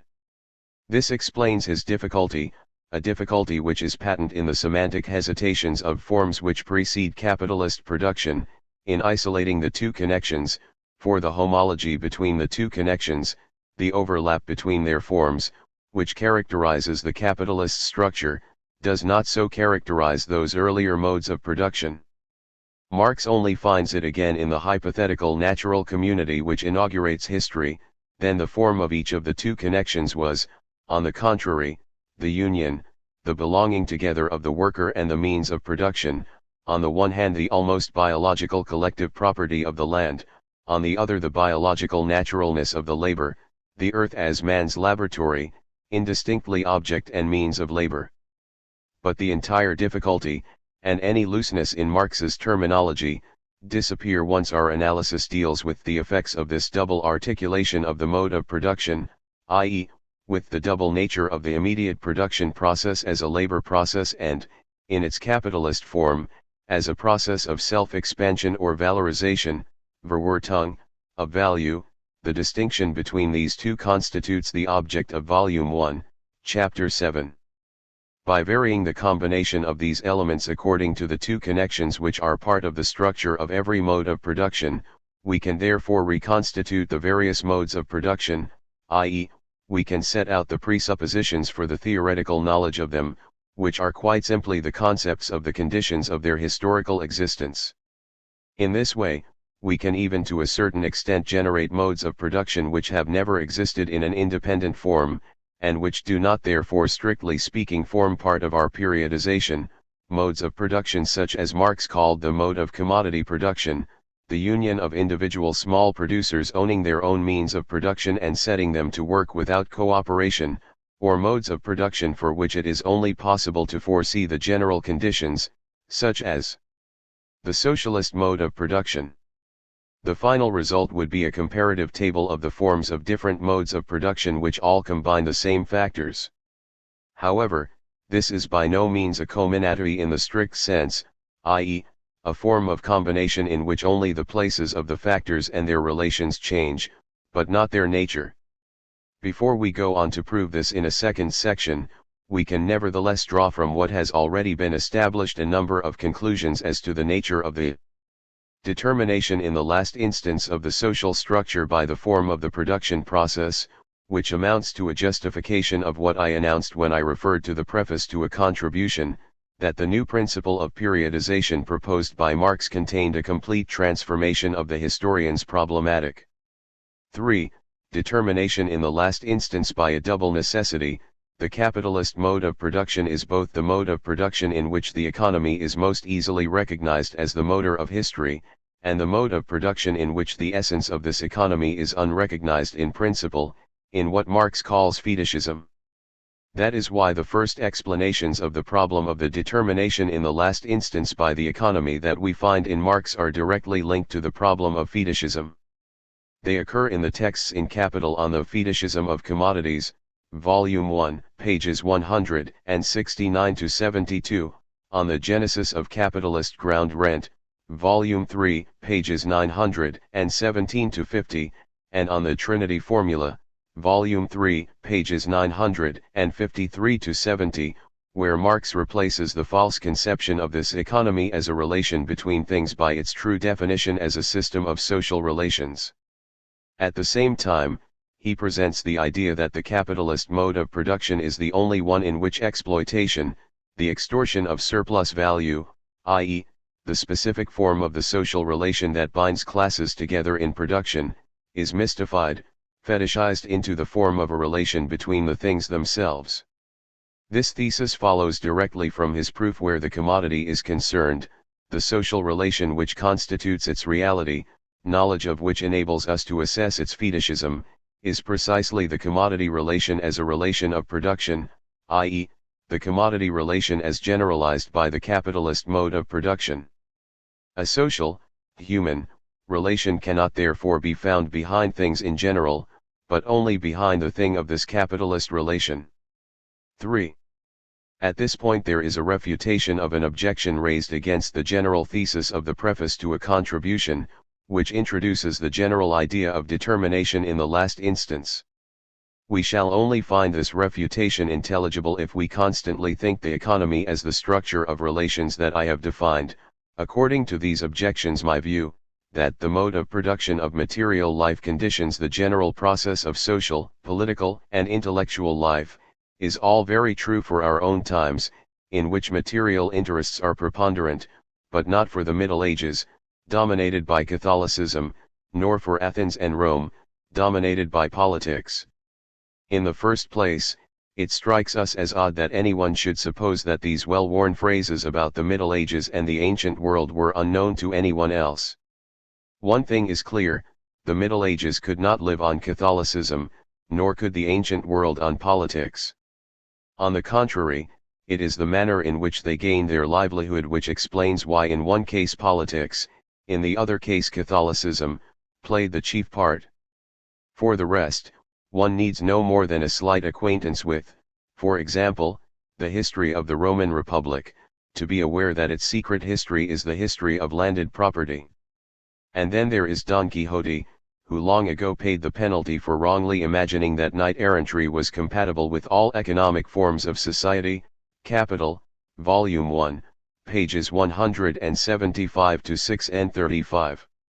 We can therefore first make a specification that can be added to those that the preceding papers have proposed with respect to fetishism.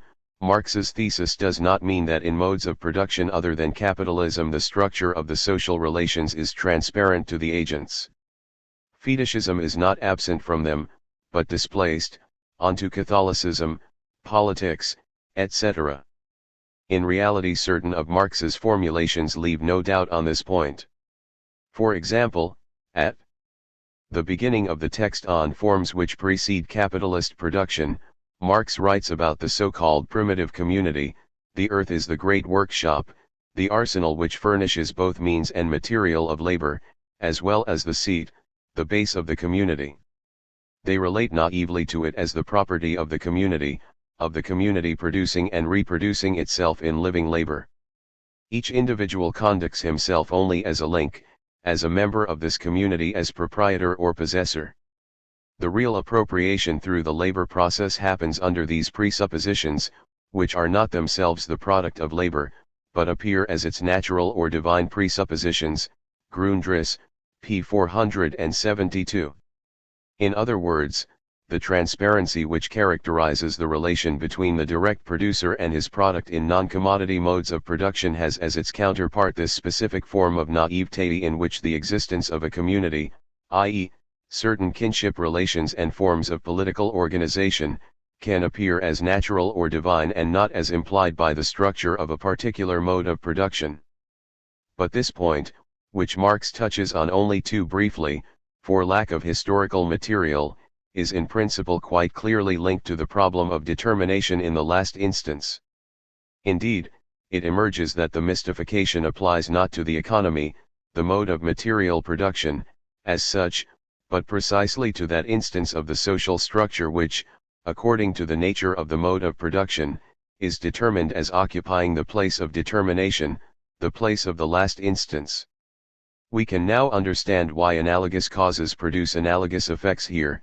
In the event, it is possible to give this formulation a precise sense, that is to say, whenever the place of determination is occupied by a single instance, the relationship of the agents will reveal phenomena analogous to fetishism. Perhaps it is not an exaggeration to say that this is the sense of the following passage from the Forms on the Asiatic Mode of Production. In most of the Asiatic land forms, the comprehensive unity standing above all these little communities appears as the higher proprietor or as the sole proprietor, the real communities hence only as hereditary possessors. Because this unity is the real proprietor and the real presupposition of communal property, it follows that this unity can appear as a particular entity above the many real particular communities, where the individual is then in fact property-less, or, property, appears mediated for him through accession by the total unity, a unity realized in the form of the despot, the father of the many communities, to the individual, through the mediation of the particular commune. The surplus product, which is, incidentally, determined by law in consequence of the real appropriation through labor, thereby automatically, von sich selbst, belongs to this highest unity. Grundriss, pages 472-3. This automatically must be taken in the strongest sense, noting that in other modes of production, example the feudal mode of production, the surplus product does not automatically belong to the representatives of the ruling class. As we shall see, something further is explicitly required for the feudal mode of production, a political relationship, either in the pure form of violence, or in the adapted and improved forms of law. In the Asiatic mode of production and the capitalist mode of production, on the contrary, two modes of production as far apart chronologically, geographically, etc., as possible, and despite the fact that the agents who enter into the relationship are different in other respects, here capitalist and wage worker, their state and communities, the same direct determination by the functions of the process of production produces the same effects of fetishism, the product belongs of itself to this higher unity because it appears to be the work of that unity. This is what Marx writes a little further on in the same text. The communal conditions of real appropriation through labor, aqueducts, very important among the Asiatic peoples, means of communication etc. then appear as the work of the higher unity, of the despotic regime hovering over the little communes, Ibid, pages 473-4.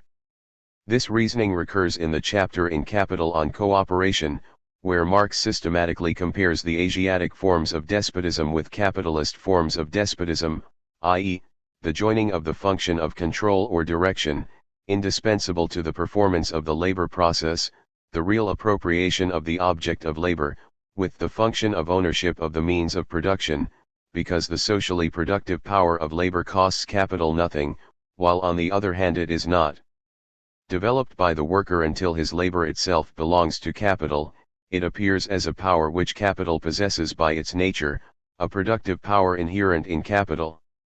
The colossal effects of simple cooperation are to be seen in the gigantic structures erected by the ancient Asiatics, Egyptians, Etruscans, etc. This power of Asiatic and Egyptian kinds, of Etruscan theocrats, etc. has in modern society been transferred to the capitalist, whether he appears as an isolated individual or, as in the case of joint stock companies, in combination with others. Capital, Volume 1, pages 451-2. It would therefore be possible and legitimate to look in Asiatic despotism for an analogy to the forms of appearance which mean that in the capitalist mode of production, all faculties of labor are projected as faculties of capital, just as all forms of commodity value are projected as forms of money, capital. We should then in fact be basing ourselves on the analogy of the relations between the two connections with the combination in these two modes of production, i.e., on the analogy of the articulation of the double division of labor, see above. But above all, these texts imply that all the levels of the social structure have the structure of a mode in the sense in which I have analyzed the mode of production strictly speaking. In other words, they are themselves presented in the form of specific complex combinations, Verbindungen. They therefore imply specific social relations, which are no more patterns of the intersubjectivity of the agents than are the social relations of production, but depend on functions of the process concerned. In this sense, I shall be rigorous in speaking of political social relations or ideological social relations. In the analysis of each of these modes of combination, I shall appeal to criteria of pertinence specific to each occasion. The problem which I wish to approach is therefore the following: how is the determinant instance in the social structure in a given epoch itself determined, i.e., how does a specific mode of combination of the elements constituting the structure of the mode of production determine the place of determination in the last instance in the social structure, i.e., how does a specific mode of production determine the relations between the various instances of the structure, i.e., ultimately, the articulation of that structure? What Althusser has called the matrix role of the mode of production. In order to answer this question, at least in principle, I shall consider, not an ideal, but a reduced case, that of a social structure reduced to the articulation of two different instances, an economic instance and a political instance, which will enable me to follow closely certain passages where Marx compares, vis-a-vis ground rent, the feudal mode of production with the capitalist mode of production. On the simplest form of feudal ground rent, labor rent, corvée, Marx writes: it is clear, too, that in all forms where the actual worker himself remains the possessor of the means of production and the conditions of labor needed for the production of his own means of subsistence, the property relationship must appear at the same time as a direct relation of domination and servitude, als unmittelbares Herrschafts- und Knechtschaftsverhältnis, and the direct producer therefore as an unfree person, an unfreedom, unfreiheit, which may undergo a progressive attenuation from serfdom with statute labor down to a mere tribute obligation. The direct producer in this case is by our assumption in possession of his own means of production, the objective conditions needed for the realization of his labor and the production of his means of subsistence, he pursues his agriculture independently, as well as the rural domestic industry associated with it. Under these conditions, the surplus labor for the nominal landowner can only be extorted from them by extra economic compulsion, whatever the form this might assume. Relations of personal dependence are therefore necessary, in other words personal unfreedom, to whatever degree, and being chained to the land as its accessory, zubihor, bondage in the true sense.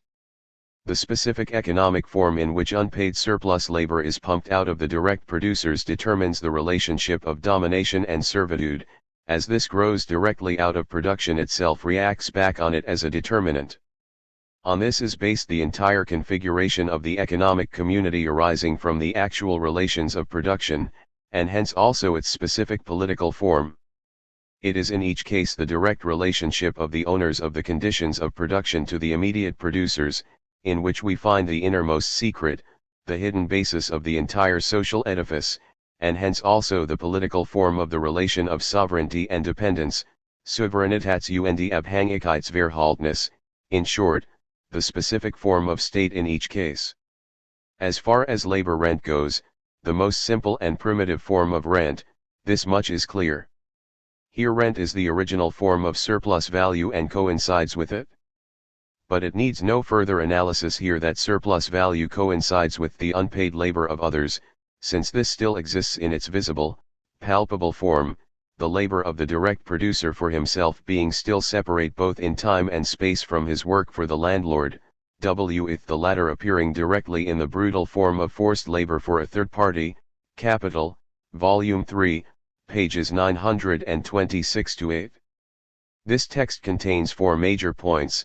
I shall take them in a different order. A new formulation of the principle of periodization, what distinguishes one historical epoch from another. Here it is the mode of dependence of the social structure with respect to the mode of production, i.e., the mode of articulation of the social structure, which Marx gives us as equivalent to the previous determinations, from the point of view of its concept, the specific difference in the relation between labor and surplus labor implied by the difference between the social relations in the feudal mode of production and in the capitalist mode of production, property/possession of the means of production. In the latter case there is a coincidence in space and time, simultaneously of labor and surplus labor, but not in the former, the non-coincidence of the two processes, the labor process and the surplus labor process, requires extra economic compulsion if surplus labor is actually to be carried out. This extra economic compulsion takes the form of the feudal relationship of domination and servitude. It seems to me that several conclusions follow. Firstly, Marx tells us that surplus value exists in its visible, palpable form, in sichtbarer, handgreiflicher Form existiert, in this mode of production, although surplus value can only be recognized in its essence in the capitalist mode of production where it is hidden and therefore needs to be analyzed. Surplus value is par excellence a category of the capitalist mode of production which takes its meaning from the analysis of the valorization process, Verwertungsprozess, i.e., of a production process whose aim is an increase in exchange value, the latter, by the same token, being generalized as a form of value. The justification for this statement is the fact that surplus value is not a form in the same way that profit, rent, and interest are. Surplus value is no more nor less than surplus labor. The specific mode of exploitation of this surplus labor in capitalist production, i.e., ultimately the mode of constitution of revenues, the mode of distribution, and therefore of classes, is the constitution of profit, interest, and capitalist rent, i.e., of what Marx calls the transformed forms of surplus value. In the capitalist mode of production, the forms of class struggle are first inscribed in the forms of the production process in general. They appear as a confrontation of forces within certain limits which are directly determined in the production process and analyzable in it, limits of the working day, of wages, of profit, and its subdivisions. In other words, if we inquire about the structure of the class relations in a given society of which we have already said that it was distinguished by a certain mode of extraction of surplus value, we are inquiring first of all about the transformed forms peculiar to that society. 4. But it is no accident that the point which this passage singles out as the characteristic difference between the feudal mode of production and the capitalist mode of production, the coincidence or non-coincidence of necessary labor and surplus labor, is also the essential point of the whole of Marx's analysis in Capital of the capitalist mode of production alone. This coincidence is another way of expressing the term-by-term coincidence of the labor process and the valorization process. The distinction between constant capital and variable capital which defines the valorization process will always be found to correspond to the distinction between labor power and means of production peculiar to the labor process. Many examples from Capital could be adduced to show how the analysis demands reference to this correspondence, notably in the whole analysis of turnover. The worker's labor materially transforms raw materials into a product by setting to work the means of production.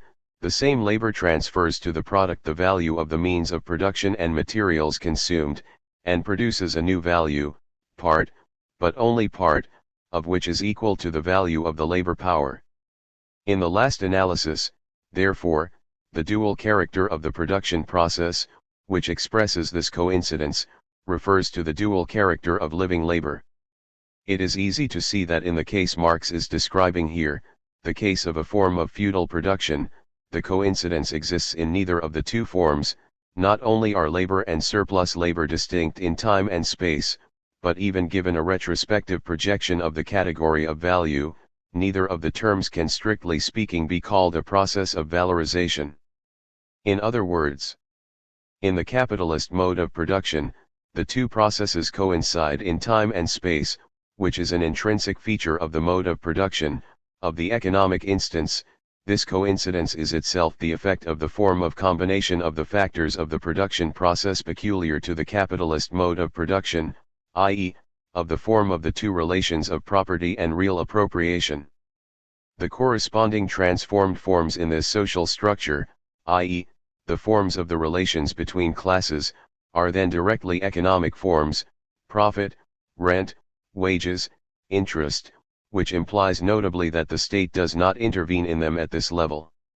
In the feudal mode of production there is a disjunction between the two processes in time and space, which is always an intrinsic feature of the mode of production, of the economic instance, and an effect of the form of combination peculiar to it. The property relation appears in it in the dual form of possession and property. Surplus labor cannot then be extorted without extra economic compulsion, i.e., without Herrschaftsverhältnis. Even before we have analyzed the transformed forms for themselves, we can conclude that in the feudal mode of production they will not be the transformed forms of the economic base alone, but of the Herrschaftsverhältnis. Not directly economic, but directly and indissolubly political and economic. 5. Which means, finally, that different modes of production do not combine homogeneous elements, and do not allow differential divisions and definitions like the economic, the legal and the political. Historians and ethnologists today often attest the discovery of this effect, though usually in a theoretically blind fashion.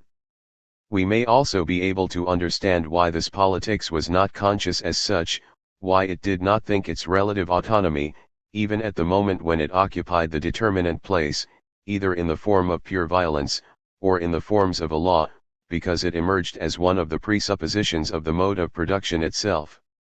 Indeed, as we know, this relative autonomy of politics was not recognized in thought until much later. It is peculiarly a bourgeois thought. I think that it is possible to draw from this, one of Marx's most detailed texts, the principle explicitly present in Marx of a definition of the determination in the last instance of the economy. In different structures, the economy is determinant in that it determines which of the instances of the social structure occupies the determinant place. Not a simple relation, but rather a relation between relations, not a transitive causality, but rather a structural causality. In the capitalist mode of production it happens that this place is occupied by the economy itself, but in each mode of production, the transformation must be analyzed.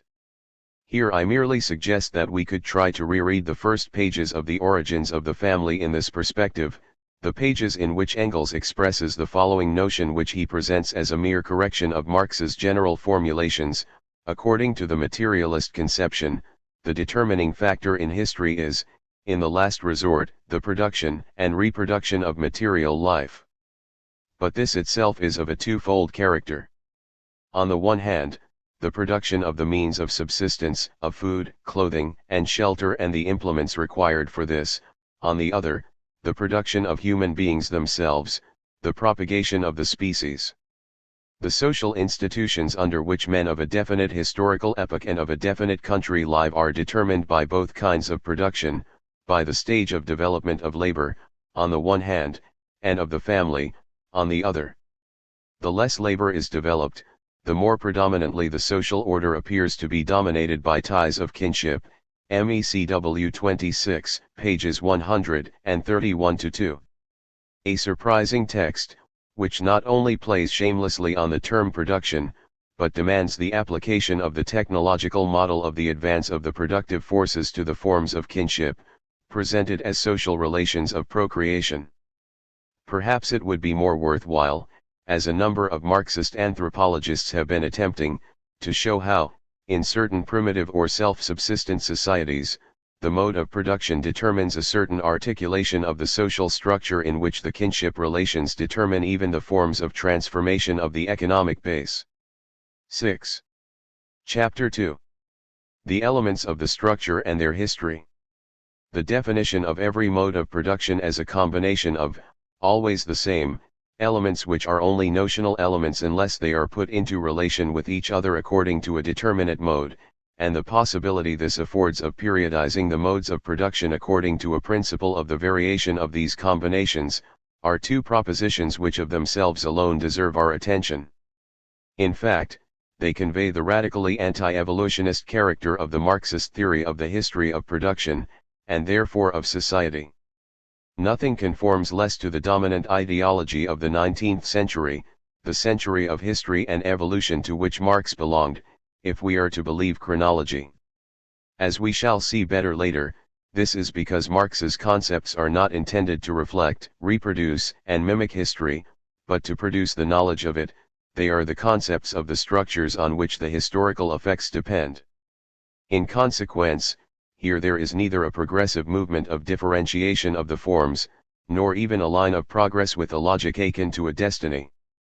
Marx does tell us that all the modes of production are historical moments, but he does not tell us that these moments descend one from the other. On the contrary, the way his basic concepts are defined excludes such a facile solution.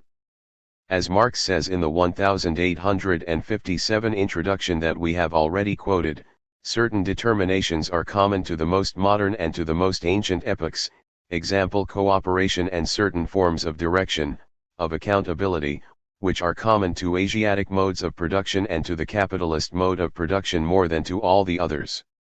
This breaks the identity between chronology and a law of the internal development of forms which is at the root of evolutionism as of all historicisms of supersession. Marx's aim was to show that the distinction between different modes is necessarily and sufficiently based on a variation of the connections between a small number of elements which are always the same. The announcement of these connections and of their terms constitutes the exposition of the primary theoretical concepts of historical materialism, of the few general concepts which form the rightful beginning of his exposition and which characterize the scientific method of capital, conferring on its theory its axiomatic form, i.e., the announcement of a determinate form of this variation, one which directly depends on the concepts of labor power, means of production, property, etc., is a constantly necessary presupposition of the economic proofs in Capital. But is this some kind of structuralism? The suggestion is a tempting one, despite the risk of a confusion with thoroughly unscientific contemporary ideologies, in that it would redress the balance, for readings have traditionally leaned towards evolutionism and historicism. The combination that Marx analyses is, to be sure, a system of synchronic connections obtained by variation. However, this science of combinations is not a combinatory, in which only the places of the factors and their relationships change, but not their nature, which is not only subordinate to the system in general, but also indifferent, it is therefore possible to abstract from it and proceed directly to the formalization of the systems. This suggests the possibility of an a priori science of the modes of production, a science of possible modes of production, whose realization or non-realization in real concrete history would depend on the result of a throw of the dice or on the action of an optimum principle. Historical materialism does authorize the prediction or even the reconstruction of notional modes of production, as one might describe the mode of simple commodity production, which, never having been dominant in history, have never existed in an undeformed state. However, it does so in a different way, as will be explained later, on the basis of modifications in an existing mode of production. Otherwise, this would presuppose that the factors of the combination were the very concepts I have listed, that these concepts directly designated the elements of a construction, the atoms of a history.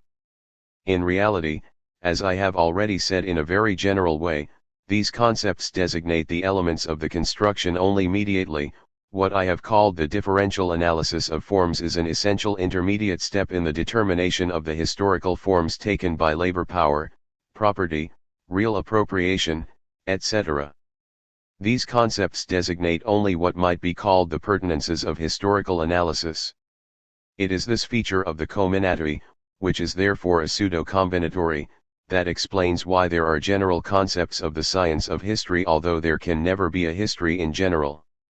In order to show how this pertinence works, I shall now return in a little more detail to a few of the problems of definition involving the two connections which I have distinguished, taking the two articulations of the combination separately in order to bring out their peculiar effects on the definition of the elements, factors.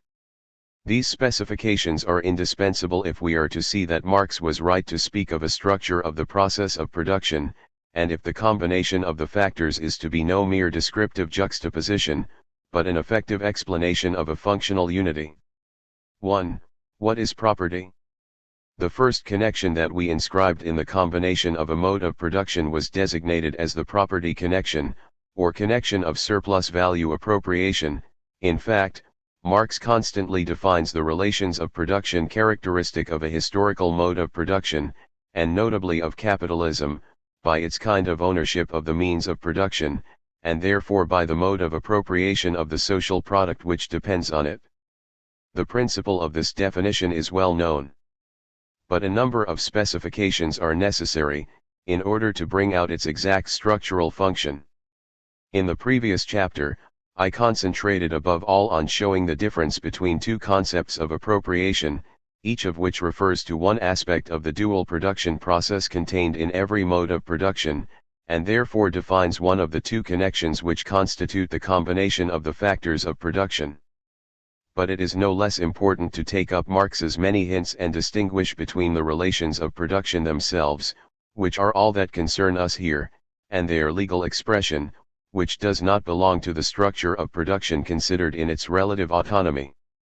In this case, it is a question of distinguishing sharply between the connection that we have called property and the law of property. This analysis is of fundamental importance in characterizing the degree of relative autonomy of the economic structure with respect to the equally regional structure of the legal and political forms, i.e., in initiating an analysis of the articulation of regional structures or instances within the social formation. This is also a decisive point for the history of theoretical concepts. Althusser has already recalled that the Marxist concept of social relations marks a break with the whole of classical philosophy and with Hegel in particular, insofar as these relations do not represent forms of intersubjectivity but relations which assign a necessary function to things as well as to men. Let us add that the Hegelian concept of civil society, adopted from the classical economists and designated by Marx as the main site of his discoveries, i.e., of his theoretical transformations, includes both the economic system of the division of labor and exchange, and the sphere of private law. There is therefore an immediate identity of appropriation in the economic sense and legal property, and, in consequence, if the second can be designated as an expression of the first, it is a necessarily adequate expression, or a duplication. It is particularly interesting to note that certain of the clearest texts Marx devoted to the distinction between the social relations of production and their legal expression, concern precisely the possibility of a dislocation between base and superstructure, which, without this distinction, would obviously be incomprehensible. For example, in his analysis of the genesis of capitalist ground rent, he writes, "Some historians have expressed their amazement that when the direct producer is not a proprietor but only a possessor, all his surplus labor in fact belonging de jure to the landowner, it is still possible for the villein or serf to develop independent means of his own and even become quite wealthy. It is evident, however, that in the aboriginal and undeveloped conditions on which the social relation of production and mode of production corresponding to it are based, tradition must play a predominant role. It is also evident here as always that it is in the interest of the dominant section of society to sanctify the existing situation as a law and to fix the limits given by custom and tradition as legal ones. Even ignoring any other factors, this happens automatically as soon as the constant reproduction of the basis of the existing situation, the relationship underlying it, assumes a regular and ordered form in the course of time, and this regulation and order is itself an indispensable moment of any mode of production that is to become solidly established and free from mere accident or caprice. It can attain this form, simply by reproducing itself repeatedly. Capital, Volume 3, p. 929. Such a gap or discordance between the law and a tradition which might seem a sub-law or a debased law, is therefore in reality the expression of a gap or discordance between the law and an economic relation, the individual producer's necessary disposition of his plot of land, characteristic of periods of the formation of a mode of production, i.e., of the transition from one mode of production to another. A remarkable instance of the same effect is also featured in the analysis of the factory legislation that dates from the first period of the history of industrial capitalism and codifies the conditions of the normal exploitation of wage labor power. See Capital, Volume 1, p. 610. Since such gaps are possible, or more precisely, since contradictions are induced within the law itself by its non-correspondence with the relations of production, law must be distinct and second in order of analysis to the relations of production. And this is confirmed if we compare the passages where Marx reveals the specificity of bourgeois property, e.g. in each historical epoch, property has developed differently and under a set of entirely different social relations. Thus to define bourgeois property is nothing else than to give an exposition of all the social relations of bourgeois production. To try to give a definition of property as of an independent relation, a category apart, an abstract and eternal idea, can be nothing but an illusion of metaphysics or jurisprudence, the poverty of philosophy. MECW 6, p. 197. With those that recall the chronological precedence, the precession of the Roman legal forms of the right of property with respect to the capitalist mode of production, which alone generalizes the private ownership of the means of production. On this point I could refer to the text of forms which precede capitalist production that has already been quoted, and is a very legal text, both in its object and in its terminology, or else to a letter from Engels to Koski. Roman law is the consummation of the law of simple, i.e., of pre-capitalist, commodity production, though the latter also embodied much of the legal system of the capitalist period. Exactly, that is, our burghers needed at the time of their rise and, in accordance with local common law, did not get, June 26, 1884, MECW 47, p. 155. This comparison retrospectively illuminates the text on the genesis of capitalist ground rent that I quoted above. It shows that the problem of the gap between a tradition and a law must not be interpreted as a theory of the genesis of the law out of the economic relations, for although the transition from a custom to a law does occur in history, this transition is not a continuity, but on the contrary, a rupture, a change in the law, or better, a change in the nature of law which is achieved by reactivating an older law, Roman law, which has already been superseded once. Nor is the repetition that seems to play an essential part in the articulation of the law with the economic relations here an element of this genesis, which would explain the formation of a codified superstructure by virtue of its duration. Its function is necessarily quite different, and refers us to the theoretical analysis of the functions of reproduction found in every mode of production, which we will discuss later. What we can see from the reproduction of economic relations is the necessary function of the law with respect to the system of economic relations itself, and the structural conditions to which it is therefore subordinate, but not the generation of the instance of the law itself in the social formation. It is difficult, firstly, to distinguish clearly between the relations of production and their legal expression. This very concept of expression is difficult, too, once it no longer means duplication but rather the articulation of two heterogeneous instances. Finally, so is the possible dislocation between the economic relations and the legal forms. All these preliminary difficulties are not accidental, they explain the method of investigation which must necessarily be followed here, and to which Marx himself shows the way, notably in his texts on pre-capitalist modes of production, which are closer to investigations than to systematic expositions. This method consists of looking for the relations of production behind the legal forms, or better, behind the secondary unity of production and law, which has to be disentangled. Only by this method will it eventually be possible to trace the theoretical boundary while still taking into account the ambivalent function that Marx assigns to legal forms.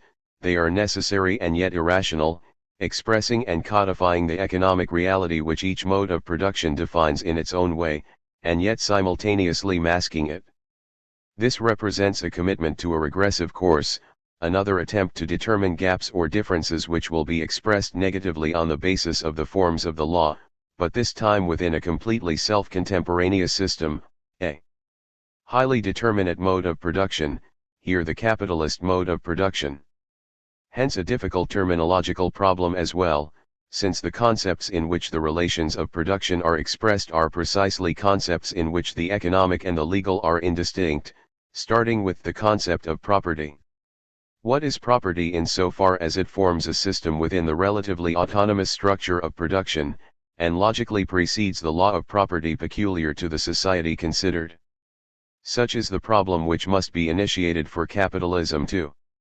This commitment to an analysis of the relations between the economic structure of the capitalist mode of production and the law that corresponds to it demands a complete study of its own. That is why I must be satisfied here by giving a few hints which will serve as reference points. The steps in a proof can be outlined as follows. 1. The whole of the economic structure of the capitalist mode of production from the immediate process of production to circulation and the distribution of the social product, presupposes the existence of a legal system, the basic elements of which are the law of property and the law of contract. Each of the elements of the economic structure receives a legal qualification in the context of this system, notably the various elements of the immediate production process, the owner of the means of production, the means of production, capital, the free worker, and the process itself, characterized legally as a contract. 2. The peculiarity of the legal system we are discussing here, but not, of course, of every historical legal system, is its abstract universalistic character, by which I mean that the system simply distributes the concrete beings which can support its functions into two categories within each of which there is no pertinent distinction from the legal point of view, the category of human persons and the category of things. The property relation is established exclusively between human persons and things, or between what are reputed to be persons and what are reputed to be things. The contract relation is established exclusively between persons. Just as, in law, there is no diversity between persons, who are all or can all be owners and contractors, so there is no diversity between things, which are all or can all be property, whether they are means of labor or means of consumption, and whatever the use to which this property is put. 3. This universality of the legal system reflects, in the strict sense, another universality which is part of the economic structure, the universality of commodity exchange, which as we know is only realized on the basis of the capitalist mode of production, although the existence of commodity exchange and the forms that it implies are much older. Only on the basis of the capitalist mode of production is the set of elements of the economic structure distributed entirely as commodities. including labor power, and exchangers, including the direct producer. These two categories thus correspond adequately to those which define the legal system, persons and things.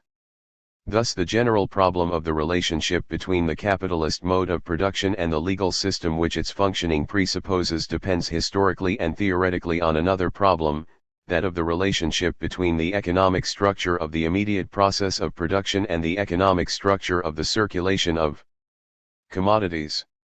This necessary presence of commodity categories in the analysis of the process of production explains the necessary presence of the corresponding legal categories.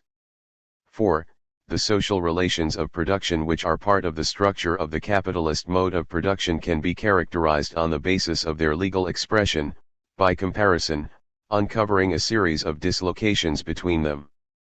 Firstly, whereas the law of property is characterized as universalistic, introducing no differences between the things possessed and their uses, the only property which is significant from the point of view of the structure of the production process is the ownership of the means of production, to the extent that, as Marx constantly reiterates, the latter function as means of production, i.e., are consumed productively, combined with living labor and not hoarded or consumed unproductively.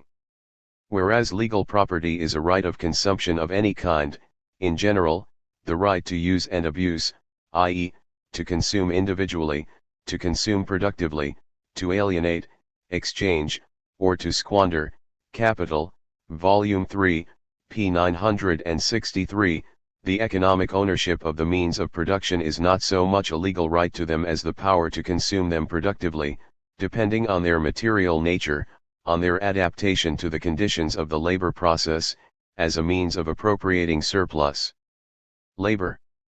This power does not come down to a law, but, as Althusser has already suggested, to a distribution of the means of production, notably a suitable concentration in quantity and quality. The economic relation is not based on the indifference of things, and, correlatively, of commodities, but on an appreciation of their differences, which can be analyzed according to two lines of opposition: elements of individual consumption, elements of productive consumption, and labor power/means of production. The reader will realize that this system of differences recurs in the analysis of the departments of aggregate social reproduction. Thus the gap between the social relations of production and the law of property can be characterized as a movement of extension or protraction, as an abolition of the divisions required by the structure of production, from ownership of the means of production to property in general. Secondly, the relationship established between the owner of the means of production, the capitalist, and the wage worker is, legally, a special form of contract, a labor contract. This is established on condition that labor is legally reputed to be an exchange, i.e., that labor power is legally reputed to be a commodity, or a thing.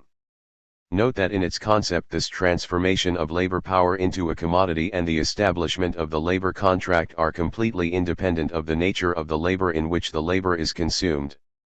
That is why the legal form of the wage earner is, just as before, a universal form which applies both to productive labor, the work of transformation that produces surplus value, and to all the other forms of labor that can generally be designated by the term services. But only productive labor determines a relation of production, and productive labor cannot generally be defined by the relationship between the employer and the wage earner, a relationship between persons.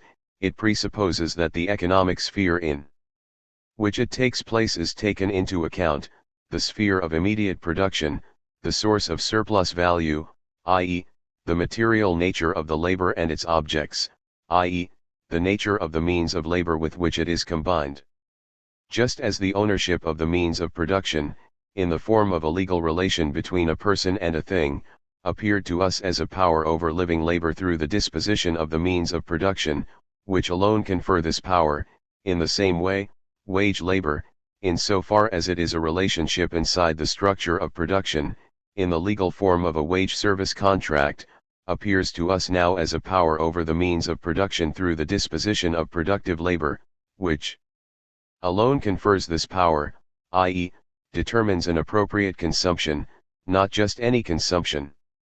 Thus the gap between wage labor as a social relation of production and the law of labor can be characterized as a movement of extension or protraction formally similar to the preceding one. Hence two conclusions of the first importance. Whereas from the legal point of view, from the point of view of the law implied by the capitalist mode of production, of course, the property relation, a relation between a person and a thing, and the contract relation, a relation between a person and a person, are two distinct forms, even if they are based on a single system of categories. The same is no longer the case from the point of view of the economic structure, the ownership of the means of production and productive wage. Labor define a single connection, a single relation of production. This follows directly from the two analyses outlined above. Because this social relation is not legal in nature, although, for reasons that lie in the very nature of the capitalist mode of production, we are obliged, and Marx first of all, to describe it in the peculiar terminology of legal categories, it cannot be supported by the same concrete beings. The legal relations are universalistic and abstract, they are established between persons and things in general. It is the systematic structure of law which defines its bearers as individuals, persons, confronted by things. Similarly, it is through their functions in the production process that the means of production are the bearers of a connection in the economic structure, and this connection, as opposed to property and contract, cannot be defined for individuals, but only for social classes or representatives of social classes. The definition of the capitalist class or of the proletarian class therefore does not precede that of the social relations of production, but vice versa. The definition of the social relations of production implies a bearer function defined as a class. But a class cannot be the subject of property in the sense in which, legally, the individual is the subject of his property, nor a partner, nor third party, of a contract. We are not dealing here with the inherence of the object in its subject, or with the mutual recognition of subjects, but with the mechanism of the constant distribution of the means of production, hence with the entire capital and in consequence the entire social product. As Marx shows in the penultimate chapter of Volume 3 of Capital, relations of production are relations of distribution. Classes are not the subjects of this mechanism but its bearers, and the concrete characteristics of these classes, their types of revenue, their internal stratification, their relations to the different levels of the social structure, are the effects of this mechanism. The economic relation of production appears therefore as a relation between three functionally defined terms: owner class / means of production / class of exploited producers. Confirmation of this may be found especially in Part 7 of Volume 1, The Accumulation of Capital, where Marx shows how the mechanism of capitalist production, by productively consuming the means of production and the worker's labor power, produces the worker's existence as an appendage of capital and makes the capitalist the instrument of accumulation, capital's functionary. There is nothing individual about this connection. It is in consequence not a contract, but invisible threads which bind the worker to the capitalist class, the capitalist to the working class. Capital, Volume 1, pages 718-9, 723-4. We therefore find that the social relation which determines the distribution of the means of production is instituted as a necessary relation between each individual of one class and the whole of the opposing class. 2. Productive forces, handicrafts and mechanization, among the general concepts to whose systematic articulation by Marx I referred in my analysis of the preface to a contribution, none, perhaps, presents such difficulties, despite all its apparent simplicity, as that of the productive forces, or, more exactly, of the level of the productive forces, or their degree of development. Indeed, the announcement of the concept alone immediately suggests two consequences which have been the source of fundamental misconstructions of Marx's theory, but of which it must be said that they are not easy to avoid. First, to speak of productive forces, forces of production, immediately suggests the possibility of a list. The productive forces are the population, the machines, science, etc. At the same time, it suggests that the advance of the productive forces may take the form of accumulative progress, an addition of new productive forces or a replacement of certain of them by other, more powerful ones, the craftsman's tool by the machine. This leads to an interpretation of the level or degree of development which is all the more tempting in that it seems to be implied by the words themselves, a linear and cumulative development, a quasi-biological continuity. But if that were so, how could we explain the historical discontinuities expressly contained in the general theory, except by a theory of qualitative change, of the transformation of quantity into quality, i.e., a descriptive theory of the pattern of a movement which does not suppress its general structure? How could we avoid a mechanistic theory of historical movement in which the dialectic is merely another name for a periodic, and periodically compensated and adjusted, dislocation or lateness of the other instances with respect to this development against which they are measured? However, such a distribution quickly runs into remarkable difficulties, and all of them are related to the heteronomy of the elements that must be added together to make Marx's concept coincide directly with a description of the facts. Marx's bourgeois critics have not failed to note that the productive forces ultimately include not only technical instruments, but also the application of scientific knowledge to the perfection and replacement of those instruments, and ultimately science itself, not only a population of working strengths, but also the technical and cultural customs of this population, which history, for earlier modes of production, and industrial social psychology show to be more and more historically and sociologically dense and complex, not only techniques, but also a certain organization of labor, or even a social and political organization, planning is an obvious example, etc. These are not arbitrary difficulties. They reflect the fact that Marx's concept cannot be made to coincide with the categories of a sociology which, for its part, proceeds by the distribution and adding together of levels, the technological, the economic, the legal, the social, the psychological, the political, etc. and bases its peculiar historical classifications on these distributions, traditional societies and industrial societies, liberal societies, and centralized totalitarian societies, etc. Moreover, these difficulties provide us with an index to an essential formal difference between Marx's concept and categories of this kind, the fact that the concept of the productive forces has nothing to do with a distribution of this type.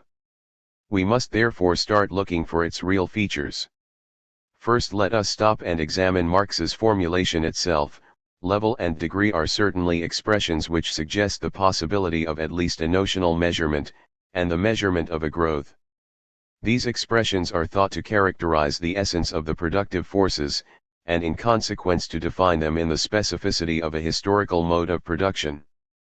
But it is a commonplace to note that the productivity of any labor, i.e., the measure of this development, increased more in a few decades of industrial capitalism than in centuries of previous modes of production, whereas the relations of production and the legal and political forms maintained a comparable rate of change.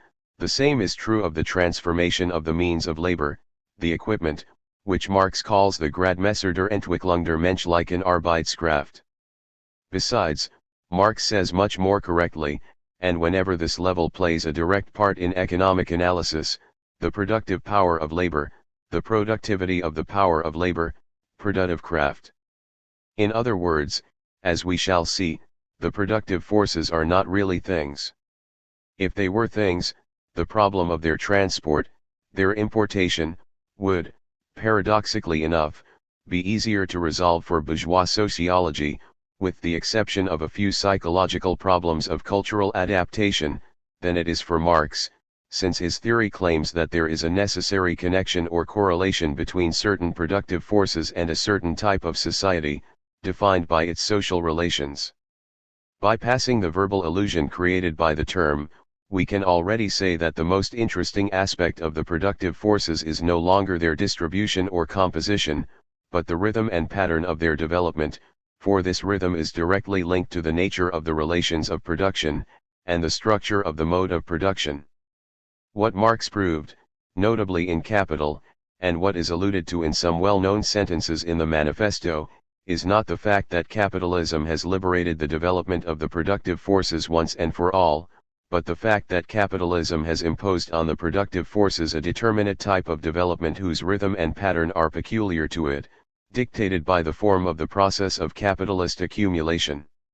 It is this pattern which best characterizes, descriptively, a mode of production, rather than the level attained at any moment. For capital, therefore, the law of increased productivity of labor is not unconditionally valid. For capital, this productivity is not raised simply because more living labor in general is spared than is added in past labor, but only if more of the paid part of living labor is spared. Capital, Volume 3, p. 371. But from the theoretical point of view, the productive forces, too, are a connection of a certain type within the mode of production. In other words, they, too, are a relation of production, precisely the one I have tried to suggest by introducing into the constitutive connections inside the mode of production, as well as a property connection, a connection, b, of real appropriation, between the same elements, means of production, direct producers, even non-workers, i.e., in the context of the capitalist mode of production, the non-wage earners. I should now like to show that this really is a connection, or more rigorously a relation of production, by tracing the analysis to be found in the chapters of Capital devoted to the methods of formation of relative surplus value. At the same time, we shall see better what the differential analysis of forms is. Marx's analysis takes up 3 chapters of Capital, Volume 1, chapters 13, 14, and 15 in the English edition, which are devoted to the forms of cooperation in manufacture and large-scale industry, and the transition from the one to the other which constitutes the Industrial Revolution. But this development is incomprehensible unless we refer it on the one hand to the definition of the labor process, Volume 1, Chapter 7, and on the other to Chapter 16 of Volume 1, Absolute and Relative Surplus Value, which is its conclusion. The transition from manufacture to large-scale industry inaugurates what Marx calls the specific mode of production of capitalism, or again the real subsumption of labor beneath capital. In other words, large-scale industry constitutes the form of our connection which belongs organically to the capitalist mode of production. At first, capital subordinated labor on the basis of the technical conditions within which labor has been carried on up to that point in history. It does not therefore directly change the mode of production. The production of surplus value in the form we have so far considered, by means of simple extension of the working day, appeared therefore independently of any change in the mode of production itself. Capital, Volume 1, p. 425. The production of relative surplus value completely revolutionizes the technical processes of labor and the groupings, die gesellschaftlichen Gruppierungen, into which society is divided. It therefore requires a specifically capitalist mode of production, a mode of production which, along with its methods, means and conditions, arises and develops spontaneously on the basis of the formal subsumption of labor under capital. This formal subsumption is then replaced by a real subsumption. Capital, Volume 1, p. 645.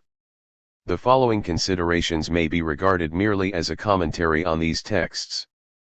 Firstly, the difference between formal subsumption and real subsumption indicates the existence of a chronological dislocation in the formation of the different elements of the structure.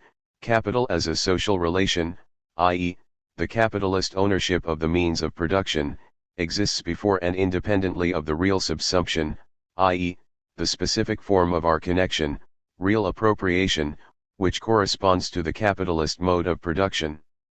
The explanation for this dislocation and for the possibility of such dislocations in general is found in a theory of the forms of transition from one mode of production to another, which I shall leave aside for the moment. Let me merely underline the following: the simple, purely chronological dislocation is indifferent to the theory that we are studying.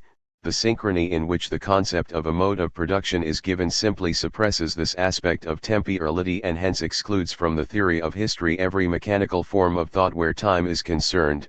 Any theory which asserts that anything featured at the same level in a chart of chronological concordances belongs to the same time Not only is there a dislocation between the emergence of the capitalist ownership of the means of production and the Industrial Revolution, but the Industrial Revolution is itself dislocated from one branch of production to another.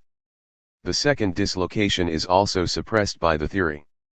Finally, within a single branch, it proceeds by successive replacements of manual labor by mechanized labor, in a rhythm subject to structural and conjunctural economic necessities, so much so that the transition which is our object here appears as a tendency in the strict sense Marx gave that term, i.e., as a structural property of the capitalist mode of production, the essence of the productive forces in the capitalist mode of production is to be constantly in the process of transition from manual labor to mechanized labor.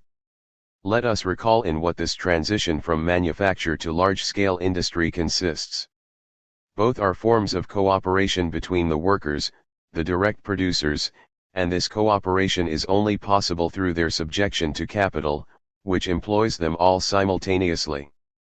Both therefore constitute what can be called organisms of production, instituting a collective worker, the labor process which is defined by the delivery of a finished use product, whether this use be an individual consumption or a productive consumption, requires the intervention of several workers in a specific form of organization.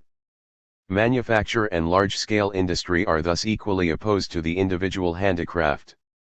However, that is not the real break. All cooperation may take simple or complex forms.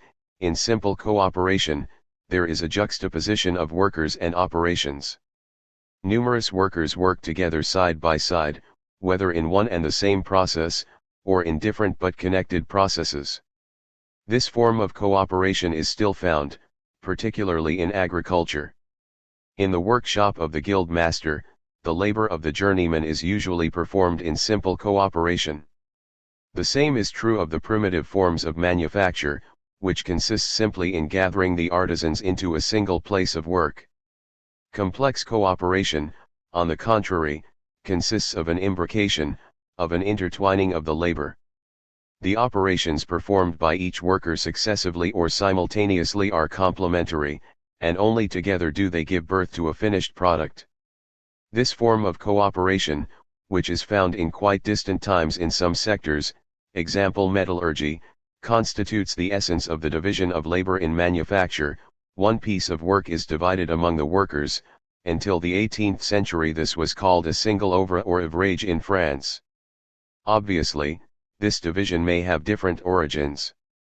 It may derive from a real division, after the complex operations of a single handicraft have been shared out among different workers who thus become specialists in one fraction of the labor, or it may derive from the junction of several different handicrafts, subordinated to the production of a single useful product to which they all contribute, thus transforming these handicrafts post festum into fractions of a single labor. Marx analyses examples of both, the manufacture of pins, the manufacture of carriages, they depend on the physical properties of the product, but in any case, this process of formation disappears in a result which is a division of labor of the same form. The basic principle, the importance of which we shall soon discover, is the fact that the fractional operations can be performed as manual labor. 1. All the advantages of the manufacturing division of labor are derived from the rationalization of each component operation which is made possible by its isolation and by the specialization of the worker, the improvement of movements and tools, increased speed, etc. It is therefore essential that this specialization is in fact possible, that each simplest possible operation is individualized. Instead of a break, we therefore find a continuity between handicraft and manufacture.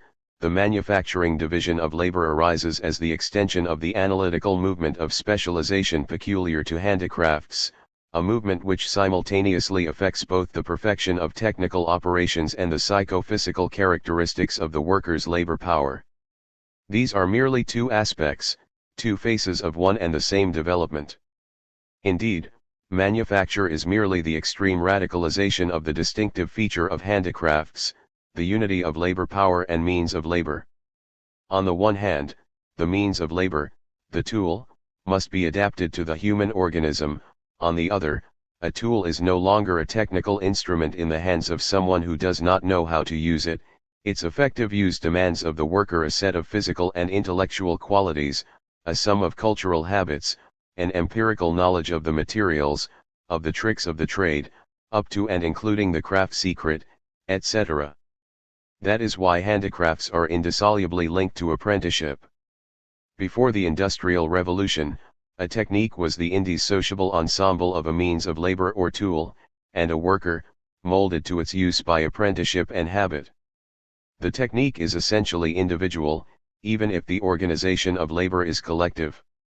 Manufacture retains these properties and pushes them to the limit. The inconveniences denounced from the beginning of fractional labor arise precisely from the fact that it maintains a rigorous coincidence of the technical process, which gives rise to more and more differentiated operations, adapted to more and more numerous and distinct materials, with the anthropological process, which makes individual abilities more and more specialized. The tool and the worker reflect one and the same movement. The main consequence of this immediate unity is what Marx calls manual labor as a regulating principle of social production. This means that cooperation in manufacture brings workers into relationship, and only through their mediation, means of production.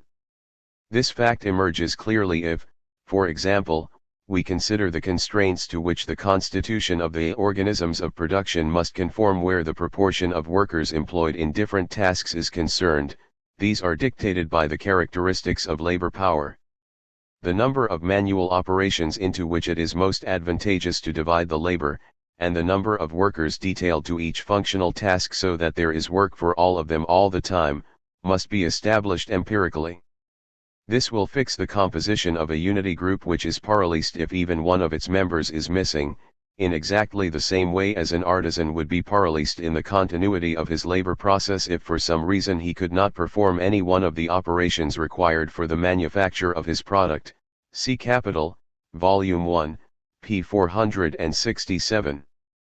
By replacing human strength in the function of tool bearer, i.e., by suppressing its direct contact with the object of labor, mechanization produces a complete transformation of the connection between the worker and the means of production. From then on, the information of the object of labor no longer depends on the culturally acquired characteristics of the labor power, but is predetermined by the form of the production instruments and by their functioning mechanism. The basic principle of the organization of labor becomes the necessity to replace the operations of manual labor as completely as possible by the operations of machines. The machine tool makes the organization of production completely independent of the characteristics of human labor power. At the same stroke, the means of labor and the worker are completely separated and acquire different forms of development. The previous relationship is inverted. Rather than the instruments having to be adapted to the human organism, that organism must adapt itself to the instrument. This separation makes possible the constitution of a completely different type of unity, the unity of the means of labor and the object of labor.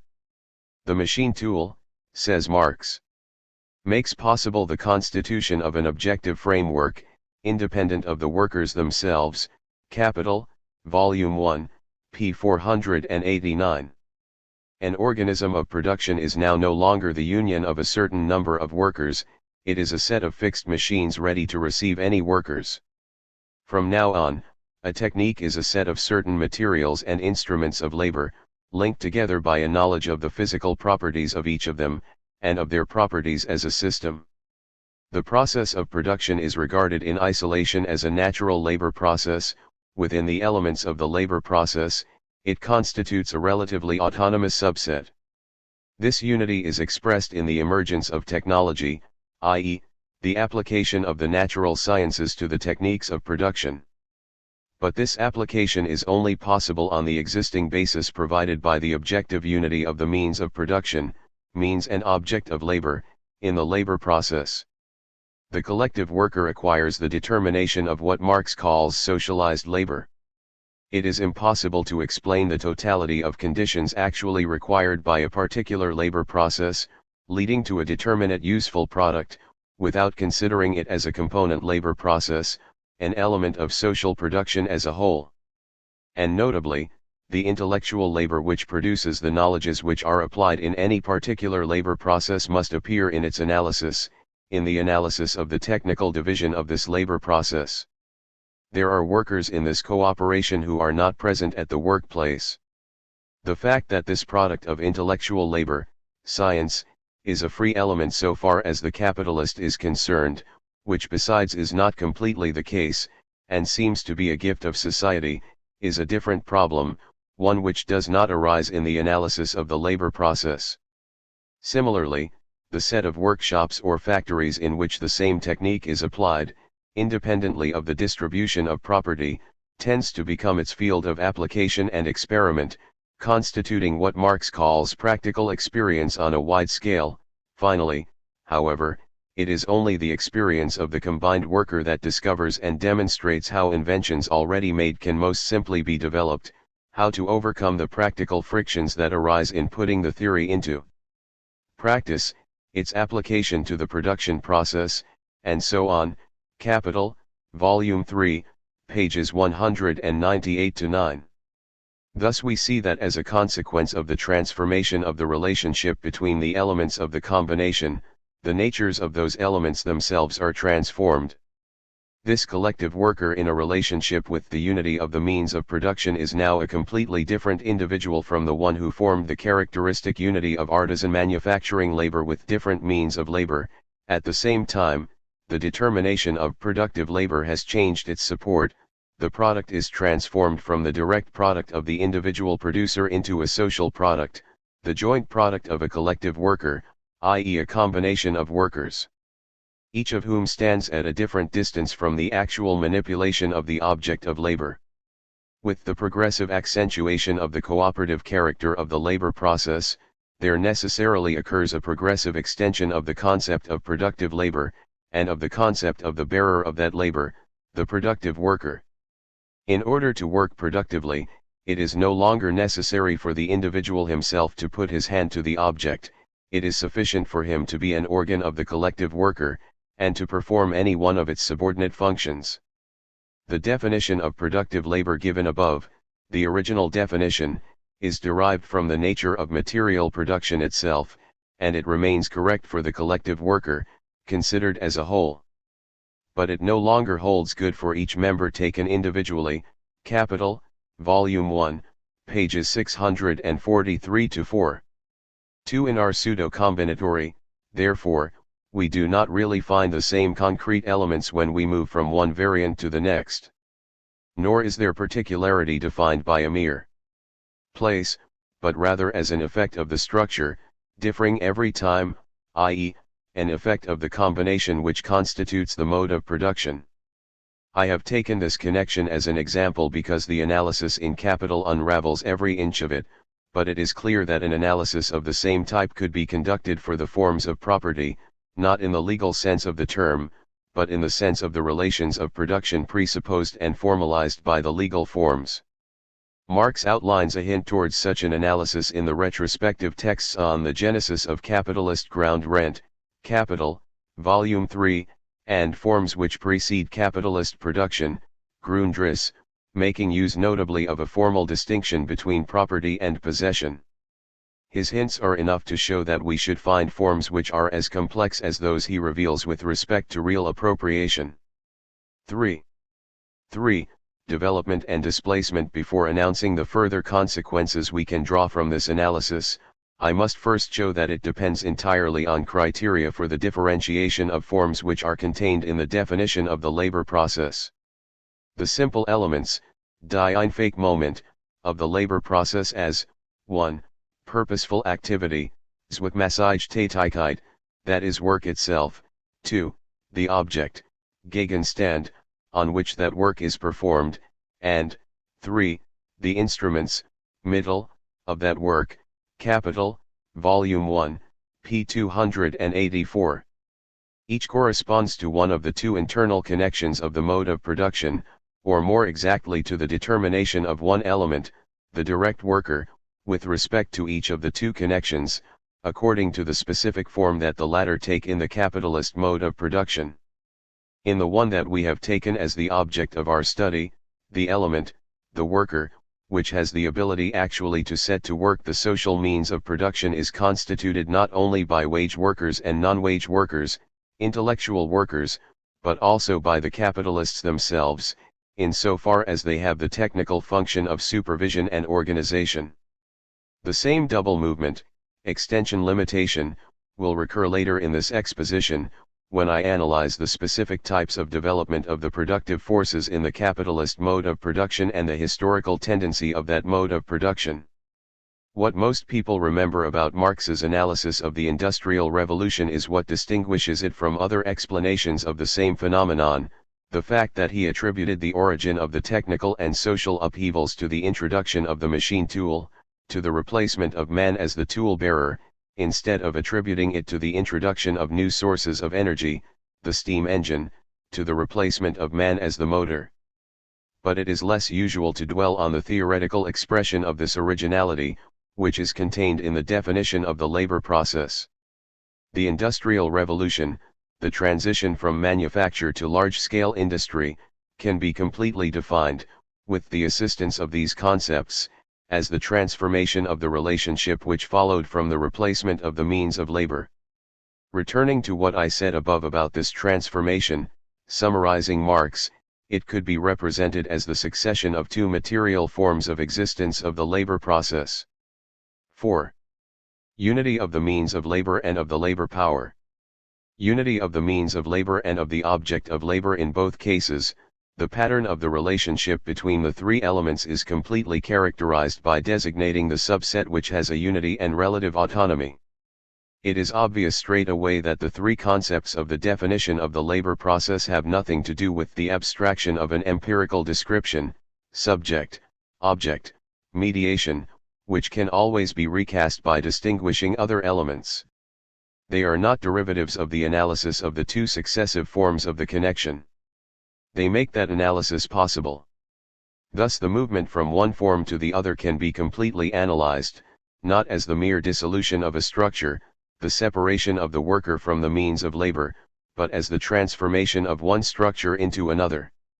Nor as the constitution ex nihilo of a structure, although it is original, the unity of object and means of labor in a single system of physical interactions, or as the accidental formation of that structure by the convergence of those two abstractions, science and technique, for it is the forms of the labor process which have changed.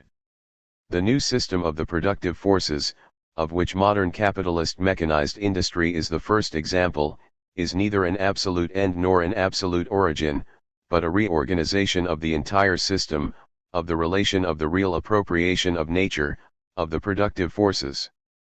But at the same time it is quite clear that this change in form could not have been analyzed at all as the linear movement of a development, as a lineage.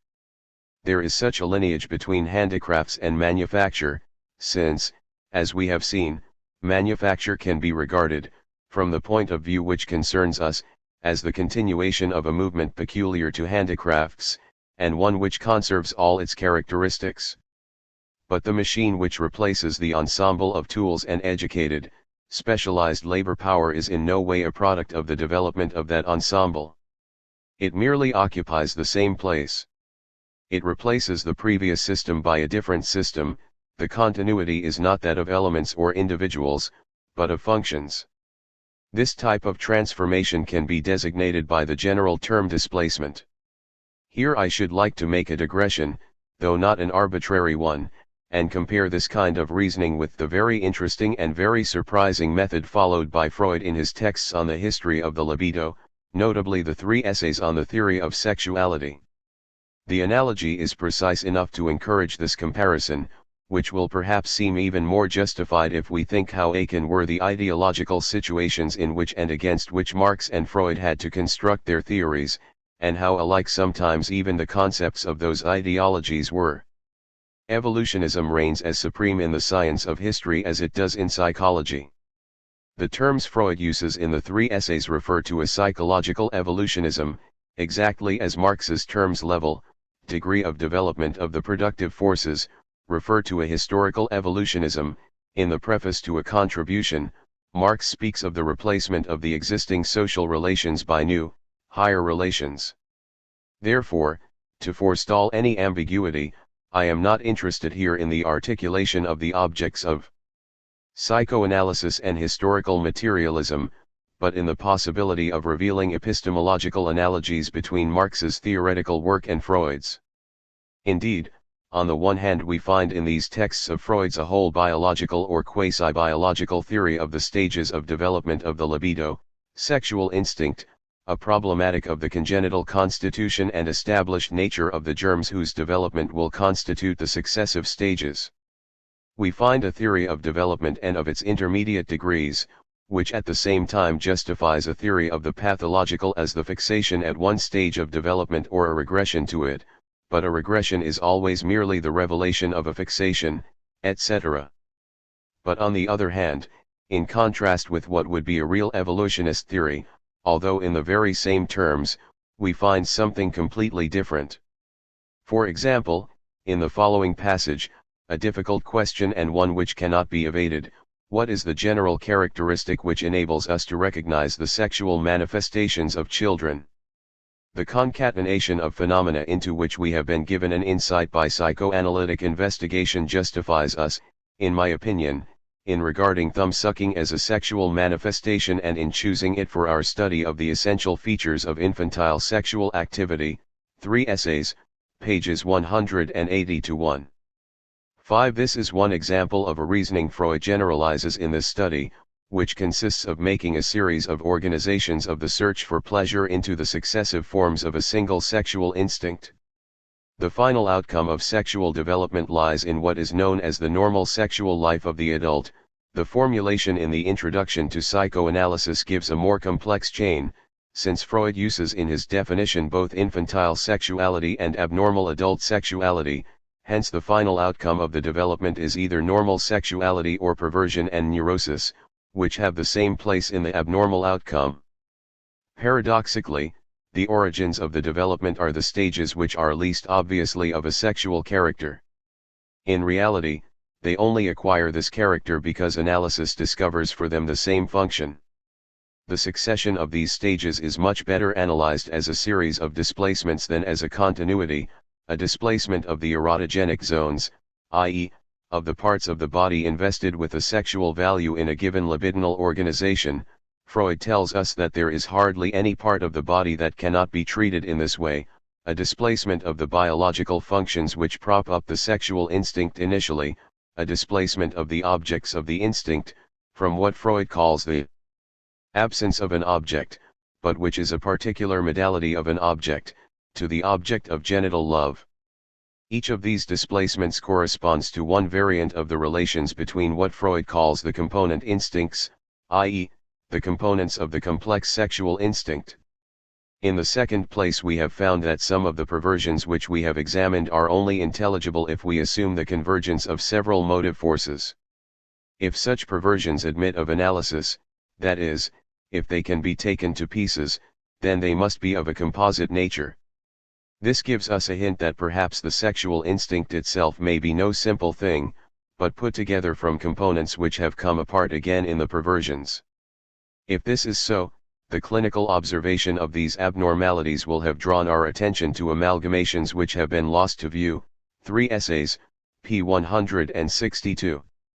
Each of these variants is a system of organization of the complex sexual instinct, implying a relation of dominant